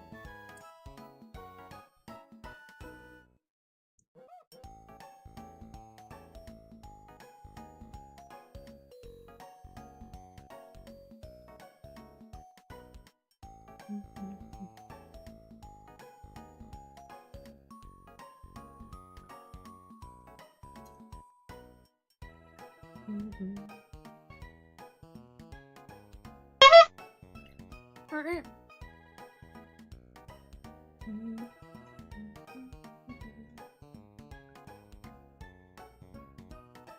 Do you guys prefer crunchy chips or soft chips?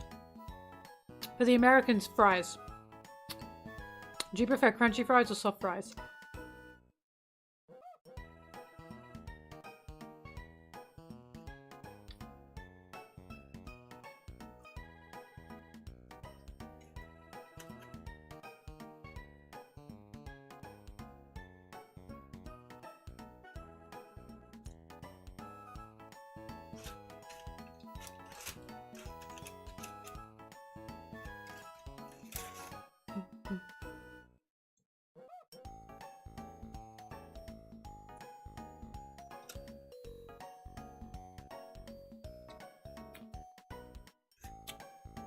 I keep going between soft and hard for fries or chips.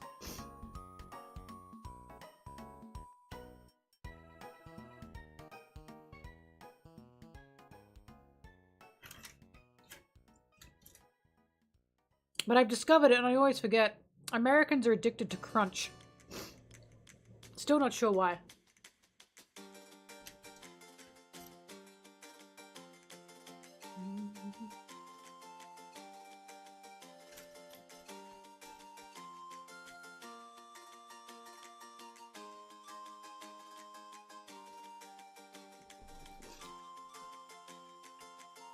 Yeah, you eat chips. Howdy do, boys. With your sandwiches.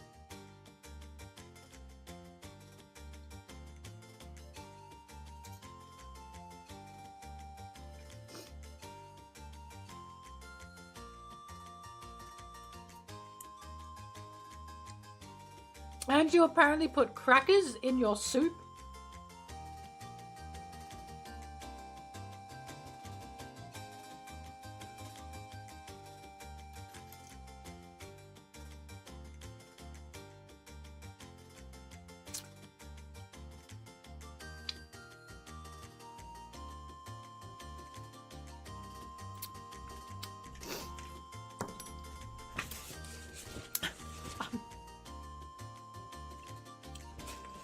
I am not putting chips in my sandwich.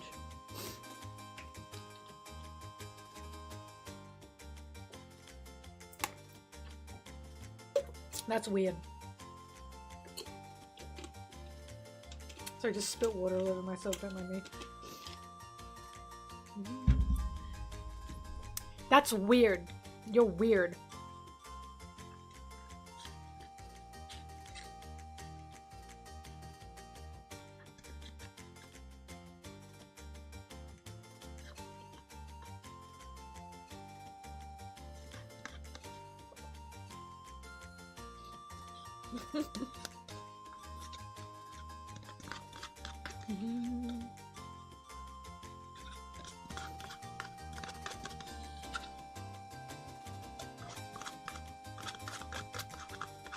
Say like the Mario Party announcer. You're weird.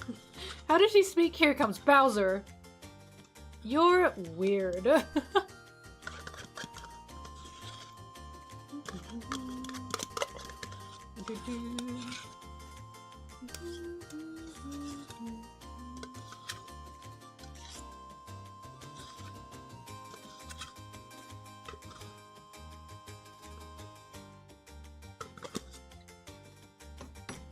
Oh, God, yeah.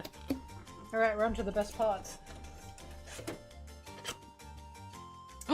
I got a drumstick. Now, they coated this in sauce. They destroyed it in sauce. My God. Good gosh.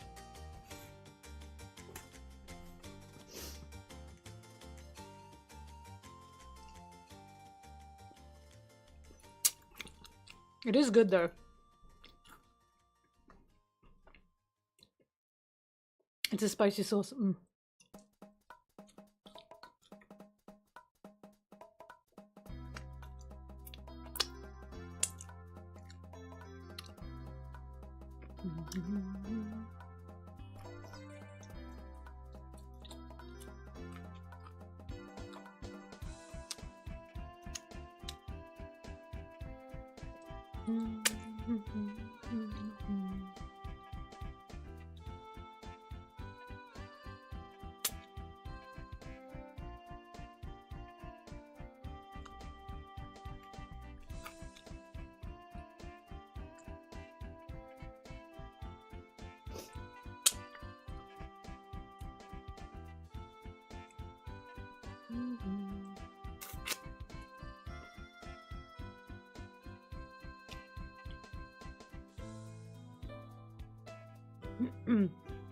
Ah.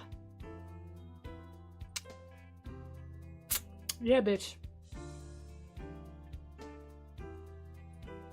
Nothing better than the drumstick. Now. Sorry.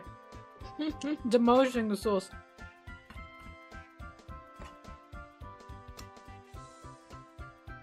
Now, agree or disagree? Do you think fast food places should have a limit on how much you can order?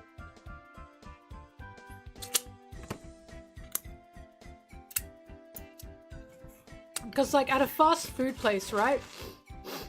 There's people who will order, like, 10 KFC, like, buckets, right? That should not be allowed.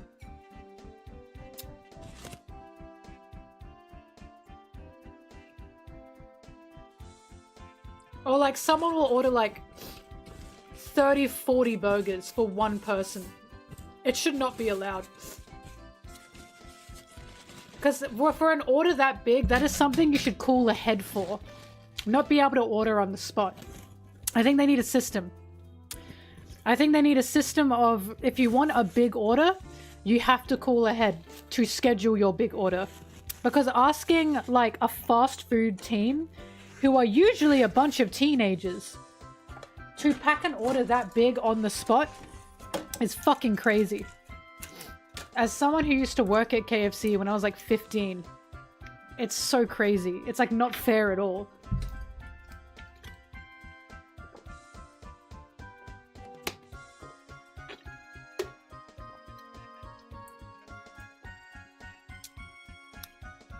My work history is mostly just... Yeah, at 15 I worked at KFC.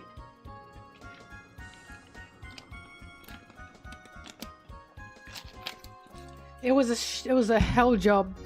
An absolute shit job. I honestly think working at KFC is what like freaked me out to work again. Because it was so terrible. My boiler.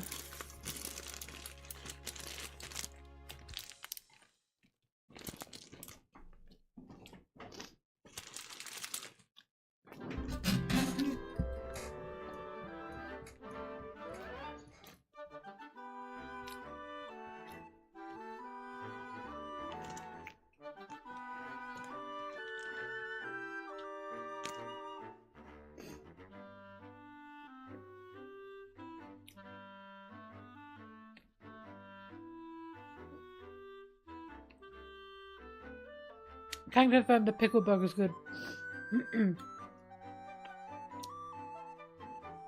But yeah, there'll be like one person that walks in and they're gonna order for like a house party. And again, they order like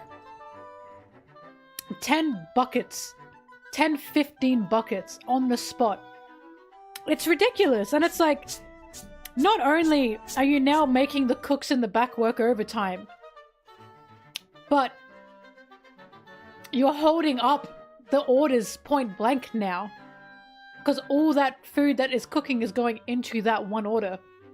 And it should not be allowed. You shouldn't be allowed to do that in a single order, just on the spot.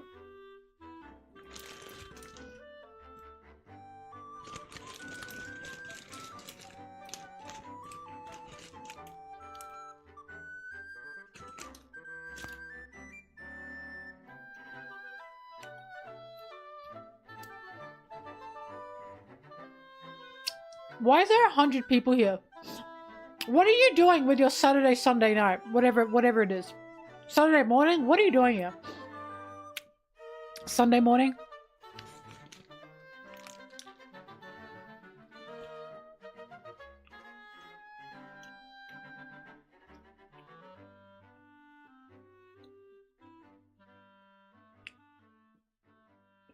I'm unemployed, I'm not doing shit. You're watching a pink-haired girl eat a burger. Think about that. Think about your life.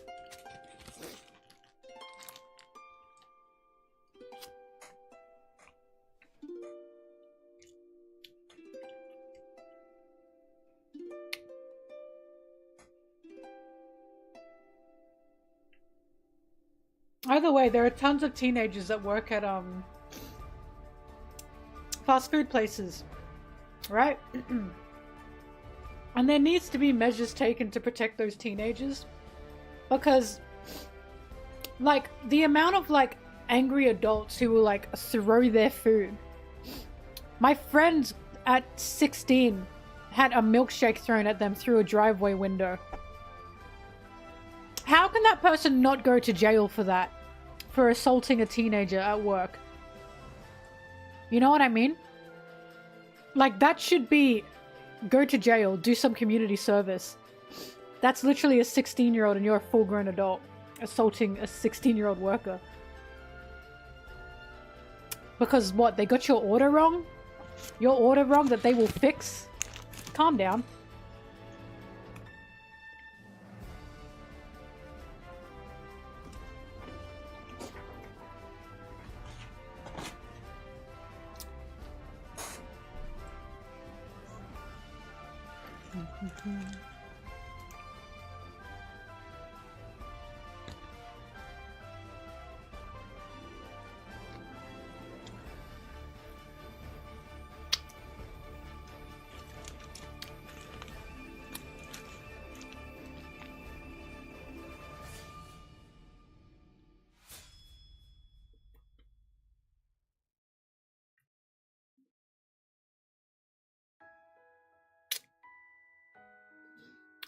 The uncomfortable you get. Oh my god.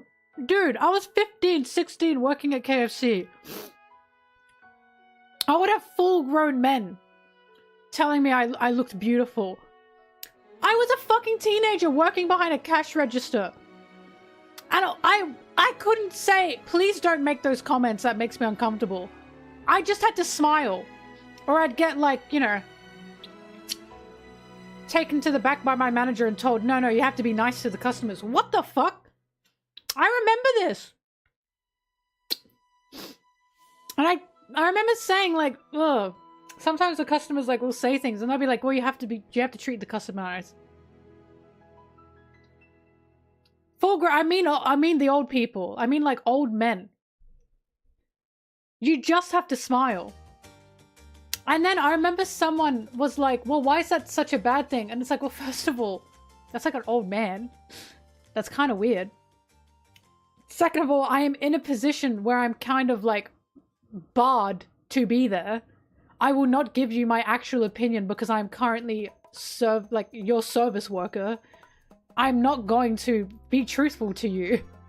I can't say, ew, don't do that. You know? Yeah, I can't respond back. It's fucked. It's totally fucked. And it's like, oh my god. No wonder I've got like, I had like job problems after that in terms of like being really anxious to work. Don't work at a fast food place as your first place to work. Just don't do it. That's the front lines. I'm serious.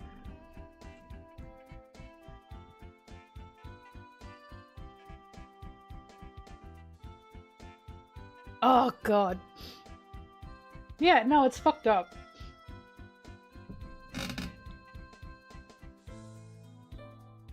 Why is that bad? I'll also never forget like helping someone out, like a customer out at work. Again, an old guy, and he was like, "So you're not just a pretty face." I was 15! I remember that so well, and I was like, ha ha.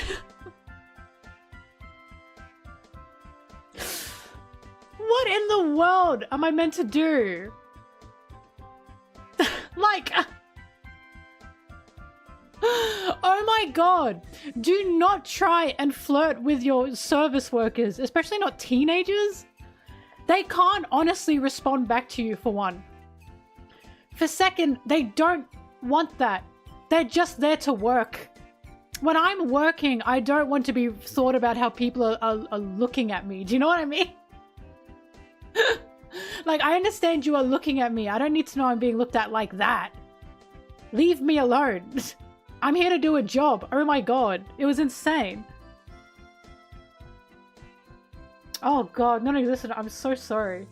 Unfortunately, it's Kona. It sucks. It sucks. I was in a really shitty position because my manager at the time was friends with the higher-ups. So the people that you're meant to complain to about your manager, they were friends with those people. So what was I supposed to do? I remember talking to my other friends who work there, and we were all like, what the fuck are we meant to do? We can't even complain about this manager. Because the manager was arse.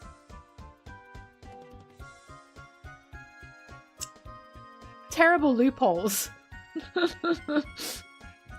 Just terrible.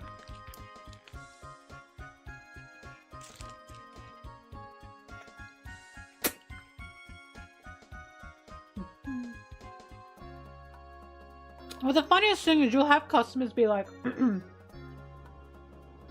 never coming back here again. I'm a teenager who works at KFC. Do you think I give a shit if you're not going to come back here again? Do you think I own KFC? I get paid whether or not you come through that door. I don't give a shit. You know what I mean? Like, where is this self-entitlement coming from? I'm not coming back here. Okay. We'll leave. I don't give a shit. I am not Mr. KFC.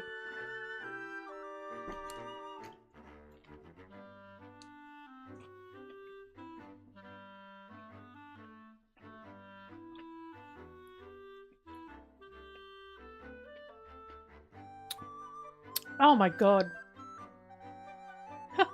Sorry, the stories that I'm reading. My burger's falling apart. Oh my god.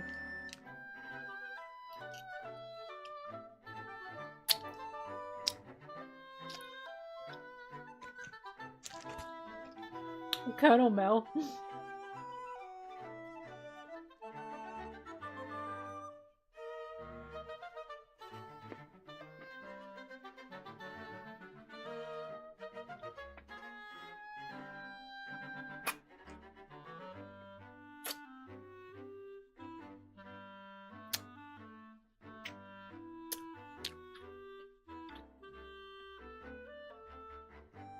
Yeah, a lot of service jobs. Dude, the amount of women that get like stalked in service jobs.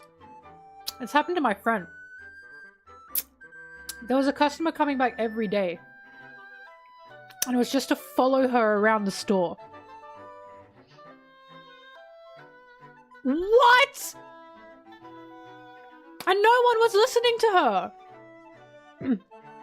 Every day just to follow her around the store. The only people that were standing up for her and trying to help her were her other, like, workers on her same level, right? The managers and all that, they were like, well, we can't really do anything unless he, like, does something. Oh! I'm sorry. The workers should be put above the customers. I don't give a shit. But capitalism, I guess.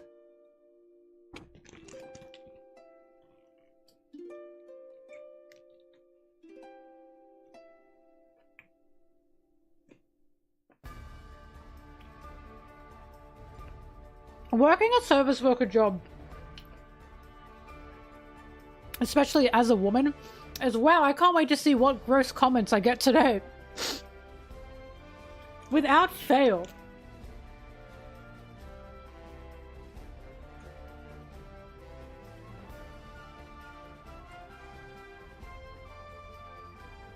But yeah, my work history, not good.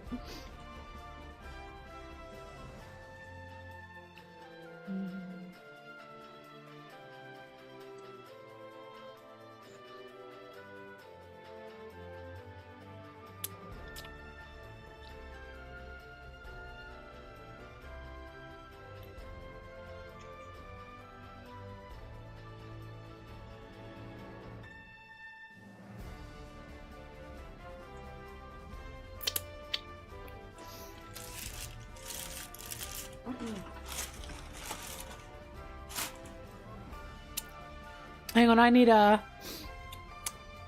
napkin.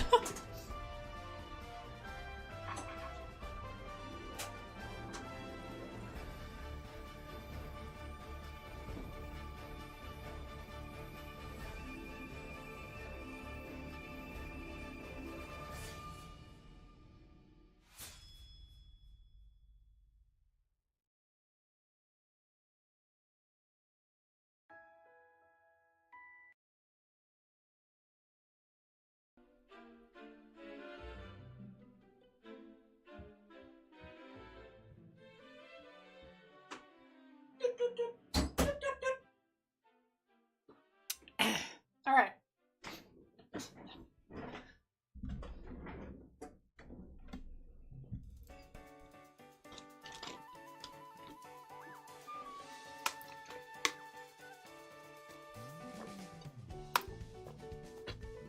The rule of thumb when you're working a service worker job, don't tell anyone anything personal that's the truth.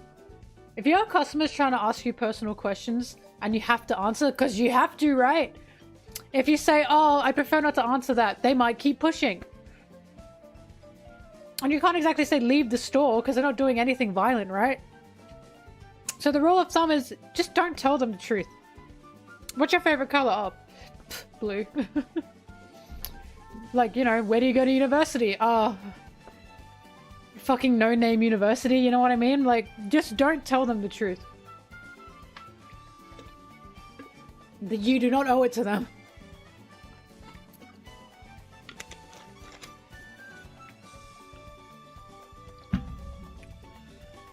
Red, I don't doubt that. This is why, when it comes to, like, the baratier, right? Not to bring this back to Sanji, but Oda was a customer service worker once upon a time, and we know this. So this is why when I read the baratier and I see Sanji and I see him beating up customers, I'm like, this is, he's seen some shit. Sanji is the customer service worker's dream. The dream. Being able to beat customers up because they're pissing you off, especially in like stupid ways. The way he replied, "What's a fly doing in my soup?" Oh, I think the backstroke, sir. Like, oh my god, I wish. I wish.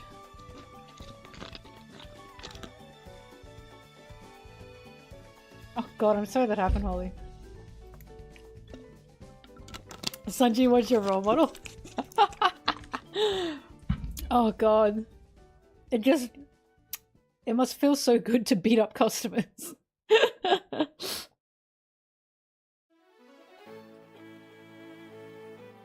I mean, it's, you know, it's good to know that apparently we are not the only people this has happened to, but at the same time, why is it still a thing? Why can't customers go to jail? You know? Why doesn't the worker have the right to say, can you leave the store? You know what I mean? Or leave the store. The fact the worker does not have, like, the right to say that, or they get in trouble a lot of the time. Unreal to me. Totally unreal to me.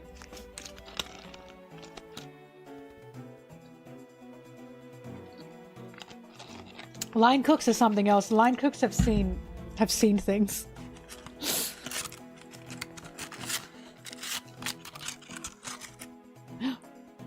Pineapple fritter. Ah! Oh my god, my mouth always waters when I eat this.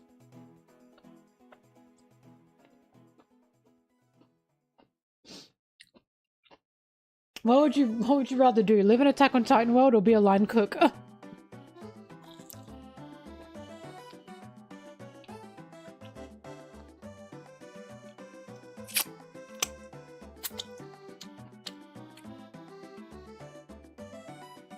This is delicious.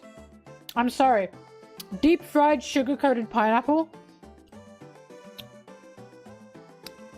This is what life's about.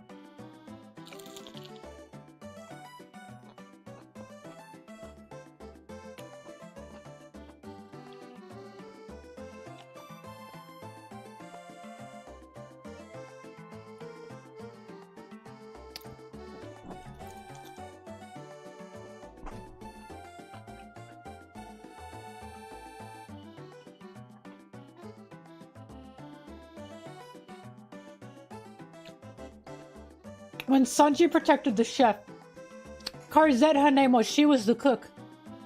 When he protected her and then ate the food off the ground. I get Cosette. I get her. Cause she like had a crush on him afterwards.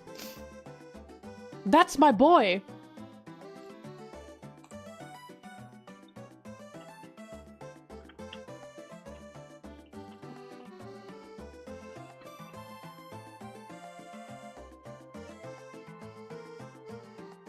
Breed cheese for the first time? Where have you been? Under a rock?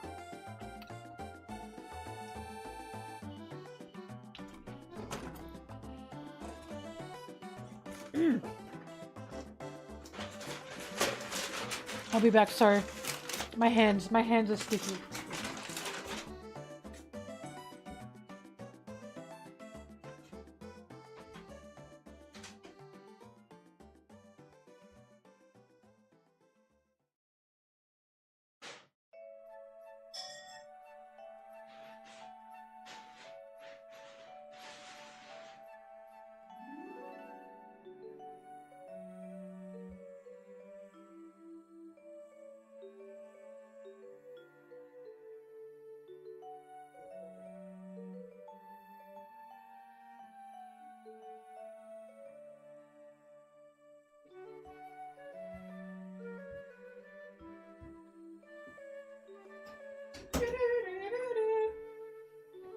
Right.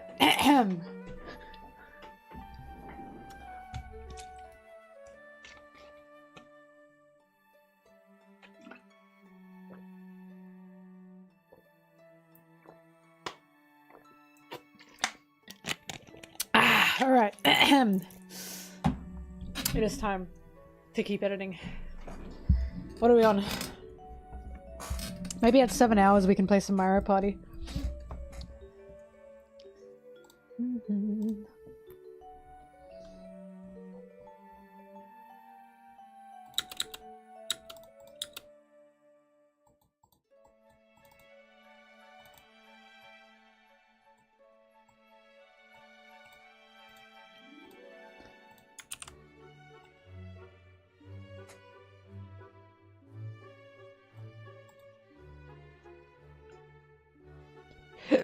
Oh god.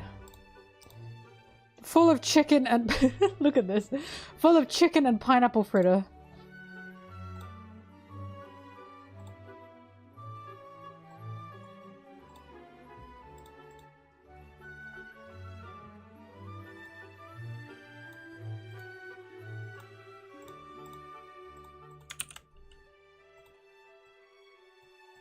I've said it before, I've said it, I'll say it again, and I hate that how much this pisses me off.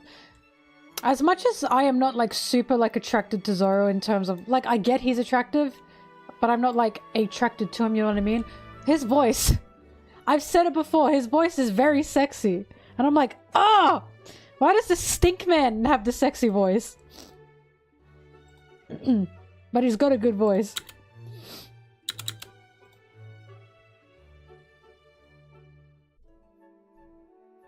Pineapple fritter? Oh my god, you guys don't know what a pineapple fritter is. Oh, you're welcome. Go find and eat a pineapple fritter, they're so good.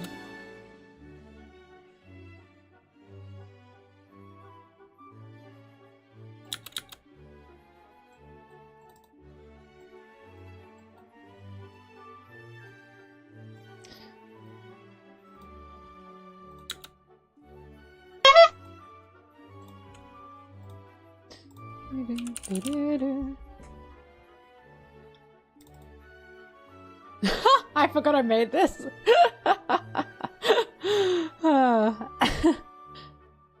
Pretty good.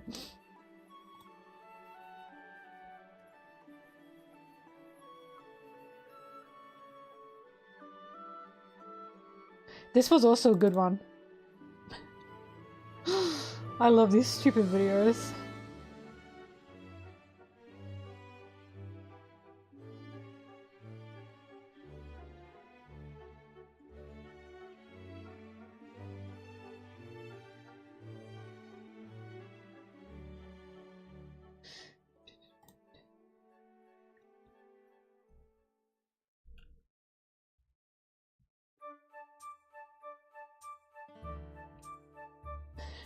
These, what do you mean free time? That was made for my video.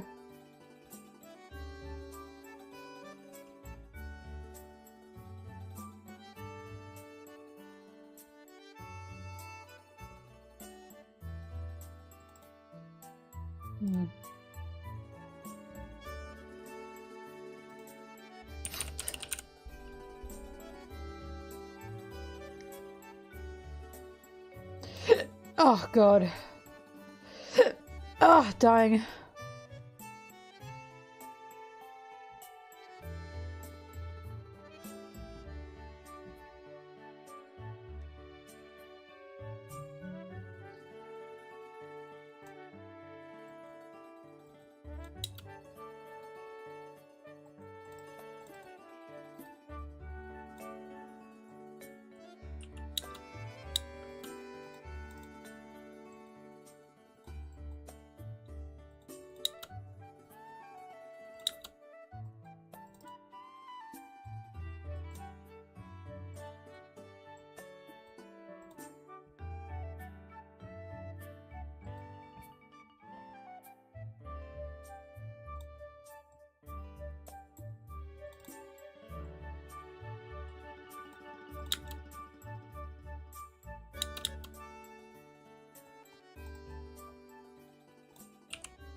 My fuzzy wuzzy hair. Ugh.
Visual editing is just so much better. Media editing is so much better than audio editing.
The Batman voice.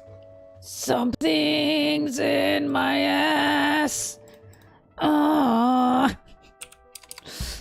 That's been in my head for a little bit.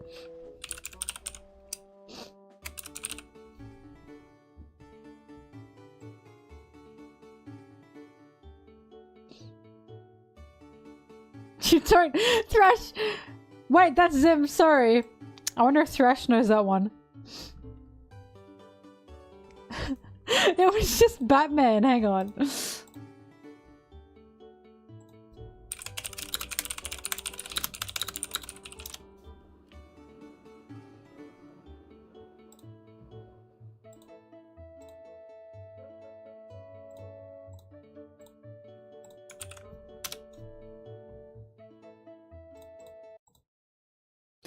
Sorry, Firefox needs 1,000,000 billion years to figure the link out. As always. Sorry, this would be faster to...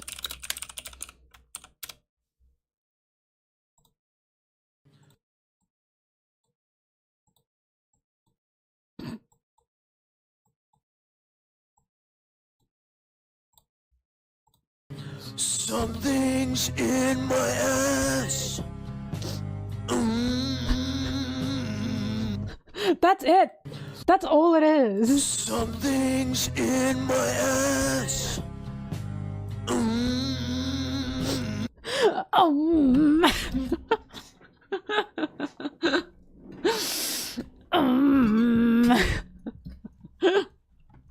It's beautiful. Here, you can even have the link if you'd like.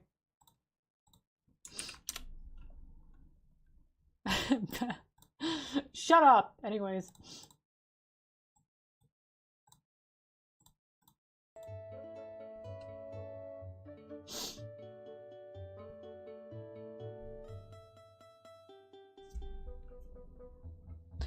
Something's in my ass.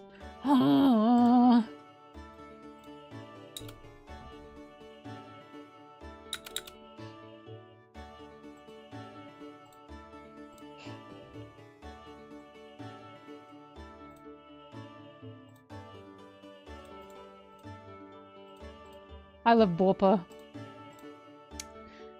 Funny creature.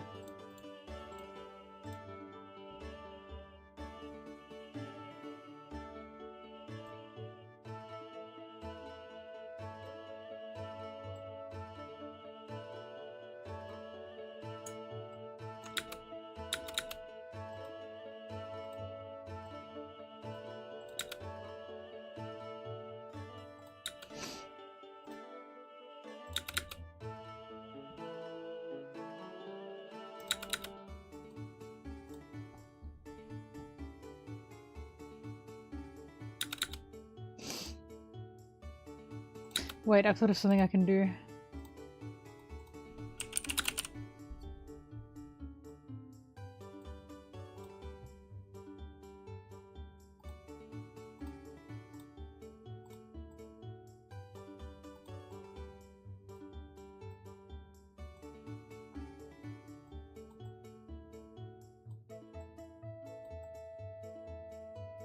How do his eyes even work? Like... How is this supposed to work?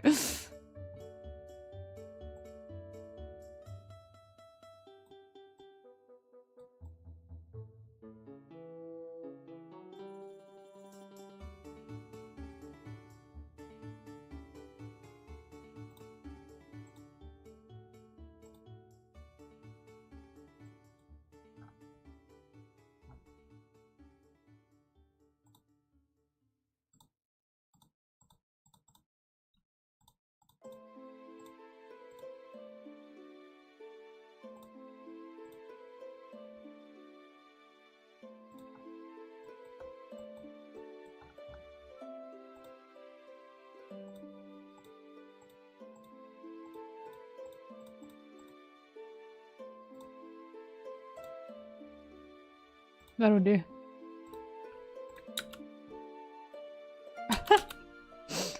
That looks so stupid, but it'll do. It does the job.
Sorry, I'm looking for a photo to use.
Oh god.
No.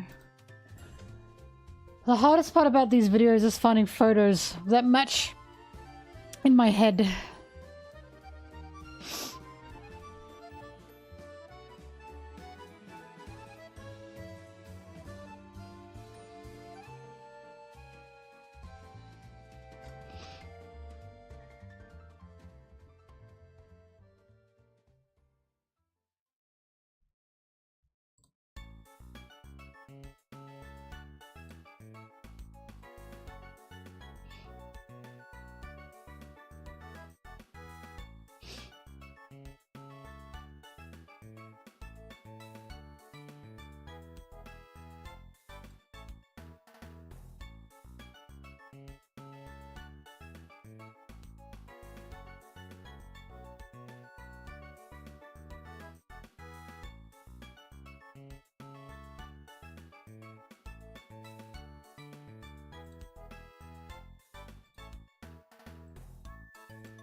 This one might work. Stupid, but it might work.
So...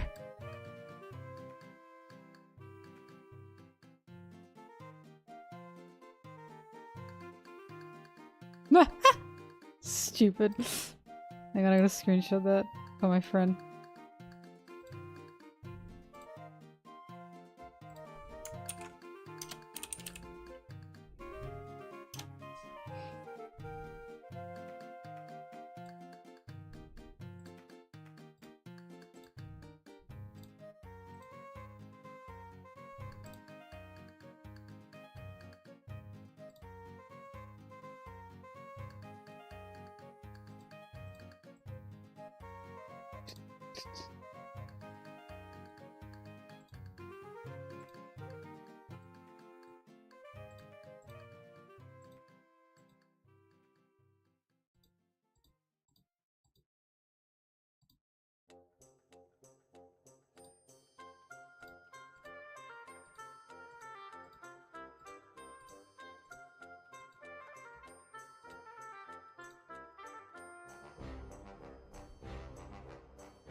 Thank you. I appreciate it.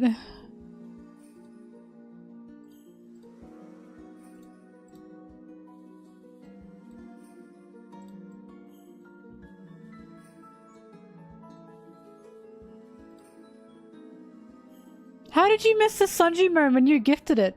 What?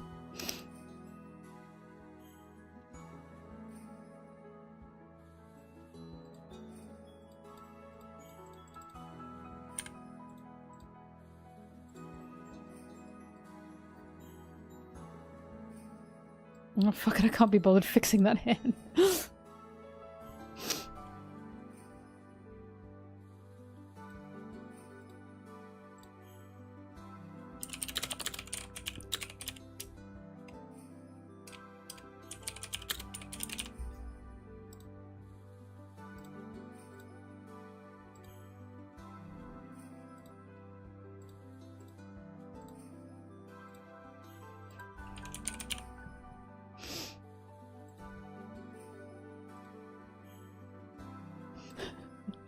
Sorry, Thrash! Stop! Damn, that's crazy. Crazy good!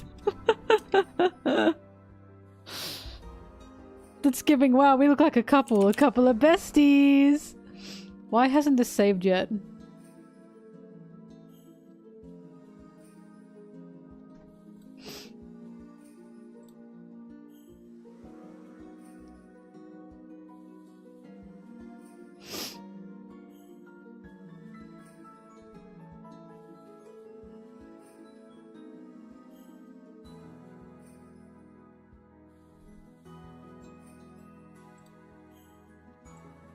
What is happening? Why aren't you saving?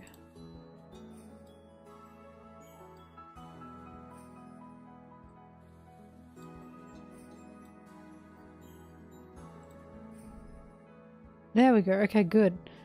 Scared it in me.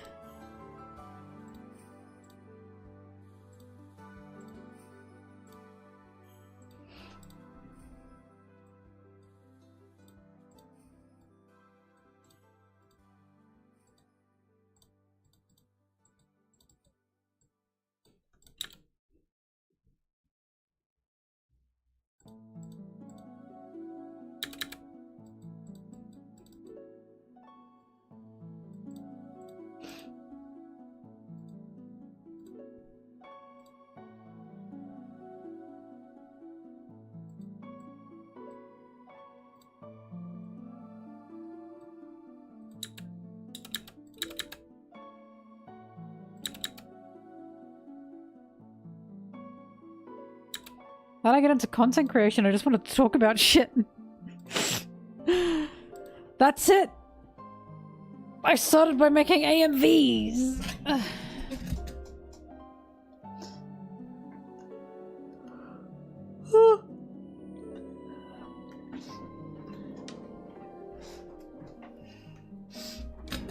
Oh, and also, I don't think I'd survive at a regular 9-to-5 job. I had one for a year and a half and it was killing me. I don't think I'm built for that. I guess it depends on the job, but like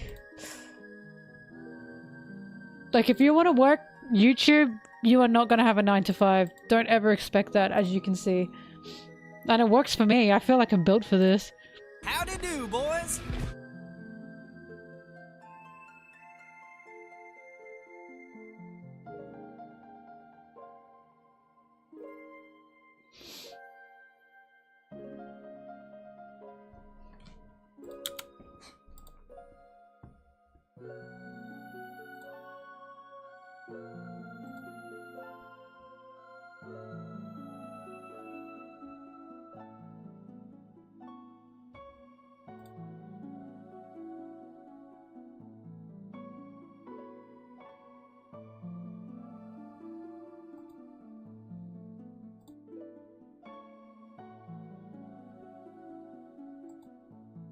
No, it still took me a long time to edit even without Twitch. Always has, always will. If Twitch is not distracting me, it's something else. But sometimes it's not even distraction. Sometimes it's just work. It's just a lot of work.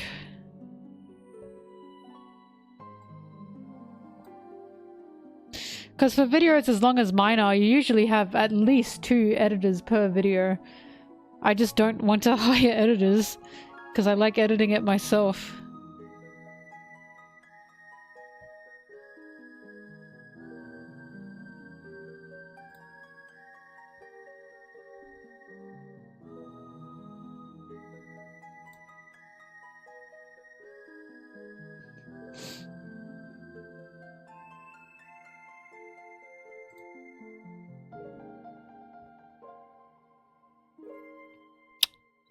Once again, when I'm not doing anything here, it's because I'm looking for photos.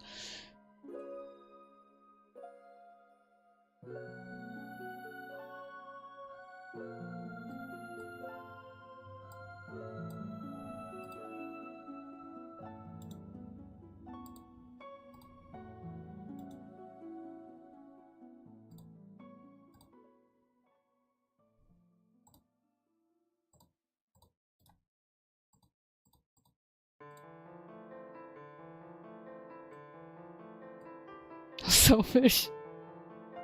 I love editing. I love this part. It makes me very happy. I just hate audio editing. I don't know, maybe I can hire someone to be my audio editor and then I can do the rest myself. But I'm a control freak like that. I like having control of everything.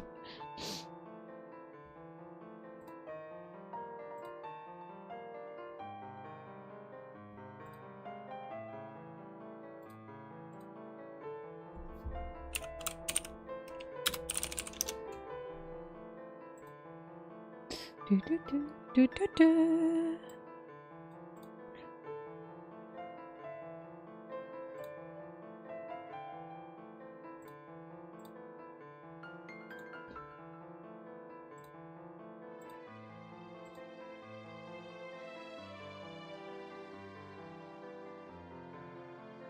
What sucks about audio editing? For me personally, I just don't like it. I have to listen to myself.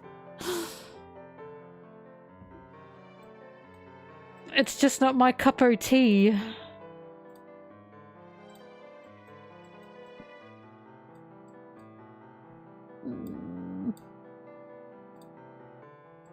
Whack his pee-pee. God.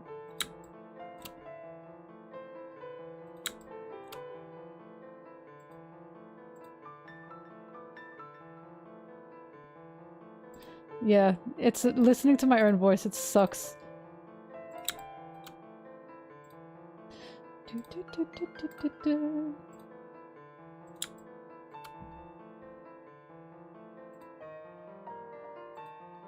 What was that? That was whack his pee-pee.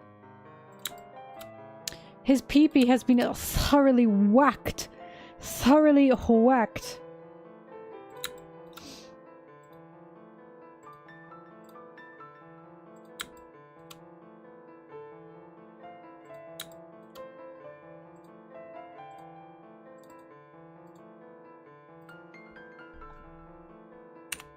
I'm glad you like my voice, but I have to live with it.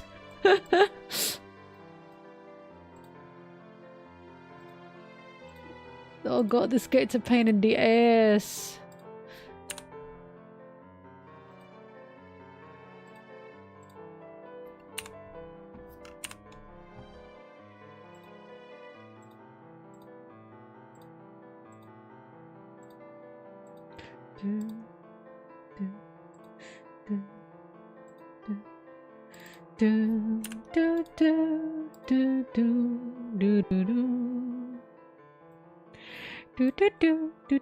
It's not even about my voice sounding different when recorded, although that is a problem. Every time I record, my voice always sounds different, the quality, and it's like, I never know how to keep it stable. It's like witchcraft to me. But it's just having to edit hours of it that's the worst.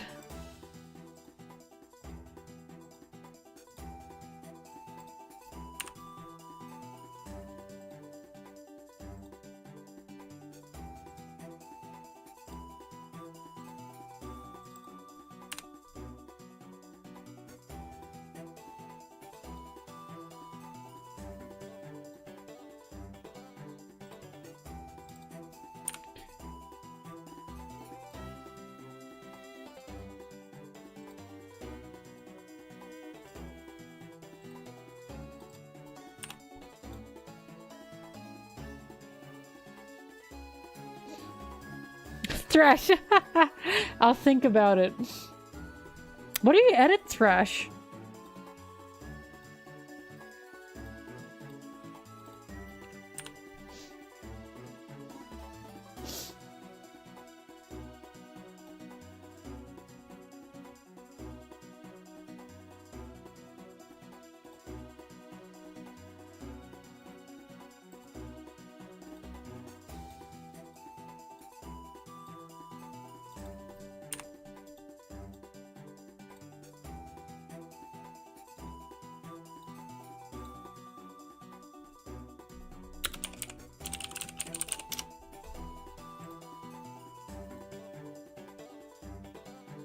You're an audio engineer? Oh shit!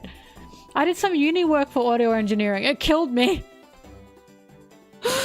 Oh god, it killed me. Yeah, definitely not my place. I respect that greatly because audio engineering made me want to tear my hair out. It's in their bio? You think I remember everything? God damn, cut me some slack.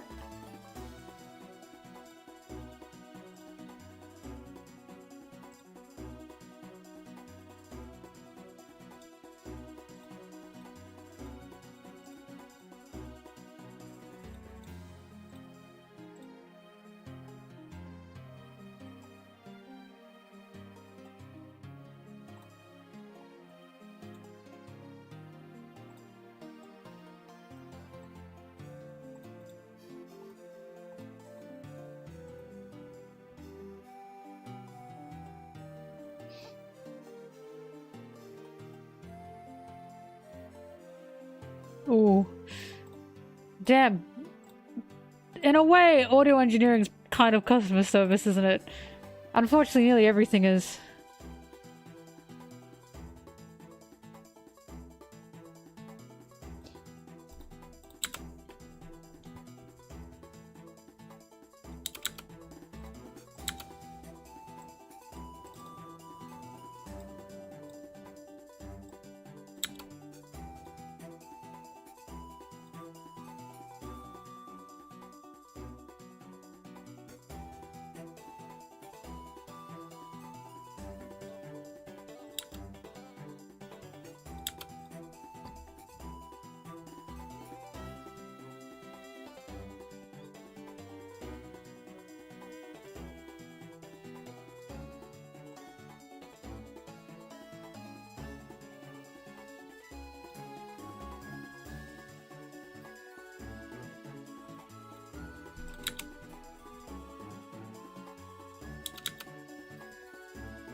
I'm gonna have a thought.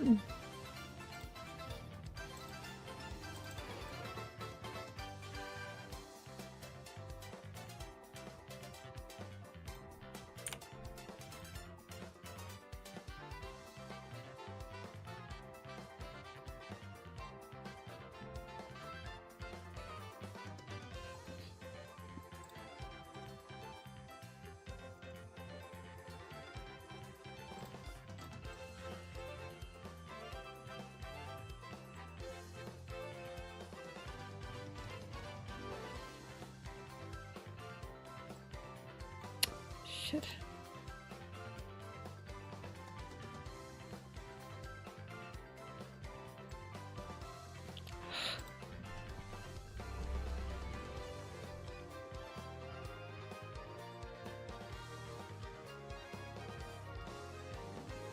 I always forget how to do this part.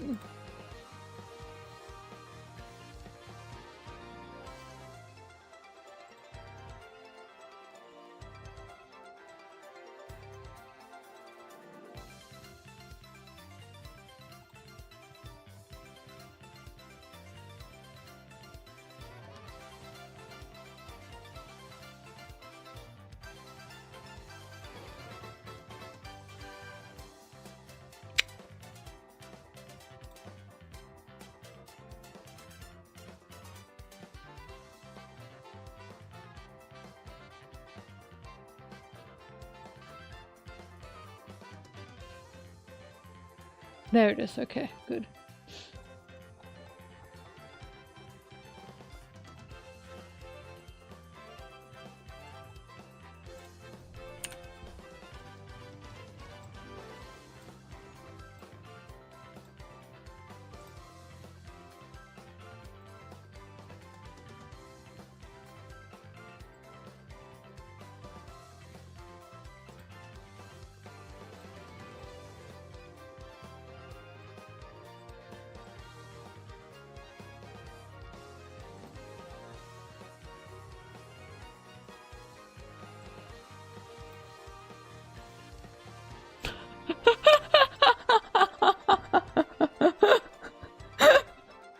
She was not meant to fly around like that.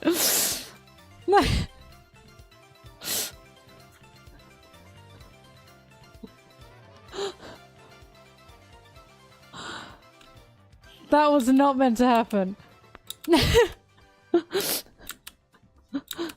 Hang on.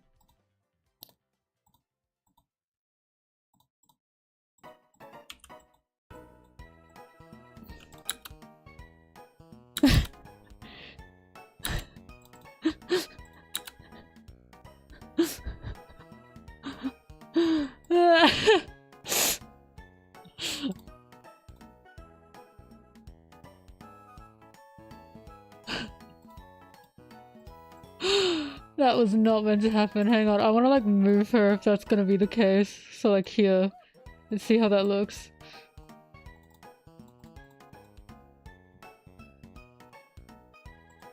What is happening?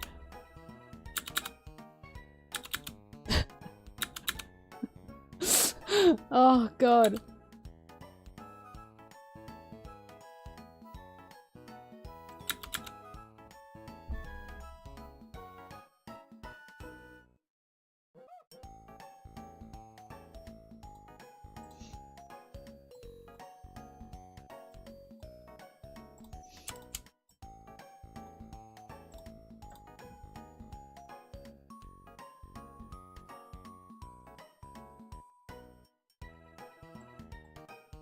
Where is all the text?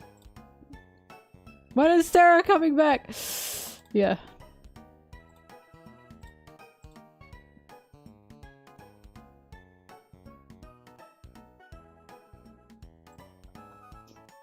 Inky!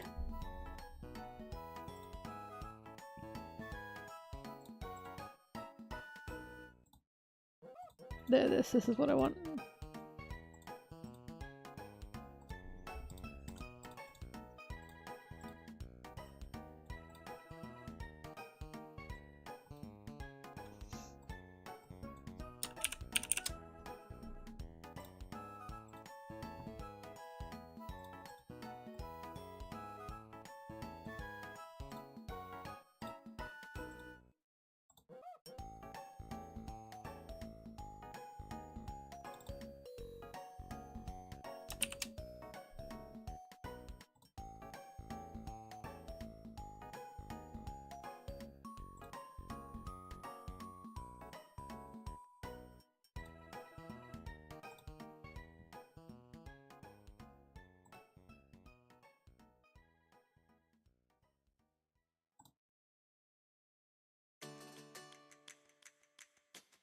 Good.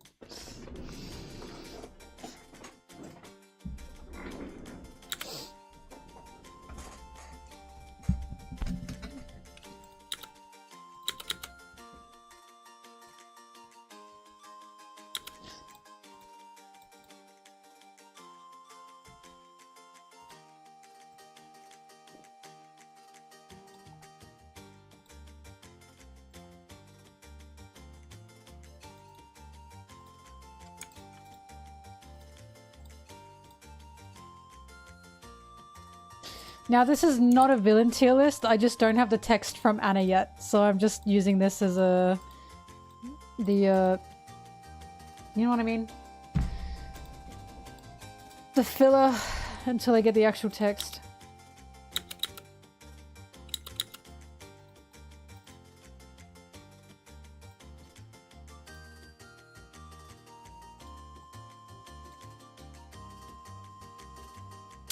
Placeholder. That's a good word. That's exactly the word that I needed. That's a good word. That's a good word that you just told me. Yes.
Hello, little Mel.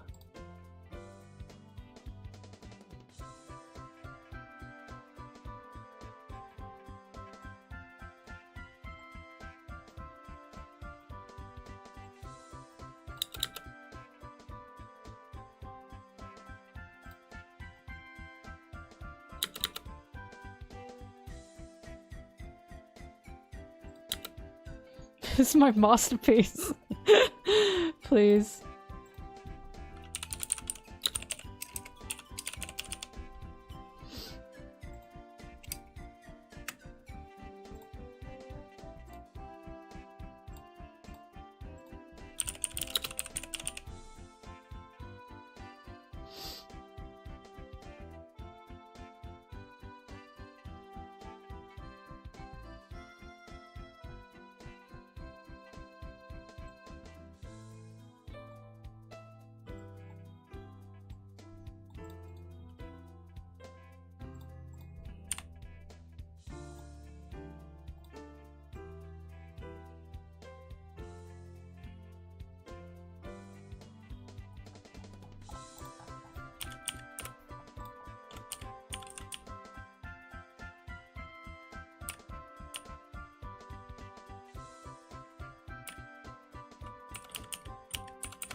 Thank you so much for playing my game. Hi, Anna! Oh my god. Anna, what I sent you, that text, it has to be the exact, like, ratio and everything that I sent you before. Otherwise, I can't, you know, just immediately put it in. No pressure, but you've done it before, so I trust you.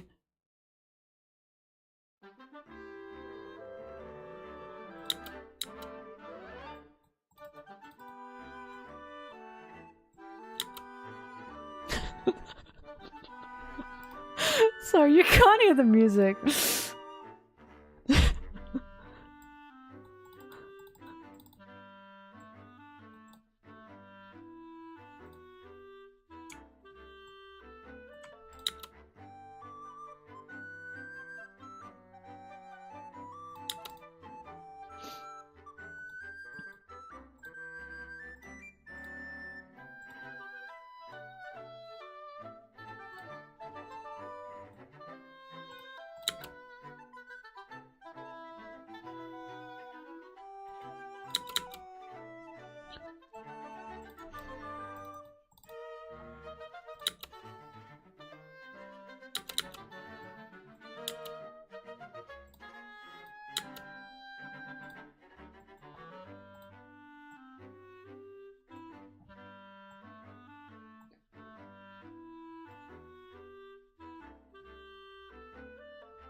I'm glad.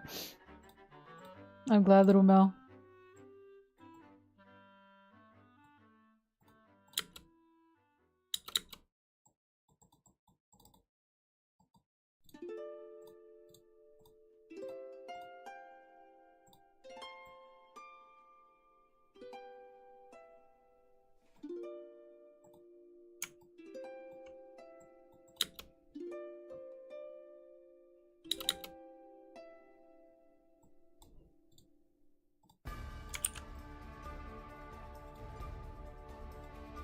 God, this song's so good! Turn that shit up, oh my god.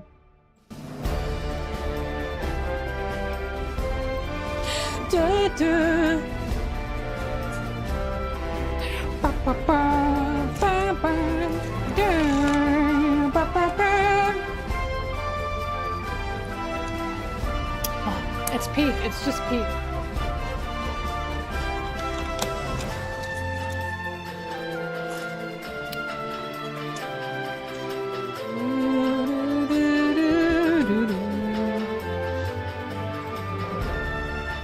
This is the type of music I hear with the Straw Hats and Elbaf.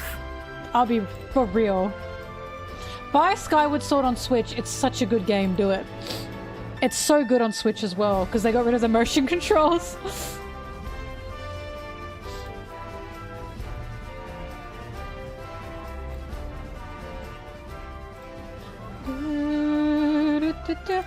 Read the pin. I poke you politely.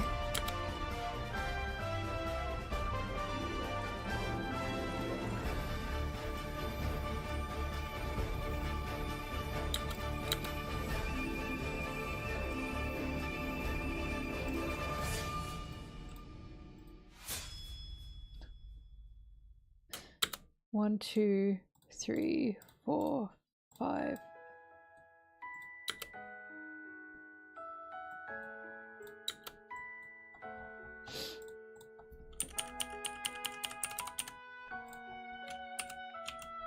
You were teasing Brigley stuff. Okay. I gotcha, I gotcha.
This is just a little guy that dances. Oh my god.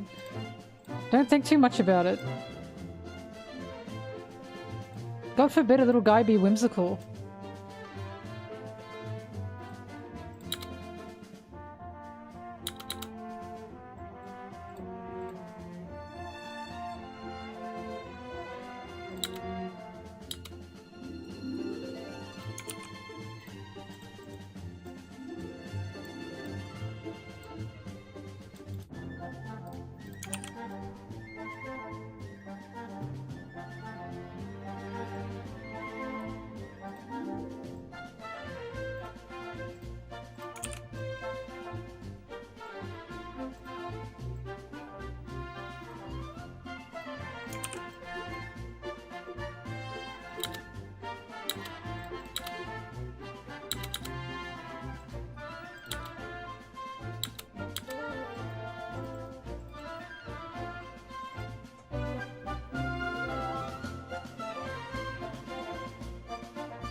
Oh my god. This okay. The context is I've had this song for so long. It's a YouTube audio library song. I've been wanting to use it for so long because it's such a fun, whimsical song. And it feels chaotic. It's like a mariachi, is that how you say it? And I've been wanting to use it for so goddamn long. And I'm like, I probably shouldn't show this, but I need to. Here's the song, get ready. Hang on, wait, let me,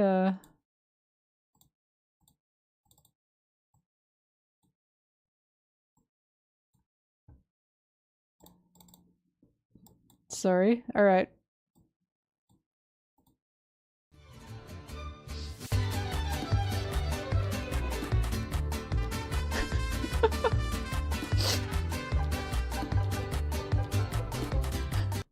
I've been wanting to use it for so long, and I'm so happy I can finally use it. You have no idea. I was like, I have to make another tier list video so I can use this song, and now you know. Oh, I'm so happy. I'm so happy.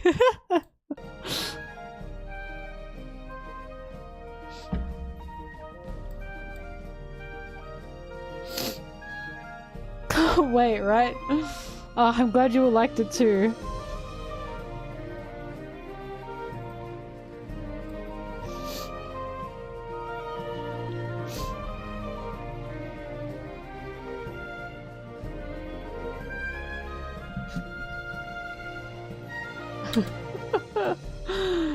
Yeah, it's another last edition, but this time it's mentors. I just don't have the text yet because Anna's working. Well, she's busy. But I will be getting the text from Anna soon. I know I made it line up with the music, that's the point. That's called editing.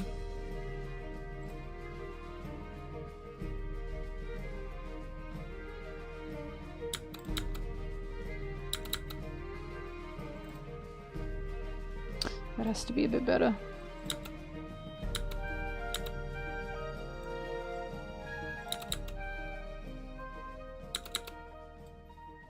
There we go, okay. I love that stupid little thing. Oh god, I fucking love this little skeleton so much.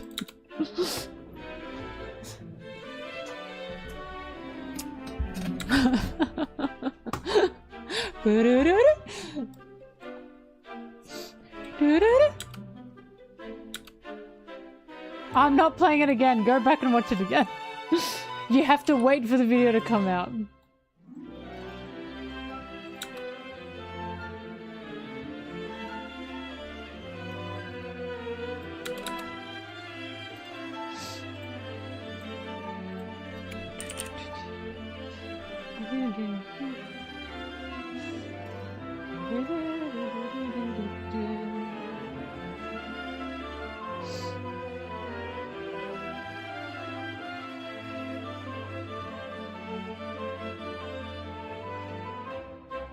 Ba-ba-bum.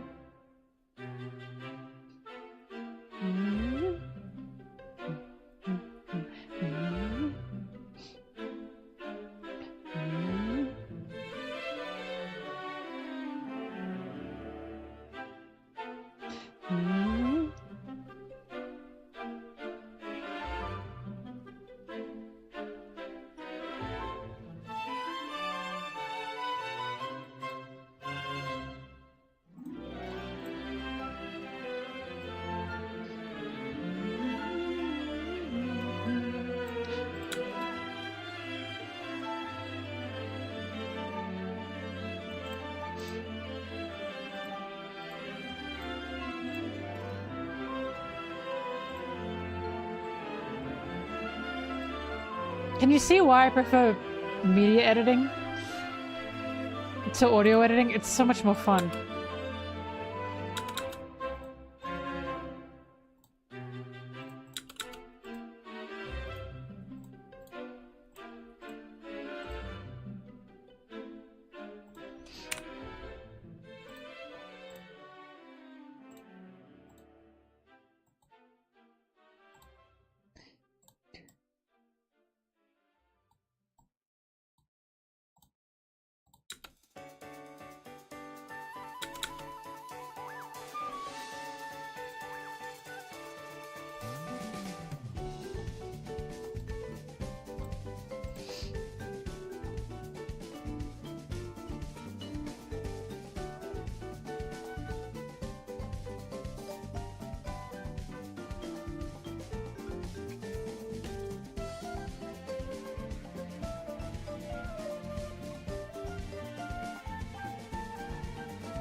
Hi, Brigley.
Sorry, my nose is a bit stuffy.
Sorry, I'm looking for a screenshot that I can use with Sarah.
Oh, my schnoz.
Ouch. Yeah, this is the princess playlist. The princess playlist. Sorry, I'm sitting here because I'm looking for Sarah content. I promise you this is part of the work.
I can't use that one, sorry.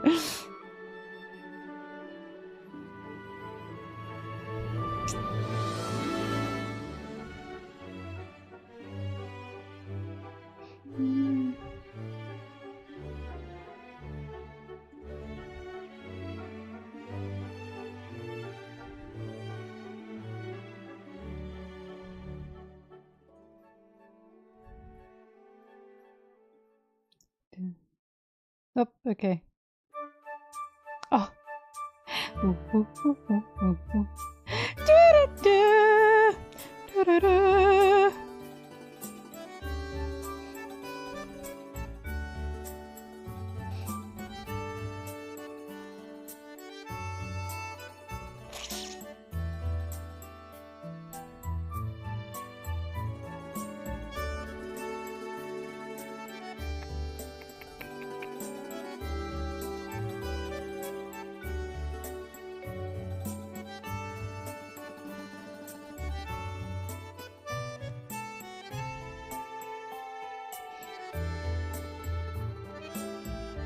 Ouch. I will find something.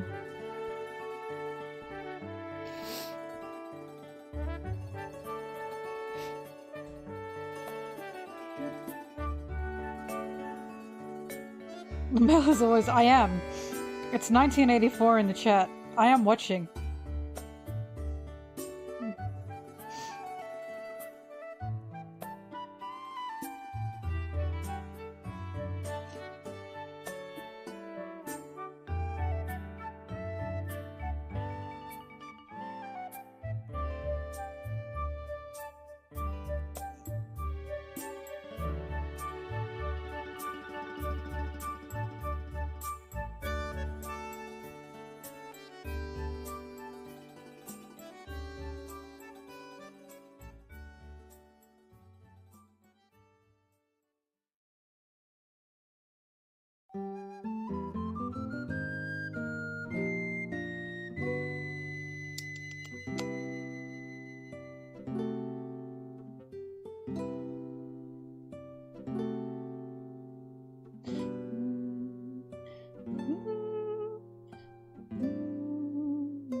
So, we are self-proclaimed harlots, actually. You're correct about that.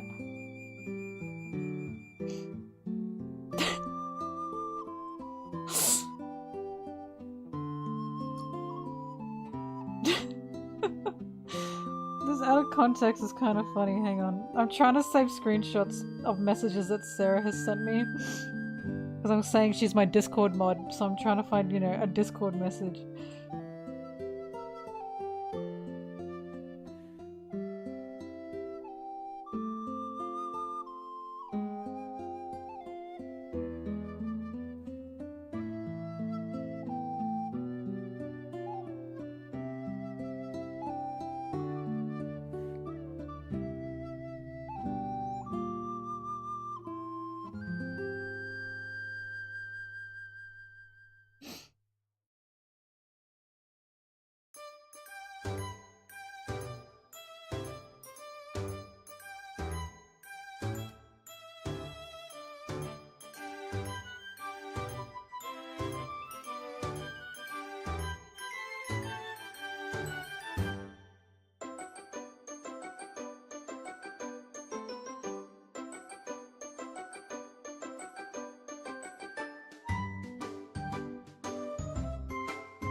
Yay! Thank you, Sarah.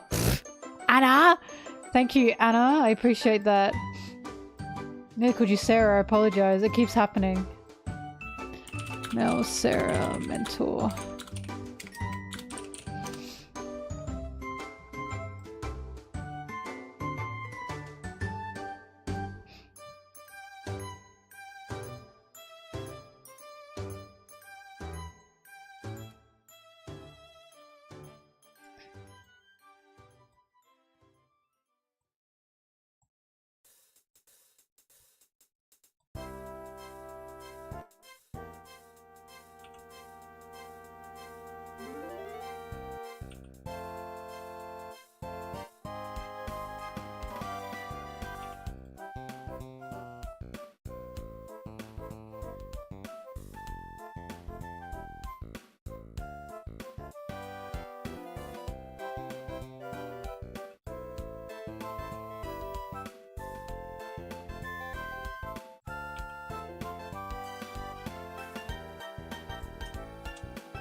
Yay!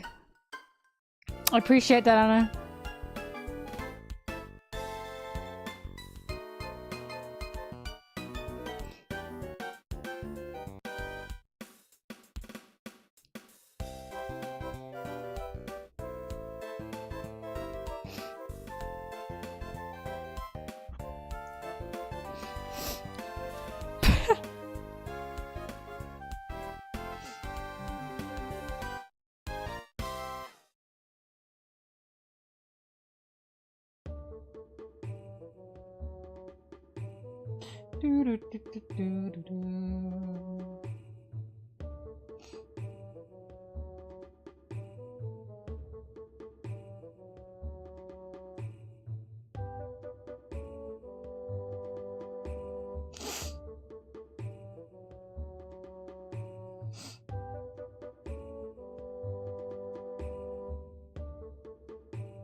Okay, hang on. This one might be funny.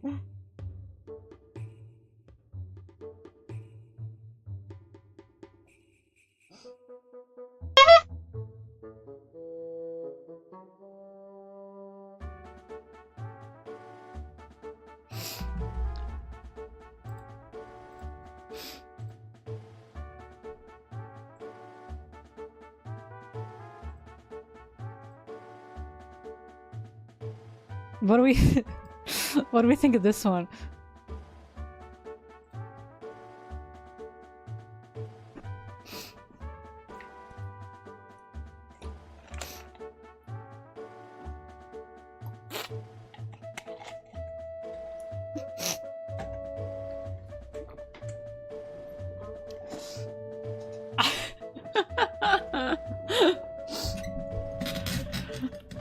Alright, good. I'll use that one.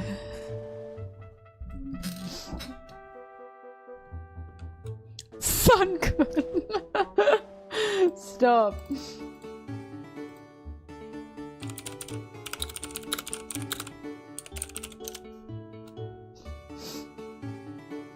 You can't find people by their usernames anymore, can you? On Discord, so it's not like it matters. Like showing the Discord username.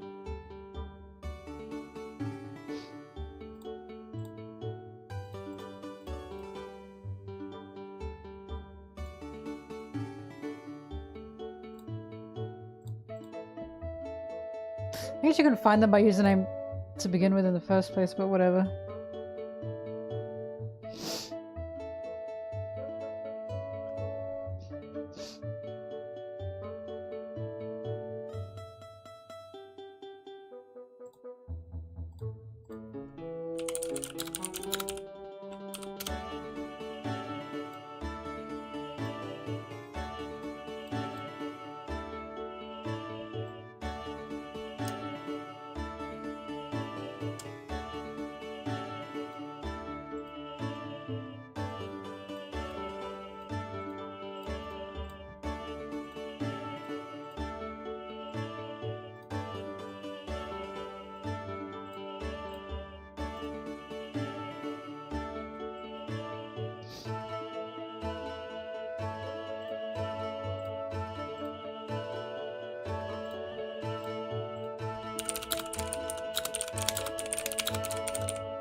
Help me, they're talking about Voltrons in my DM.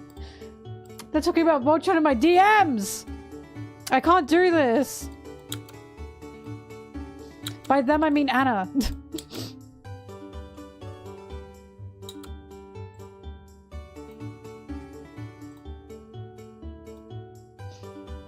I am not watching Voltron! Oh my god!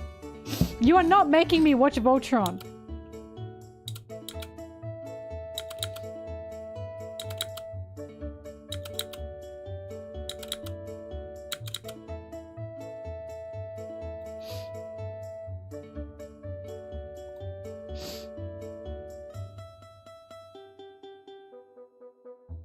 The one that ruined a generation and ended with arse. And ended like arse!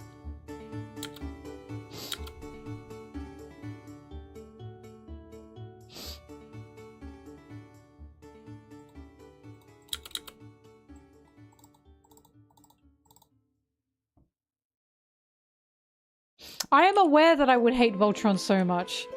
Why do you think I do not want to watch it?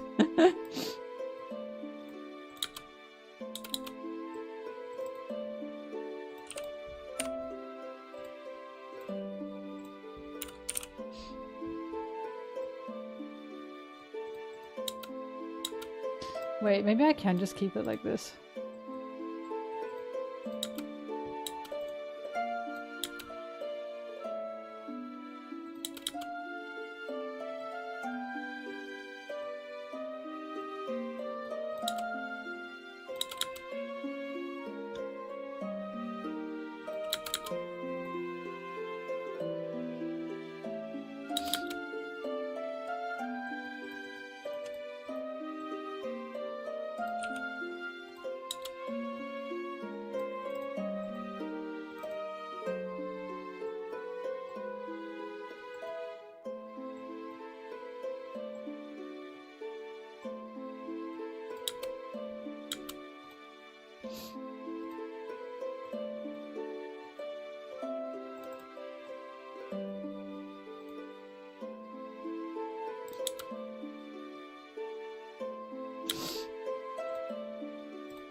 No.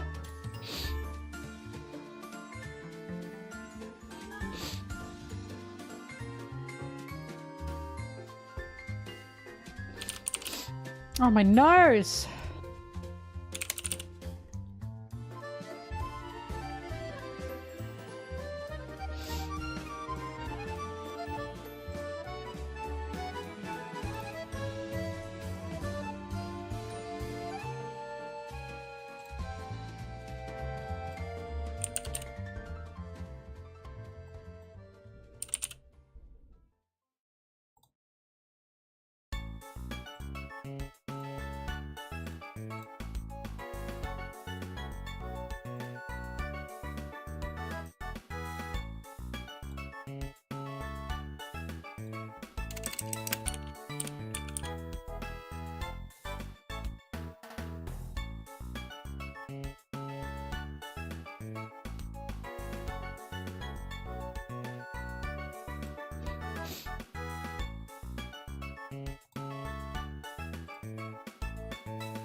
This music's a slight bit penisy.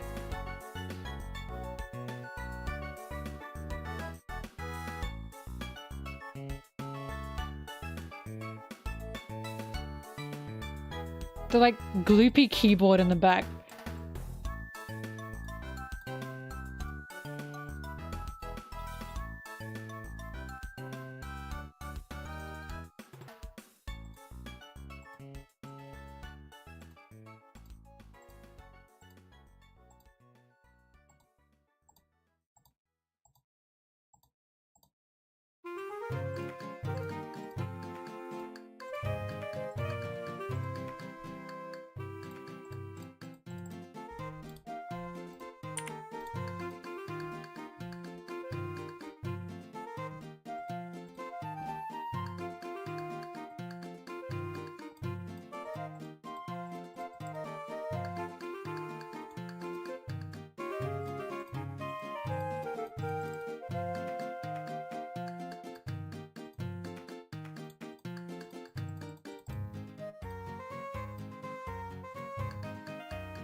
Oh, sorry! I didn't realize I wasn't showing. Anyways, sorry, let me, I didn't realize you were just staring at me the whole time just then.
I once sent this to someone in a Discord as a sticker, and they were like, they like left the Discord.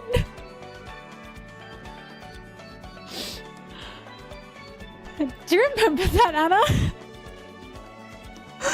They like left the Discord, and when they came back, we didn't know why. And when they came back, they were like, Mel didn't have to be so mean about it. I need you to know this was sent way after whatever conversation was happening. Or the conversation wasn't even that serious. It was about like anime or something. I don't even remember the topic. I just remember I didn't even send this specifically to anybody. I just thought it was a funny sticker. And then they left. And they came back and like, why were you left? Oh, that's why, right, it was about Nitro. Oh my god, no, hang on, it was kind of serious. This person was angry at me for not spending my Nitro on a boost for a server that I was part of. And I thought it was a joke. I thought they were fucking with me. So I was like, no. And then I sent this. And then they left. And I was like, what just happened? And I was like, what? Dude, you're not gonna bully me into spending money on something, my own money on something that I'm not going to spend on. How crazy is that though? That was so crazy. I seriously thought they were not for real. Because can you imagine saying to someone, spend your boost on this server, when I have my own server, which is, you know, my MelonTeee server, right? And I was like, no, I have my own server to spend boosts on. I should put my boosts into that. And I thought they were joking, and they were like, "Oh my god, spend it on the server." And I went, "No," and I sent this. And I just really like the sticker, and they were like, "Wow, you didn't have to be so rude." And I was like, "What? But is this a real conversation?" Oh god, that was crazy. Thanks for reminding me, Anna. That was insane work. I still can't believe that happened. No. Because it's not serious, right? Spare boost. Oh god, that was a time.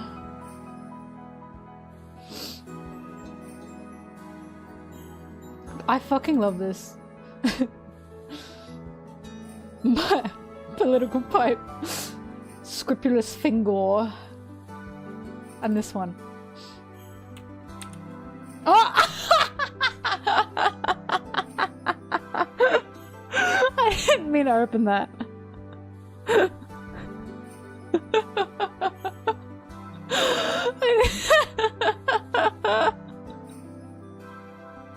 I didn't mean to open that. That's how Garp grabbed Luffy. Actually, that's how Shanks grabbed Luffy when Luffy ate the fruit. Anyways, this is Scrupulous Finger. It's not. I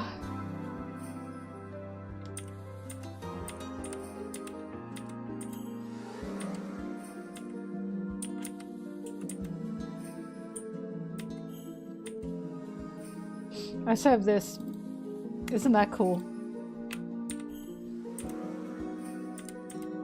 I don't have the transparent I'm looking for.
What is this meme called?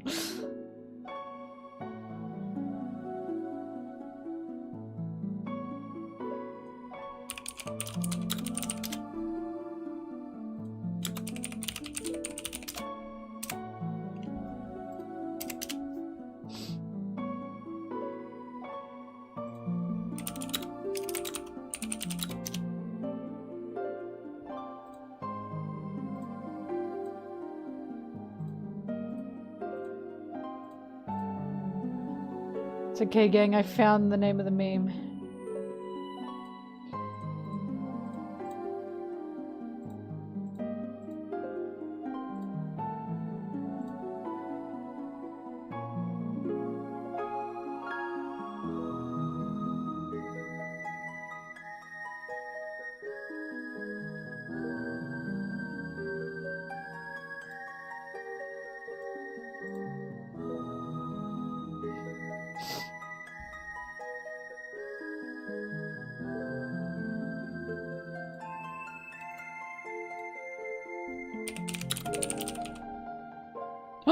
Wait, is that what I called it?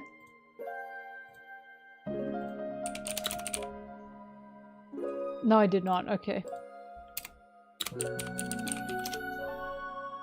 So you guys can't even see what's happening. You will soon.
You didn't scare me because I was upset about this. Nice try though, nice try.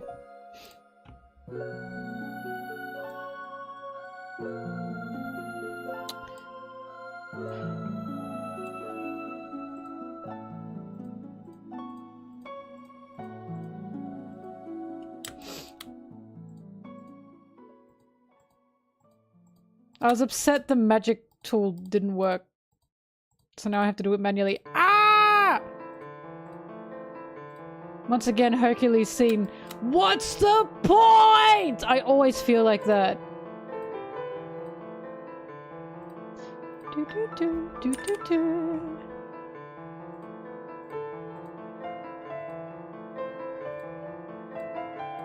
Well, it's not the hardest thing in the world to cut out.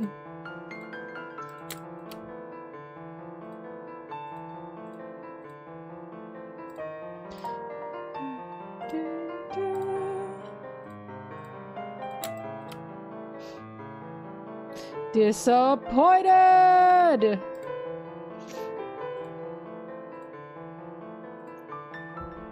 Wait a minute.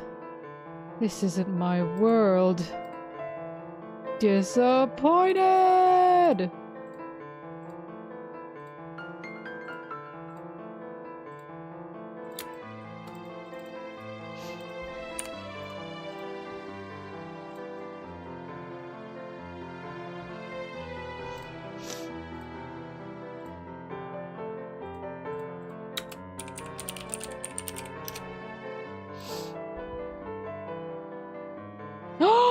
Oh my god, Thrash, you don't know this one!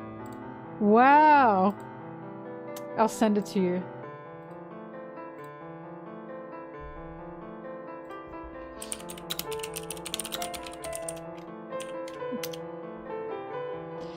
I feel like you do, you just haven't seen it in a while.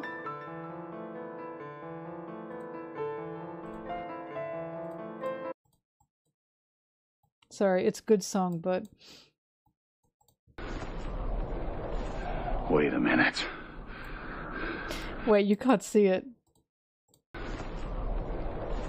Wait a minute. This isn't my world. Disappointed! Wait, why is the quality so ass? Hang on a minute. Oh, there we go. You do know it. This isn't my world. Disappointed! I love the story behind this. The story was on the script. It read in a he was meant to read that in a disappointed tone. So I said, wait a minute, this isn't my world, in brackets, disappointed. But he read the script wrong, and he yelled out, disappointed! And I think, obviously, the director thought that was so funny that he left it in. Or the editor thought it was funny. Disappointed! Beautiful, just beautiful. That's a Luffy thing to do, just yell disappointed, by the way. He's kind of based for that. A movie called Hercules?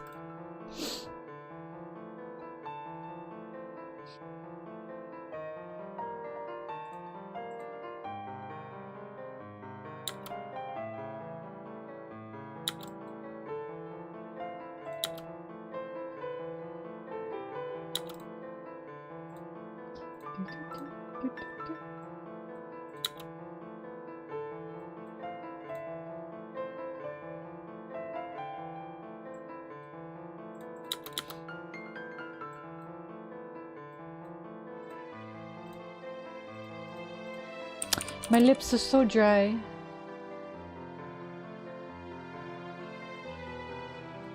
Disappointed!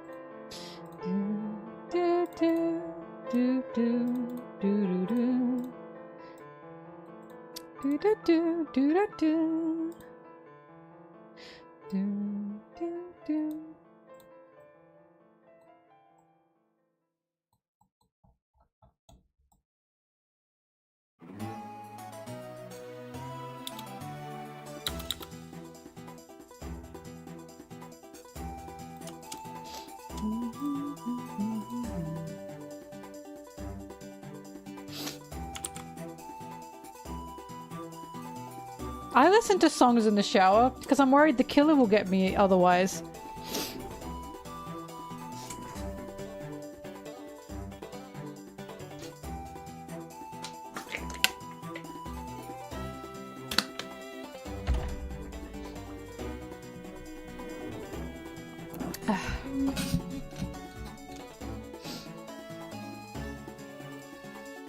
Oh yeah, people have like iPads and TVs in the shower now. It's crazy.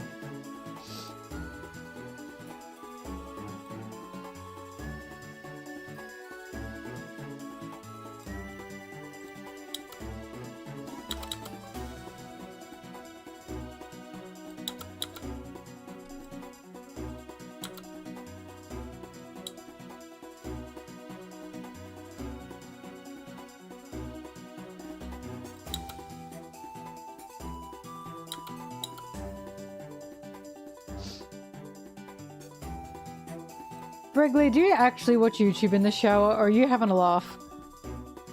Are you taking the piss? Be for real with me now.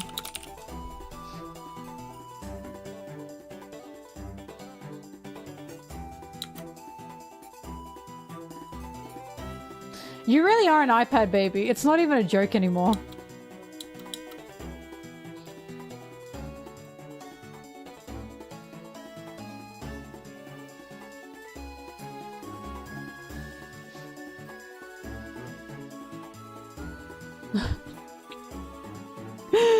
Anna showers in silence like a man.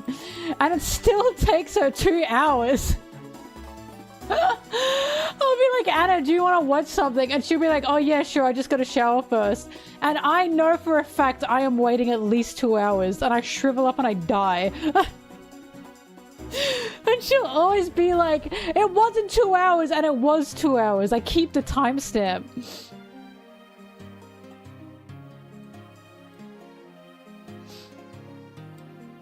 Two hours to shave your legs is crazy, Anna. That's crazy.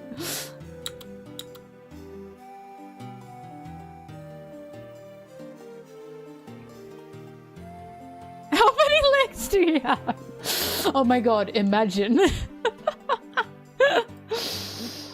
Anna, she sounds like 2 horses.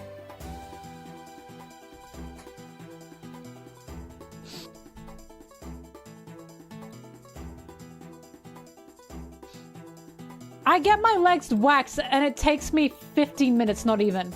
It takes me a shorter time to wax my legs than it takes you to shave your legs. Just consider that.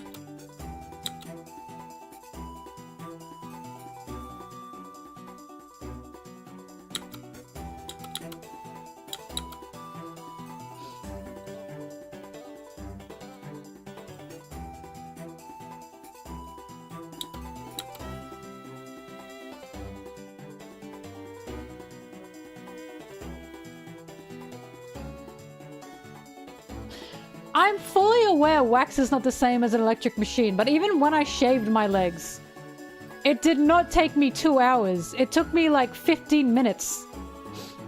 You know why? Because it's... It is not that hard.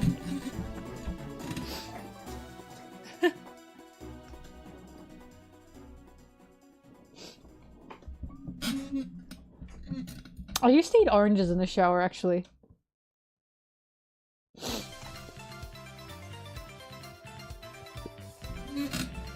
You think I don't have body hair? Oh! Buddy, holy shit, do I wish that were true. Buddy! Buddy, I am half Italian. Out the wazoo, mate. I so wish that were not true. God damn.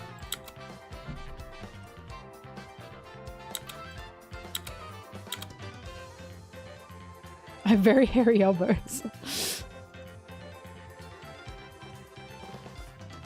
I am half, but I don't speak it.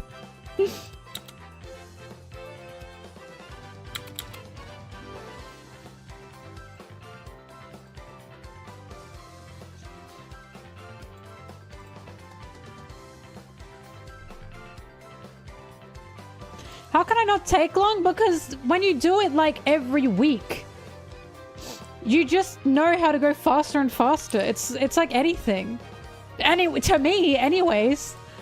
Also, because I fucking hate doing it and I want to get it over with. Hence why I now, wax.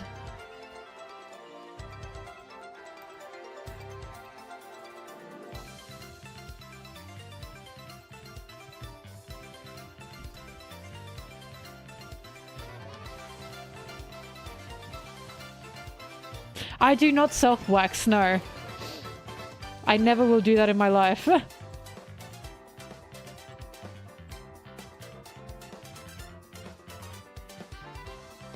Because laser removal is expensive. And it's not even permanent. Also, I like my wax lady. She's so nice. I couldn't do that to her. Oh, thank you. Sarah is back indeed.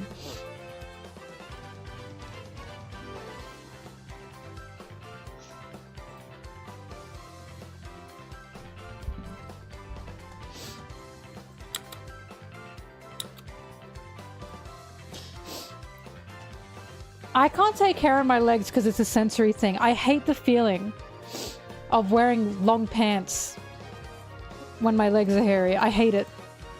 It upsets me. Especially leggings.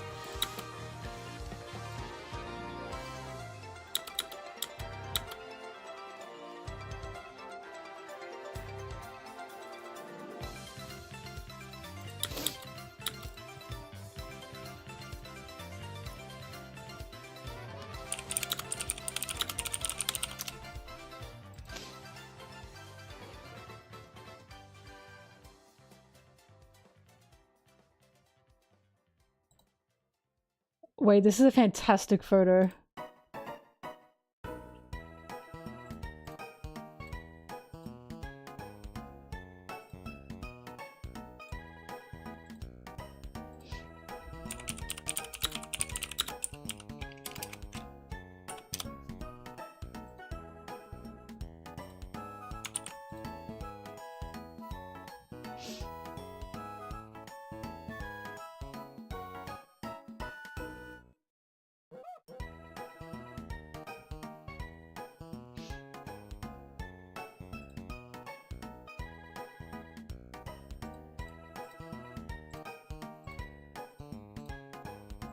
You'll see it.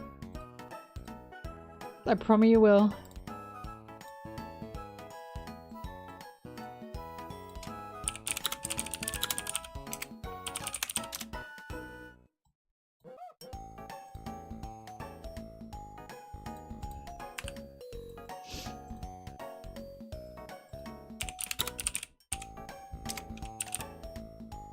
My ears are getting sore. That's how I know I should probably wrap this up soon and then play some Mario Party.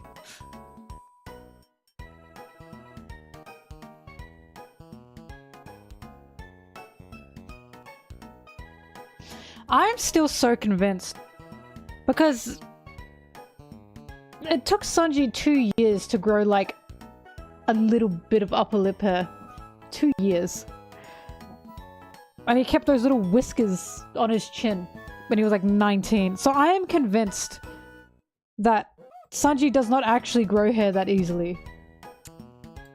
And like all his hair went to his legs, right? But on his face, no. He just cannot grow a beard. Even in his 40s and 60s, he still doesn't have a connecting beard. And there's no way he wouldn't want a connecting beard. So, my game theory is that Zoro can grow a beard super easy because Zoro's fucking sideburns are crazy. I'm convinced Zoro can grow a beard and every morning he shaves his face and it pisses Sanji off. It pisses Sanji off so bad. He is so fucking angry that Zoro can just grow like facial hair that easy. And he can't. Like at 19, Usopp has more of a beard than Sanji did. I'm sorry, ladies. Sanji is not hairy. He can't. It took... He's not. Like... It all went to his legs. And you know how I know that? I'm the same. But I'm not calling a man hairy who can't even grow a beard properly.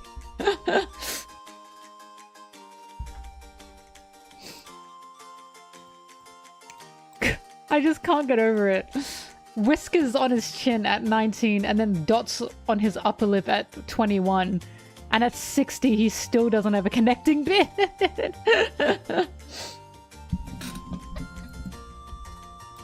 He wants a beard so bad. He kind of got one, but it wasn't very full.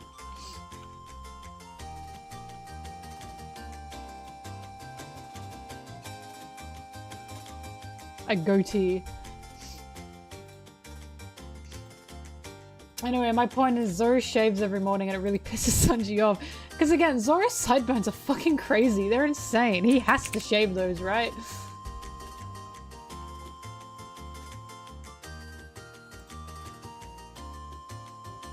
You can't see them very well here. Because Sanji doesn't have any sideburns. Or maybe he's got the littlest, babyest sideburns. But compared to Zoro, it's nothing. Look, you can even see them here! Ah! That's crazy! He has to shave those, right?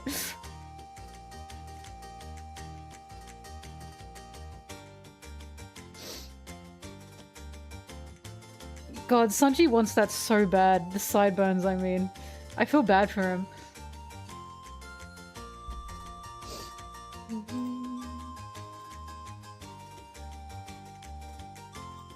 It's training.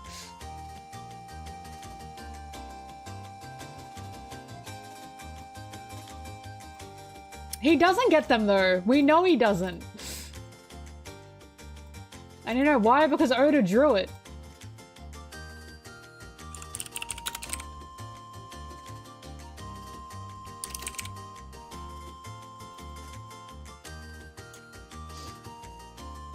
See?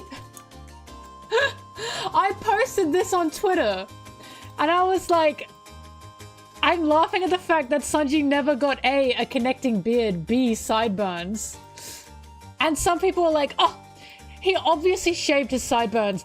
Why the fuck would he do that? He wants a connecting beard so bad. Yeah. Oh! Stop it! Oh my god! I'm not playing Until Dawn. Leave me alone. I'm not playing Until Dawn.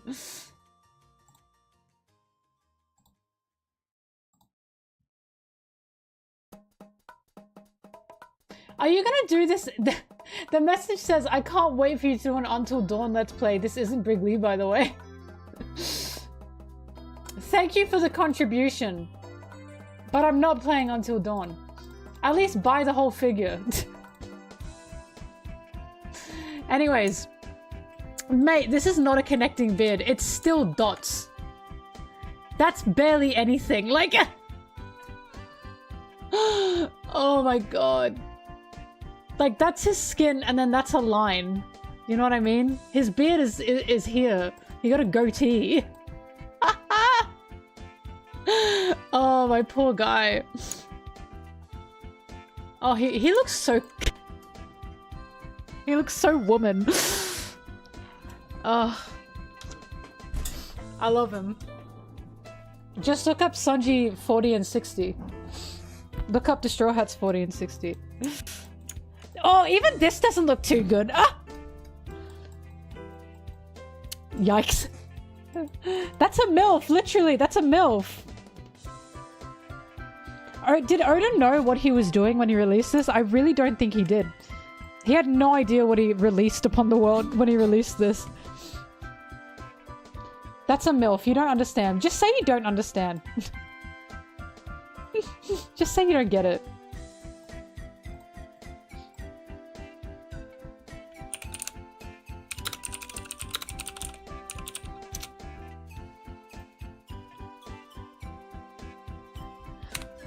Oh yeah, here's the photo that I found, by the way. That's pretty good, right?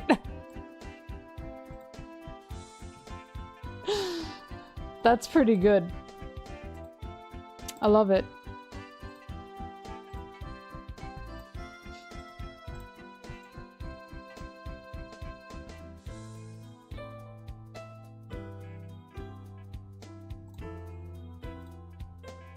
Dude, Sanji fans are so obsessed with Sanji that they even made comics of the bad future Sanji, the 40-year-old one, not the judge-looking one, and like lusted after that. And I was like, you know what? Understandable. Go ahead.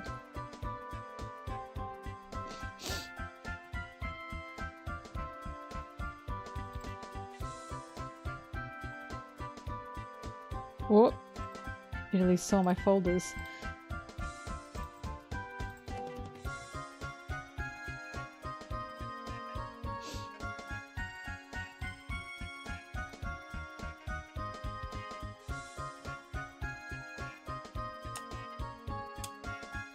Sorry, I keep using the Misogyny Brothers because, the aspect ratio is perfect.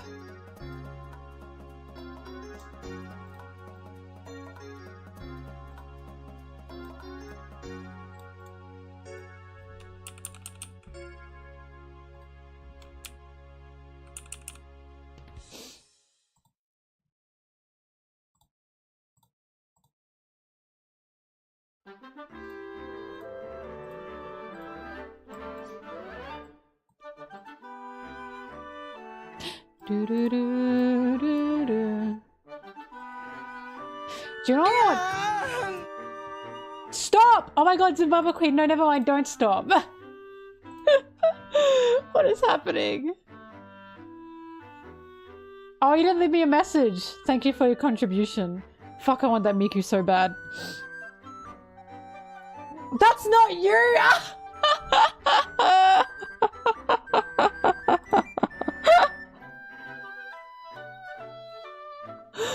A message wasn't even left. Oh my god, stop. It's obviously Brigley Zimbabwe Queen. It's even the exact same amount as before.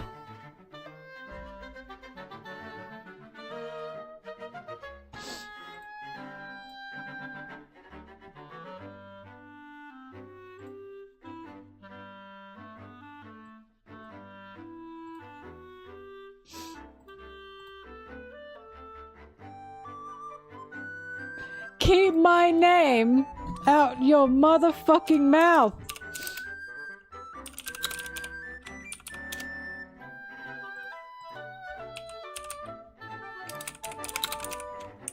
Also, Volticon, are you still here? I don't know if you are. Wave to me if you were still here. Oh, there you are! Volticon, the Sanji figure's on its way. Yippee! It's been shipped.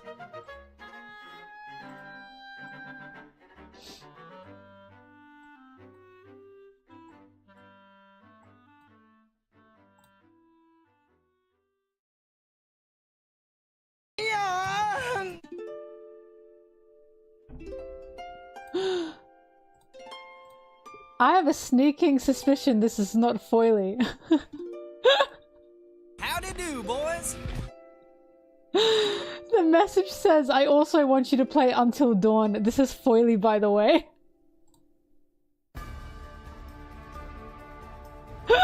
Oh my god, thank you, foily, but I'm sorry, foily, I'm not going to be playing Until Dawn.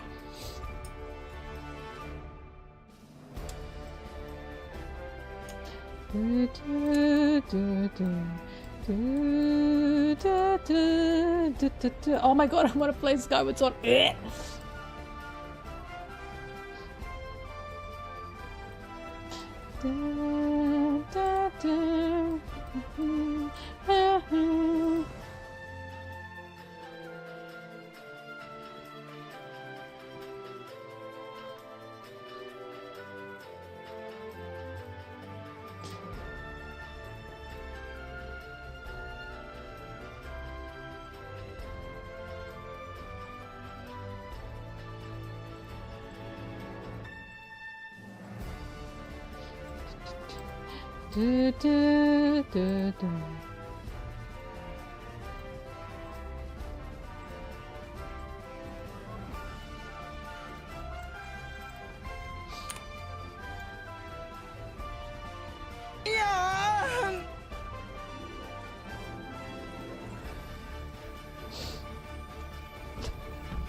I'm not reading out the message for that one.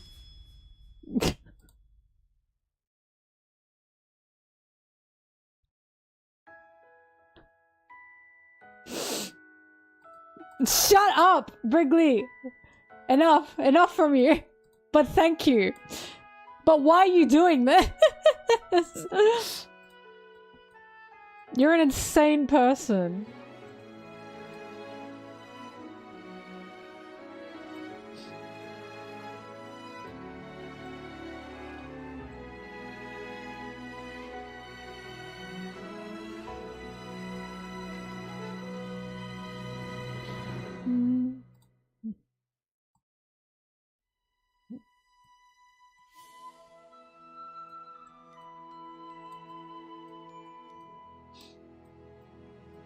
Anyways, what I wanted to say is Aaron came home with this game, my roommate, and he showed it to me. And I said, very cool, Aaron. And he said, I'm a feminist now. This game, I mean the Zelda game. And he said, look, I'm a feminist now. Did this just crash on me?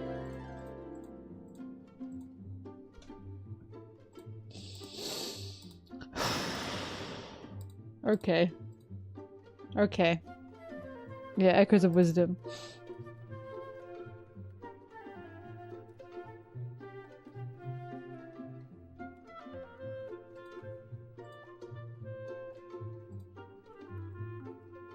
Sorry, Adobe just crashed on me. So, looks like I'm gonna have to do this all again. Great.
Wrigley, can you say Until Dawn sucks ass for me?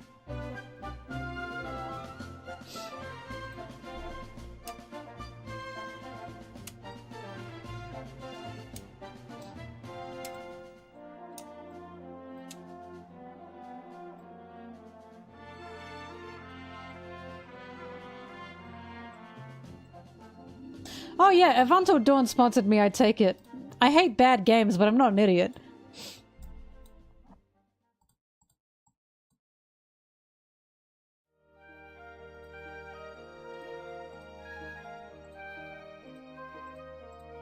Zoro, out of my way.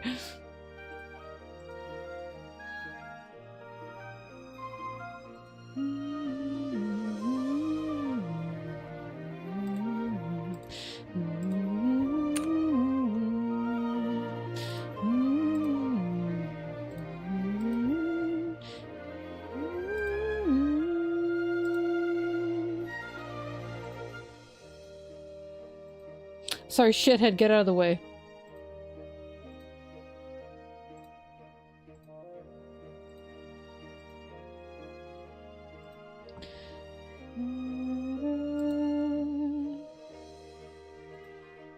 Where's my pride? Excuse me, my pride is in the grind. Thank you very much.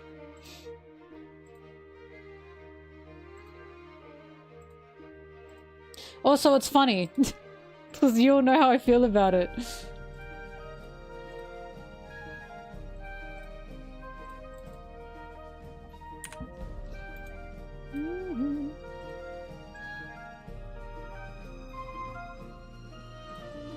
Well, that's much better anyways.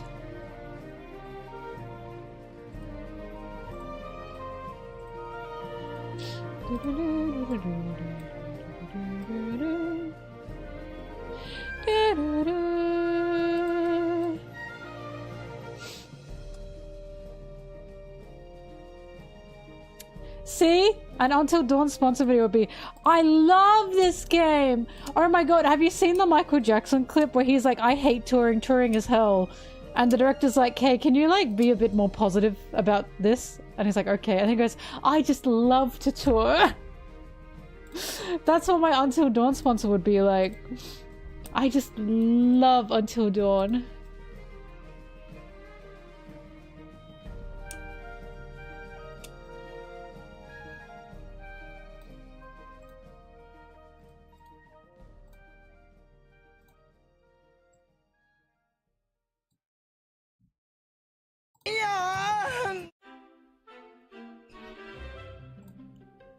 Oh, Sarah now! Sarah's here!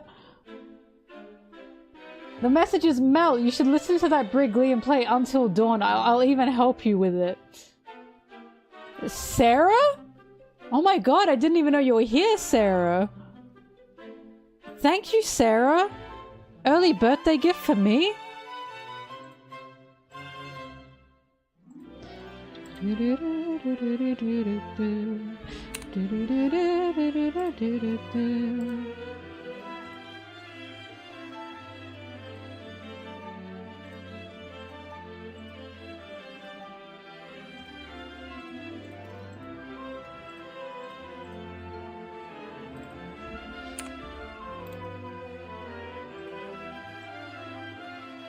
Oh wait, I fucked up.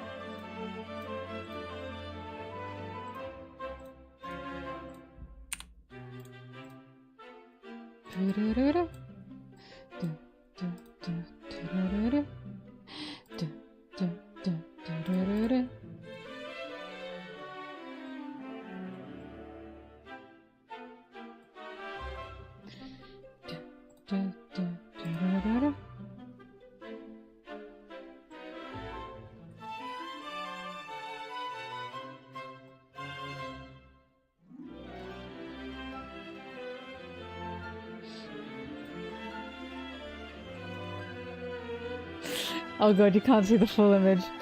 Hang on, you will soon.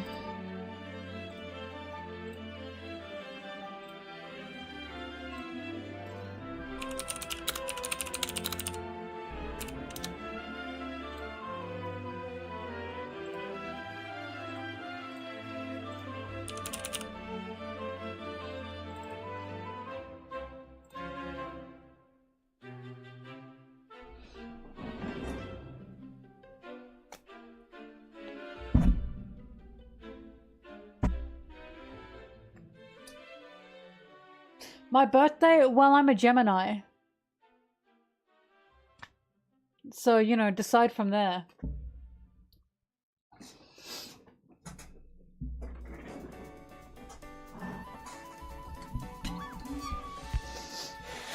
Anna, I'm literally a Gemini. We've talked about this.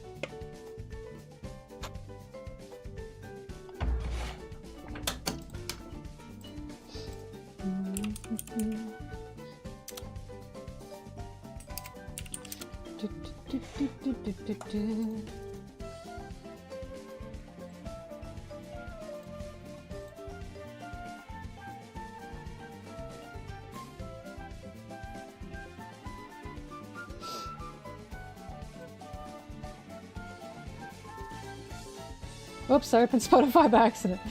Look, I'm a Gemini and my birthday is June 19th, alright? If you really want to know. Nino! Until Dawn is better than Final Fantasy XIV in my honest opinion. You should play the remaster, it's out on Steam. Oh, Nino, thank you. Thank you, Nino, but I'm gonna have to ban you for that one if you come back into the chat.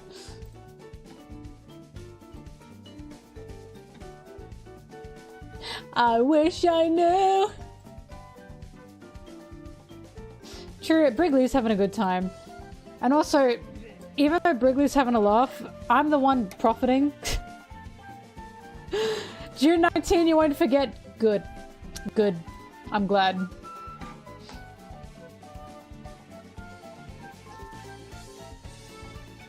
What? No.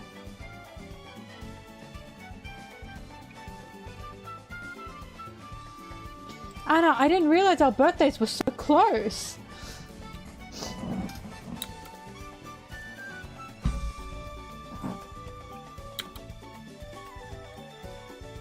I get told all the time, people always think my birthday's in March. I don't know what it is about me that why people think that.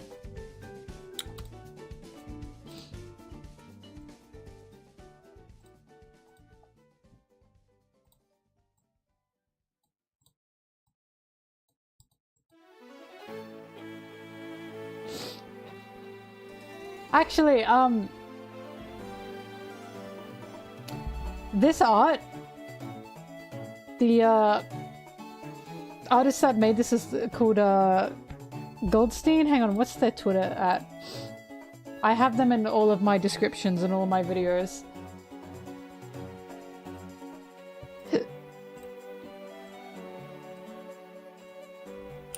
They changed that at a while ago, and I keep forgetting. Goldstein Mart. I love them very much. They're a good mutual and a good friend of mine. When I was first talking to them, we were talking about birthdays, and I said my birthday, and they were like, "You're fucking with me." And I said, "What do you mean?" They said, "No, you're fucking with me." And I was like, "Why?" Our birthdays are a single day apart. And they thought for sure I was like, you know, joking it. Because you know how I am. I'm always taking the piss. So they thought I was fucking with them. It took them a good long while to be convinced when my actual birthday was. My birthday is actually March 30th. That's my actual real birthday, I swear. And you have to remember that because it's boob day. 3003. Boob. I know, it's beautiful, right?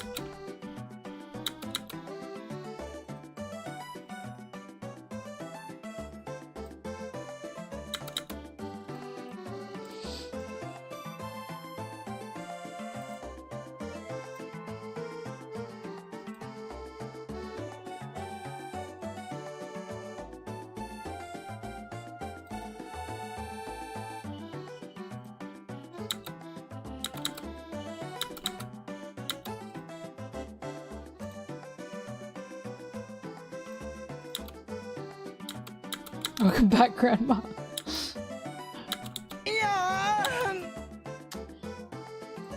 Oh my god! Marco the Phoenix! Oh, sorry, Kyle the Phoenix. I like that Brig Lee, yoy. Until Dawn sounds like a good game, yoy.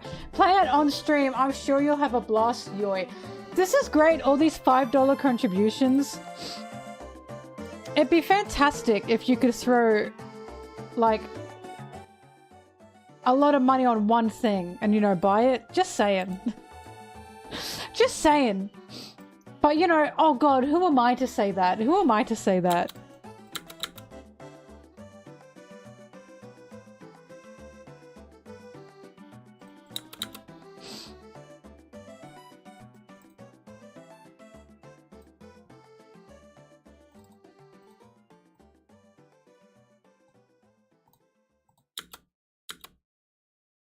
It's true, it is all different people, you're right. Well, can you coordinate, please?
Do, do, do, do.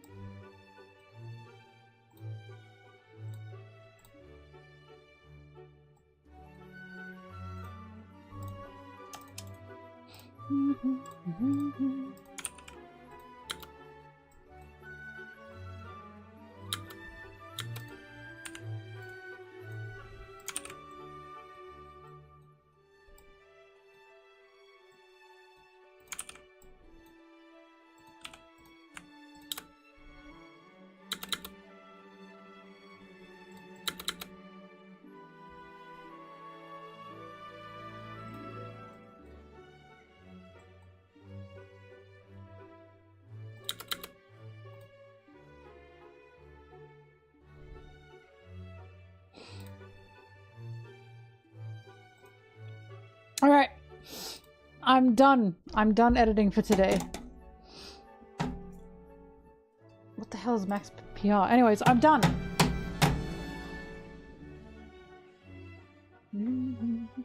Mario Party. Mario Party. Mario Party. Mario Party. It is time for Parton. Mario and Parton Mario Party. Yay! Yeah, bonk, bonk, bonk. It's time for Mario Party. Bonk, bonk, bonk, bonk. Mario Party time. I'll see you guys in 10 minutes, as this is how things work. I'm so excited because we haven't played for a long while. And yeah, I'll see you on the other side. Let me get my box. Let me get my box. Whee! Whee! Yeah! Oh my god. I'm trying to get into my box. Hang on, I'll read this last message. Supermassive Games, Until Dawn developers. Hey MelonTeee, we've been following you since your Yu-Gi-Oh days. Would love to sponsor an Until Dawn stream if you'd have us. Hey, Supermassive Games. Maybe if you bought me that whole chair, I could do that. I know you have the money. Supermassive Games. I'm just saying, what's in it for me? Aside from that, thank you everyone. I appreciate it. And I'll see you all in 10 minutes. Bye bye. Bye bye bye bye bye bye bye bye bye bye bye bye bye bye.